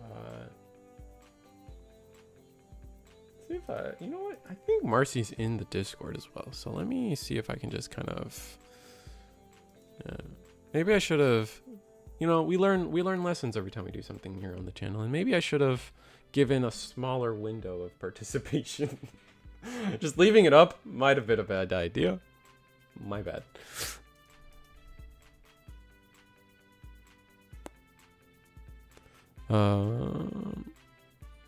Let me see.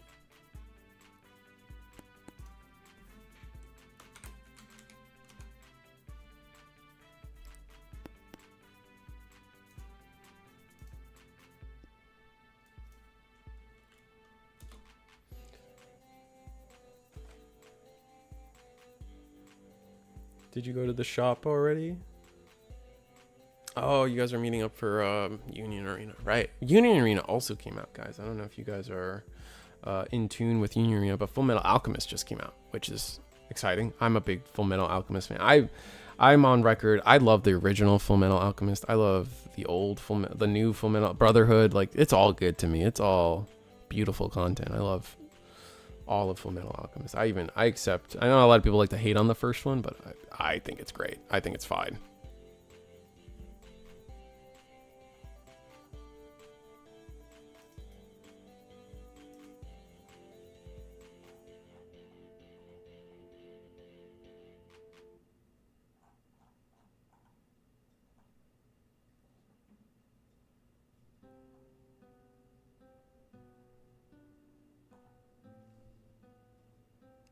You got some FMA videos coming soon?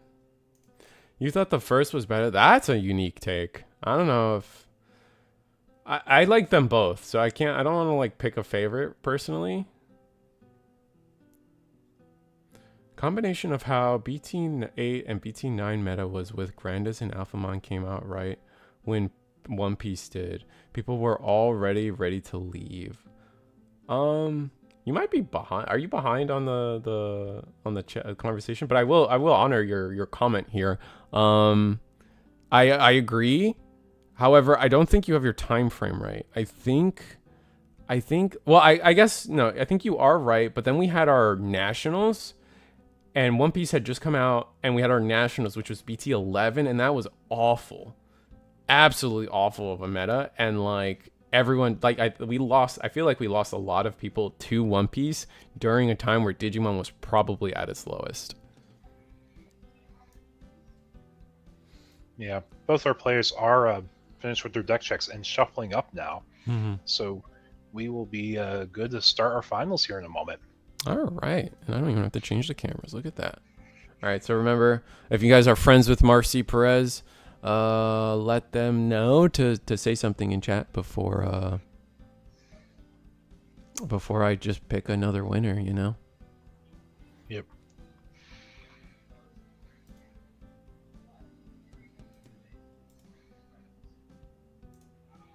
All right, so here we are. I like Full Metal Alchemist Brotherhood more. Yeah, no, that's the common take for sure. Most people like Full Metal Alchemist Brotherhood more, and it makes sense, right? It's the original story technically. Bandai's, I feel like the OG anime with the Shambhala is the better series ending, but it's hard to feel the pacing for Brotherhood wasn't better. Oh, Brotherhood's pacing was definitely better. Bandai was refusing to increase player caps when everything was selling out back then, and One Piece was starting to get uncapped events. I don't think One Piece got uncapped events. They just doubled it. One Piece got into like 1K participation right away. OG anime had more emotional beats. I can agree with that as well. They just had more time to do more of the fluff stuff in the original anime. I agree with that 100%. Like, I'm sorry, chat. Spoilers. For a really old anime at this point, when Hughes dies, like that hit way harder in the original anime. Also, when I forget their name right now, but the dog, you guys know what I'm talking about. The dog and the girl, that hit infinitely harder in the original anime than it did in Brotherhood, personally. But we are going to start talking about Digimon.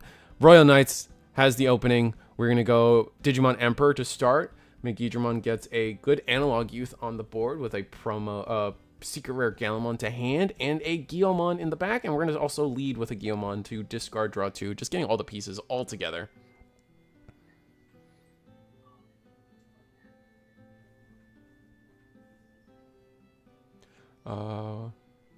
We know so many players who were sick of One Piece having higher player counts and jumped ship. Yeah, no, for sure. And we're going to get the early or you can mode down. Interesting. Get the draw off of... I guess this does choke to 1. Sets up the Royal Knight in the back, which is such an important piece of the potential Royal Knight combos.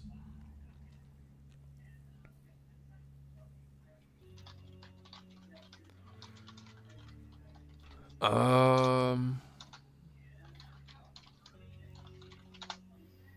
Groundmon responding, Guilmon responding with just a Groundmon in the back. Not really advancing the board in terms of banking, but sometimes banking is the same as just digivolving, man. It's very easy to forget that sometimes it's just easier to digivolve, especially when you're looking down in Digimon Emperor. Get off of the rookie in the back. It's going to be nice. We're going to move to 2 memory by playing the Jessmon. And now the blocker here is pretty important. Yeah, it definitely is.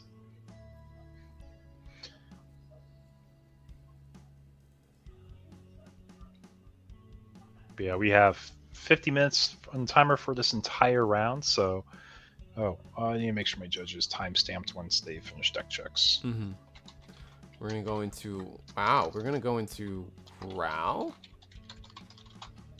And that passes turn. This seems kind of risky. Going into War Growl here is definitely a curious endeavor. Like, this should be easily dealt with. We could easily get bottom decked, potentially. We have a reduction of 7, 8, 9 in the back. They potentially give us a lot of memory, but if we get bottom decked here, we don't get that Growl X recursion going.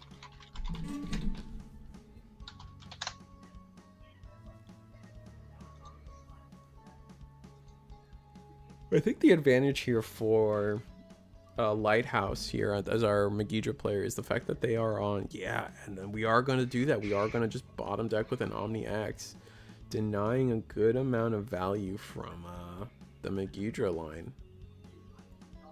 Don't have a real good way to get rush yet. There is not 20 in trash. We will attack security with our Omni.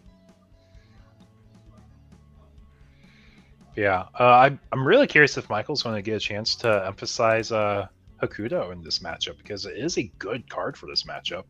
That's true. Well, that's kind of like one of the side problems with teching funny things in Royal Knights is like you gotta draw into it. You can't search for it. You can't and the deck doesn't have a lot of draw until like the late game, where I feel like something like Hakuto is a lot better in the early game. We're just going calling to buy back Growl X and the Growlmon. So our full we'll have down. Yep. Dropped our calling from the tiles, from the floor. Digivolve, no Geo X still for some extra drawing, so just gonna go Growl in the back. Makes sense. This Growl isn't really gonna get its on deletion effect off the ground, so might as well. If you could, you just go Growl. No, you probably want the deletion effect, and we still haven't drawn into any of our booster trainings.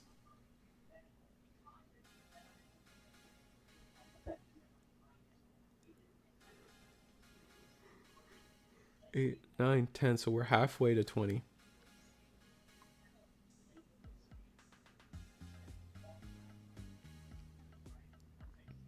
Oh, we're gonna play Medieval Gallant here, or Promo Gallant. It's not free, but it's good value. Mm-hmm. That's gonna be played for 7 in total. That's gonna delete the. We're gonna decoy the Omnimon away, actually, or decoy the token to protect our Omni. Makes sense. Yep. And then it is red. Mm-hmm. It did not delete, so we do get the heal. Good catch. Because it is this effect has to delete, and that effect did not delete anything.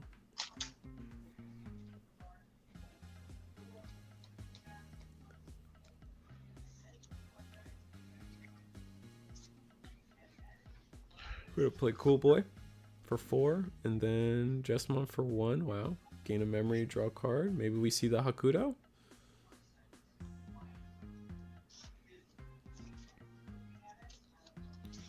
Yeah, we do. Wow. Actually drawing into it.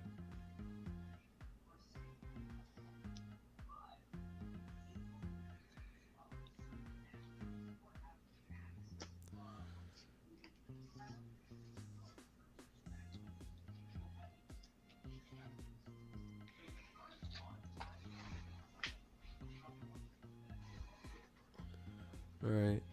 Final reminder for Marcy, by the way, because I think this match might be getting pretty close. Just saying. Royal Knights has three really powerful Royal Knights under the King Drasil with a Cool Boy on board. Soon to have another extra reduction. The Jessamon is a duplicate, so we won't have that, but we got some stuff coming our way. We're gonna swing at security. We are gonna lose that check. It is going to be another Cool Boy. Unfortunate. And then Digimon I designed. Draw 1, trash 1.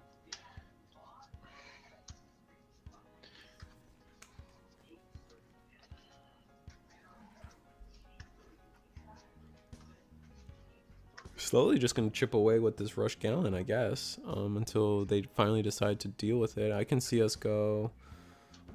actually, no, we can't. This is the top end, right? It's just a Promo Gallon. It's going to be on the board until we remove it, have the potential to recycle it, which could be nice.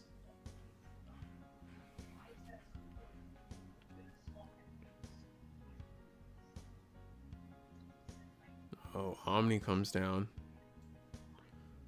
Keeps turn. Which way are we going to use this Omni? Oh, we are going to straight up go. Wow.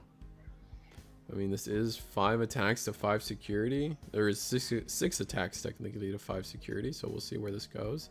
Justmon, 7 attacks actually. Jesus Christ. We actually have game here, I think. Last chance, Marcy. Perez, please.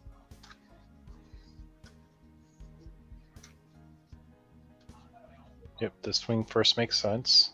Or you can gain 3 memory. Take swing.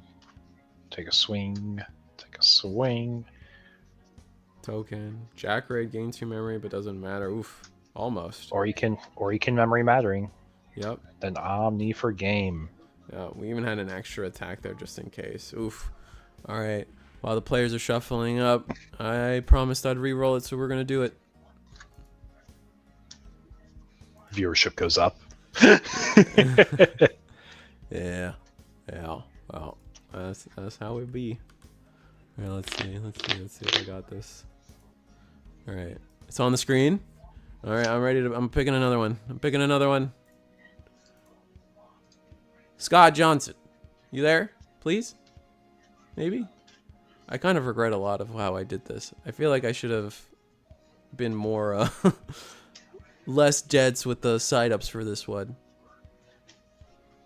Yeah, we're figuring it out. It's first time doing something. Mm-hmm. Oh, Nightbot just says it in chat. I don't have to actually share it. It's okay. Well, it's also time stamped. And guess who's here? Hey, Scott. Hey, that's what's up. All right, we good. He won. We could close this. Okay, Scott, you're gonna hear this message. Everyone hears it all the time. Guess who just came here? No way. Oh my god. Okay. I do have enough. Marcy and Scott, you guys can both shoot me a DM on Discord, and I will make sure you guys both get these tokens. I do have a few extra, but I'm trying to stagger them out. But I do have enough so you guys can both get some. So, if you guys don't know how to find me, my Discord is in the description of this event. If you go there, you will be able to find me. I put announcements pretty much every single week, every single day. I put something in the server. Shoot me a DM on Discord. Just send me a DM on Discord saying, hey, it's Scott or it's Marcy. Ideally, you have a screenshot showing you're logged into your YouTube, and then I'll collect all the shipping information from you guys. Mm-hmm. And if for some reason you can't find him, you can always try to find me. My Discord name is really easy. It's just Risu. So, and I will get you in touch with Eagle if you have to. All right. We learned our lessons. We're going to go back to the game. They have started. Groundmon in the back.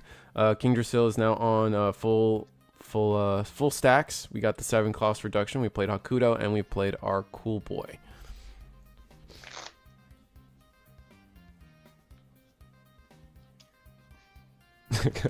Well, I love the chat. Cooked yourself. Oh my god. Como se dice? Or Do you say disue? Yeah. Disue? That's my Sir, you know how to speak Spanish better between the two of us. And I knew that was wrong. Yeah. That's my favorite way to say it. It's like, come over here, como se dice? It's my favorite way to butcher my language. You have a reason for it, though. You have a reason. Chat, can you believe this man? Stanley, shut up. That's all I'm saying. You know what you did.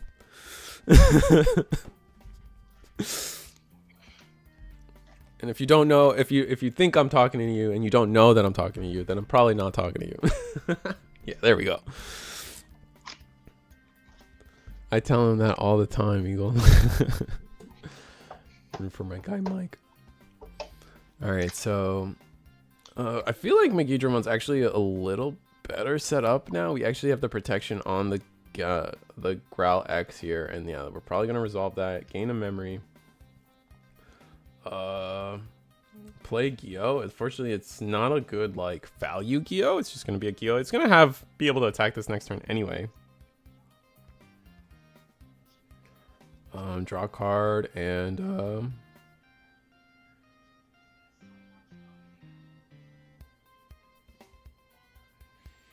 we do get to start this turn. We'll have a training and a purple mem boost to capitalize on.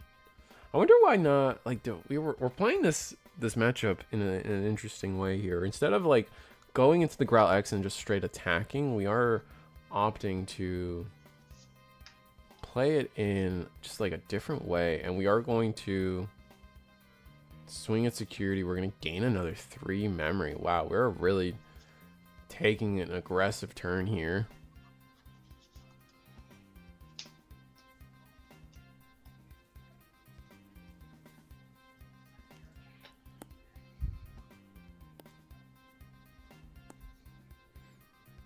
Oh, and we're going to end it with an analog. Okay, so not clearing. Opting not to clear the Guillemon with like a hard play of a different Royal Knight, potentially.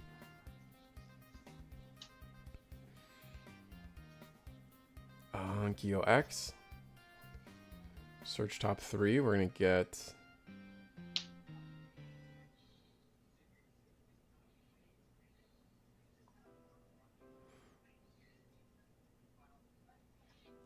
We're going to get...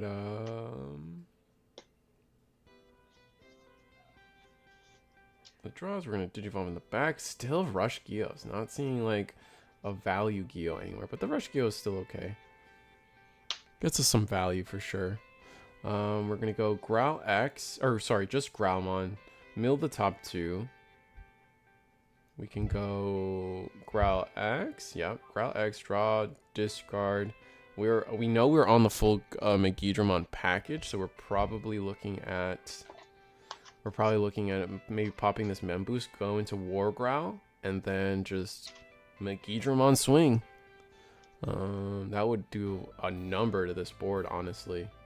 Yeah, pop boost, Growl. I think we have probably like 10 cards in trash at this point, so it would be this attack will be reduced by at least 1.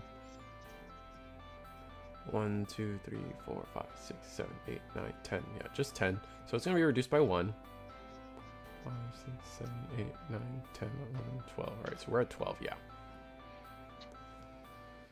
Swing. Here's the reduction for 1. This is where it gets risky though, because Royal Knights just has big bodies. We have to not hit a 13, 14, or 16k body. It's funny that Royal Knights just skips 15 entirely in terms of its DP. Mm-hmm. I mean, it makes it's sense. a cool boy, so we do survive. Now we get the end of attack. Overflow 5, so we do get to keep turn, even though the Oryukin did kind of snatch away some of the potential. Trash of security. Oh, that's another Oryukin gone. That was the 16k we were looking for. So getting really lucky here on the Megidramon attacks. Counting up the trash. We might just be at 16 or 20. So play the Geo first. Make sure we have the 20. Okay. Grab 2 Geos. One of these might not have rush. I don't know how close it is. We might be close. We might be over 20 though. Alright, we're gonna pop the Digimon I designed. Digivolve into a level 4. Growl, mill 2 more cards. We're looking at a Growl X potentially. Oh, mills a Jack Raid. That's unfortunate. Probably wanted that.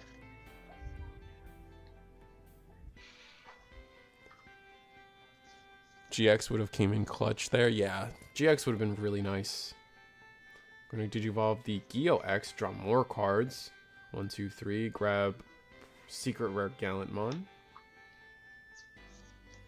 These are 2 attacks that can just go into security right now. Oh, players' names on the screen? Yeah. It's just... I should. I will... If it's something people really do desire, I will make more of an effort to do it. It's just yapping and maintaining the screen for things is always a challenge for me. But I do have it. I have it set up. I can do it even right now, honestly. If it's something that a lot of people see value in.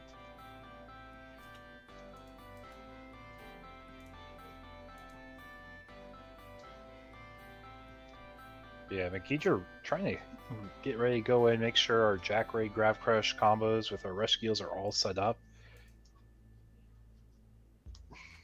Is Grav Crush a good card, chat? I can't tell.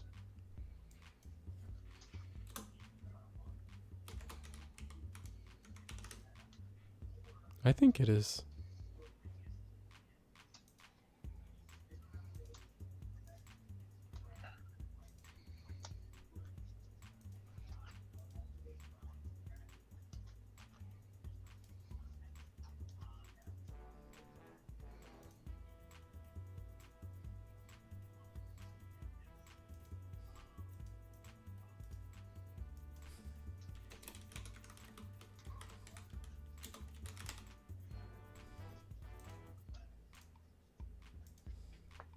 Yeah, here we are setting up for our final game, though, for tonight.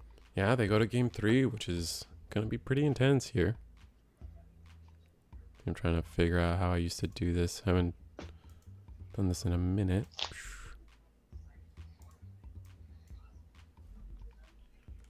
While you're doing that, I'm sleeving up my puppet deck.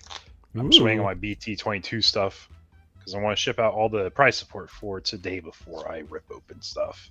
That makes sense. Yeah, just make sure I'm not ripping too much and make sure everyone who wants stuff gets stuff first. Because, like, a case is typically enough for a sealed format, but because this is a slightly longer time period than a normal stretch, I just want to be a little bit more cautious before I really rip. Oh, that's fair. No, that's respectable. That makes sense. Ban Gravity Crush. Supreme Kai. I don't think there was a single Grav Crush being played. Was there? Maybe one? I don't think Grav Crush really came into play in that game too much. Megidra was just really ahead on board. I know it's a lot of work. Yeah, I appreciate it. But yeah, Uncanny Girl, I said it in chat, but is that a thing? I don't know. I don't even know what those words mean. They played 2? Okay. Yeah, so I was distracted getting the screen set up.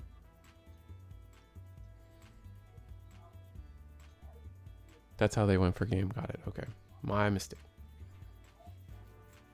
I still think they were like ahead. Like I feel like 2 Grav Crush probably like just meant they got the game a turn earlier, but I don't think Royal Knights comes back from that board state.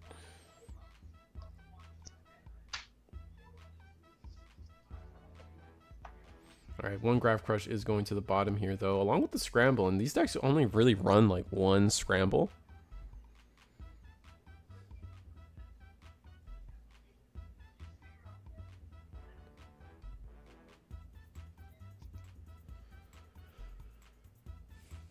All right, so play boost, play training, choke to 1. Pretty simple. A little scary here though. Like we already know Michael is back to back playing Digimon Emperor, so we could potentially just be able to lock him out. Lock him out of the turn, yeah. But no, Purge of the Royal Knights. So we got a little lucky here.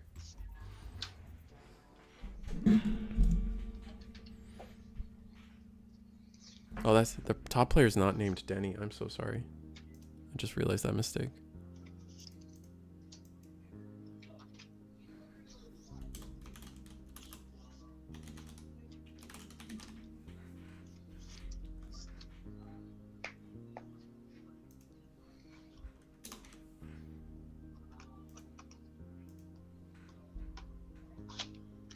That's how they went for. All right, so Orikin's now on the board. We searched the Orikin with Last Guardian, and we're gonna play Omeka. Omeka here doesn't do too much for us, but we do have the good Omekamon, the BT21 Omekamon underneath the King Drasil, so that's gonna be pretty useful for us. Going to pop a training to go into Gorgrow and just send it sideways, I assume. Just get it early, just get some damage in.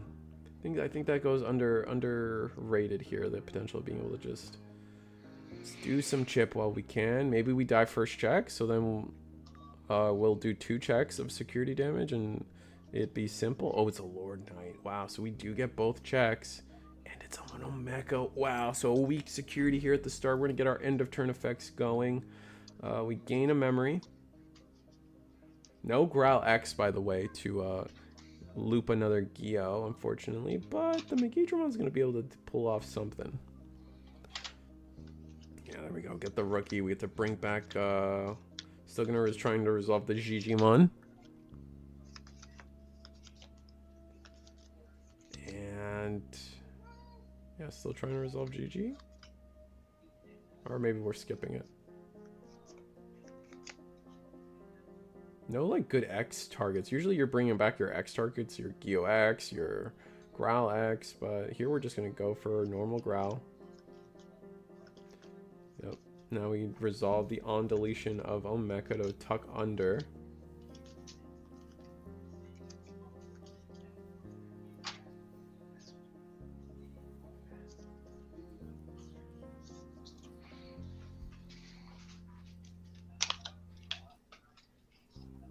Are we opting not to tuck under with the Omekamon, or are we still resolving it? I guess that's the big question we have. And yeah, we're gonna resolve an Oryukin underneath. Hakuto, we already moved the memory over for Hakuto.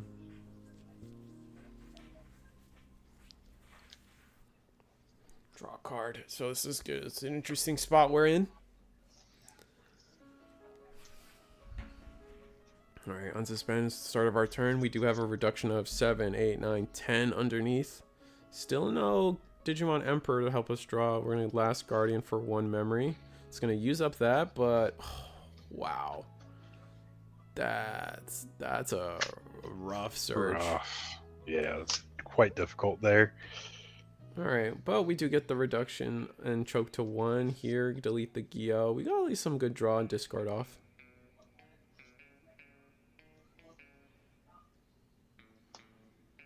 Alright, Rush Gyo in the back. Not ideal, but at least it will eventually get it in trash. Digivolve into Gyo X. Nice. And we know we have the Growlmon in hand, so we can just choke back to 1 pretty simply. Yeah, Royal Knight's just really on a timer, and I don't know if they can catch up. Oh, actually going to pop the boost now. Are we just going to go all the way to War Growl? That seems... could be a training. Training. I guess that wouldn't make sense because you go 5 and then your 6 is not oh, Digimon, that makes sense though. That's good. Yeah, that's gonna allow for some pretty strong plays and get us another card in trash. Yeah, the rush skill in particular. It's getting pretty close to 20 here. I know Royal Knights has 3, 4 cards in trash, and sometimes that's all you need to like push you over into that 20 spot. Gonna get a chip in with the token. It's interesting we attack with the token here. Oh, mostly because we know we're gonna play another Jesmon, this time for free. Again, just kind of sitting back behind the fact that we do have BT21 Omeka under the King Drasil.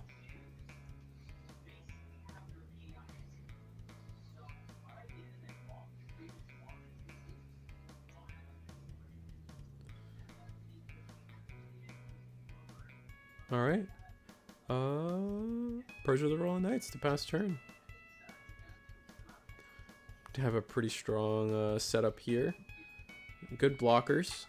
Jesmon GX also potentially. We haven't seen Jesmon GX yet from Michael, actually. At least I don't recall seeing the card. It's definitely I don't think we've seen it either. So here is Growl X as anticipated. Draw, discard. Quickly discards that Digimon I designed. Pop a training. We'll go War Growl. Probably gonna see us just swing and go Megidra. Mill another few cards. It's another Megidra. Oh, going Growl X here. Interesting. What do we... what is this play around? I guess we're going to delete the Magnamon. Okay. So get some board clear going. Oh, and we got memory. And then when a Digimon's deleted, we get to Digivolve. Oh, so this is... oh, what an interesting way to go about this. And Michael kind of playing into it. And now we get to swing the Megidra without having to pay for it. That's huge. It's going to be 2 checks. This is 3. I don't think the extra check matters, but this is, in fact, 3 checks into security. Yeah, I'm just trying to think.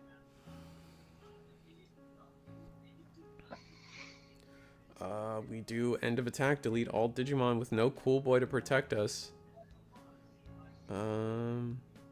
Gotta figure out how this gets resolved. I think it's the Royal Knights trigger. I think it's the King Drasil trigger first, because it's when the security is removed. I guess let me see. That was a very funny way to resolve that. Yeah, that's the wrong card to flip over.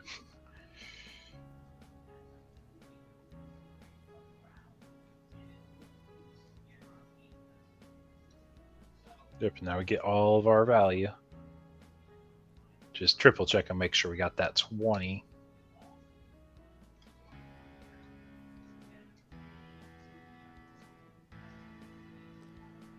Alright, yep.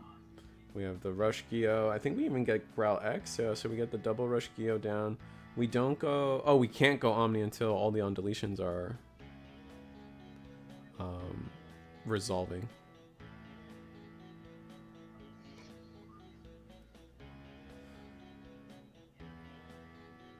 Oh, interesting. So... No, actually, we don't resolve the Omni. Oh, interesting. Okay, and then go... Growl? Should have waited for the last swing to get the Omeka out. I kind of agree. Supreme Kind. But you do play, you gotta be worried because you do play into, here's a Jack Raid. Gain 2 memory. You do play into those promo gallants. Growl X. Draw discard. I think Megidra, we're looking at a Megidra win, I think. Yeah, it's guaranteed. There's nothing that changes this. Yep. We know it's an Omni due to the issue, and then attack with the Gyo that gets played out. Jack Raid does it. Oh, that's so strong. Wow. Anyway, so Lighthouse takes the whole tournament. I think they were undefeated. So undefeated, and Michael also did undefeated, so probably gonna see a good placing from Michael here with Royal Knights and Megidramon. Probably like you would have asked either of us a few tournaments ago. Like this is clearly the top 2, some of the top 3 decks in the format, but like they've been seeing varying success back and forth in the previous tournaments. So it's kind of funny to see how see them return to the stage here and. Yeah, Megidramon taking the whole thing. Anyway, just to double check, everybody, Marcy and Scott, make sure you message Eagle to get your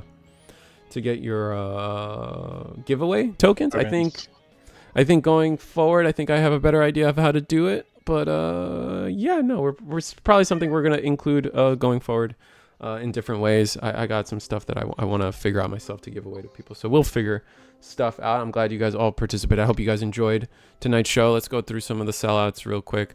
I don't know if we can go through some of the Gundam stuff. Maybe. Here we go. This was tonight's tournament.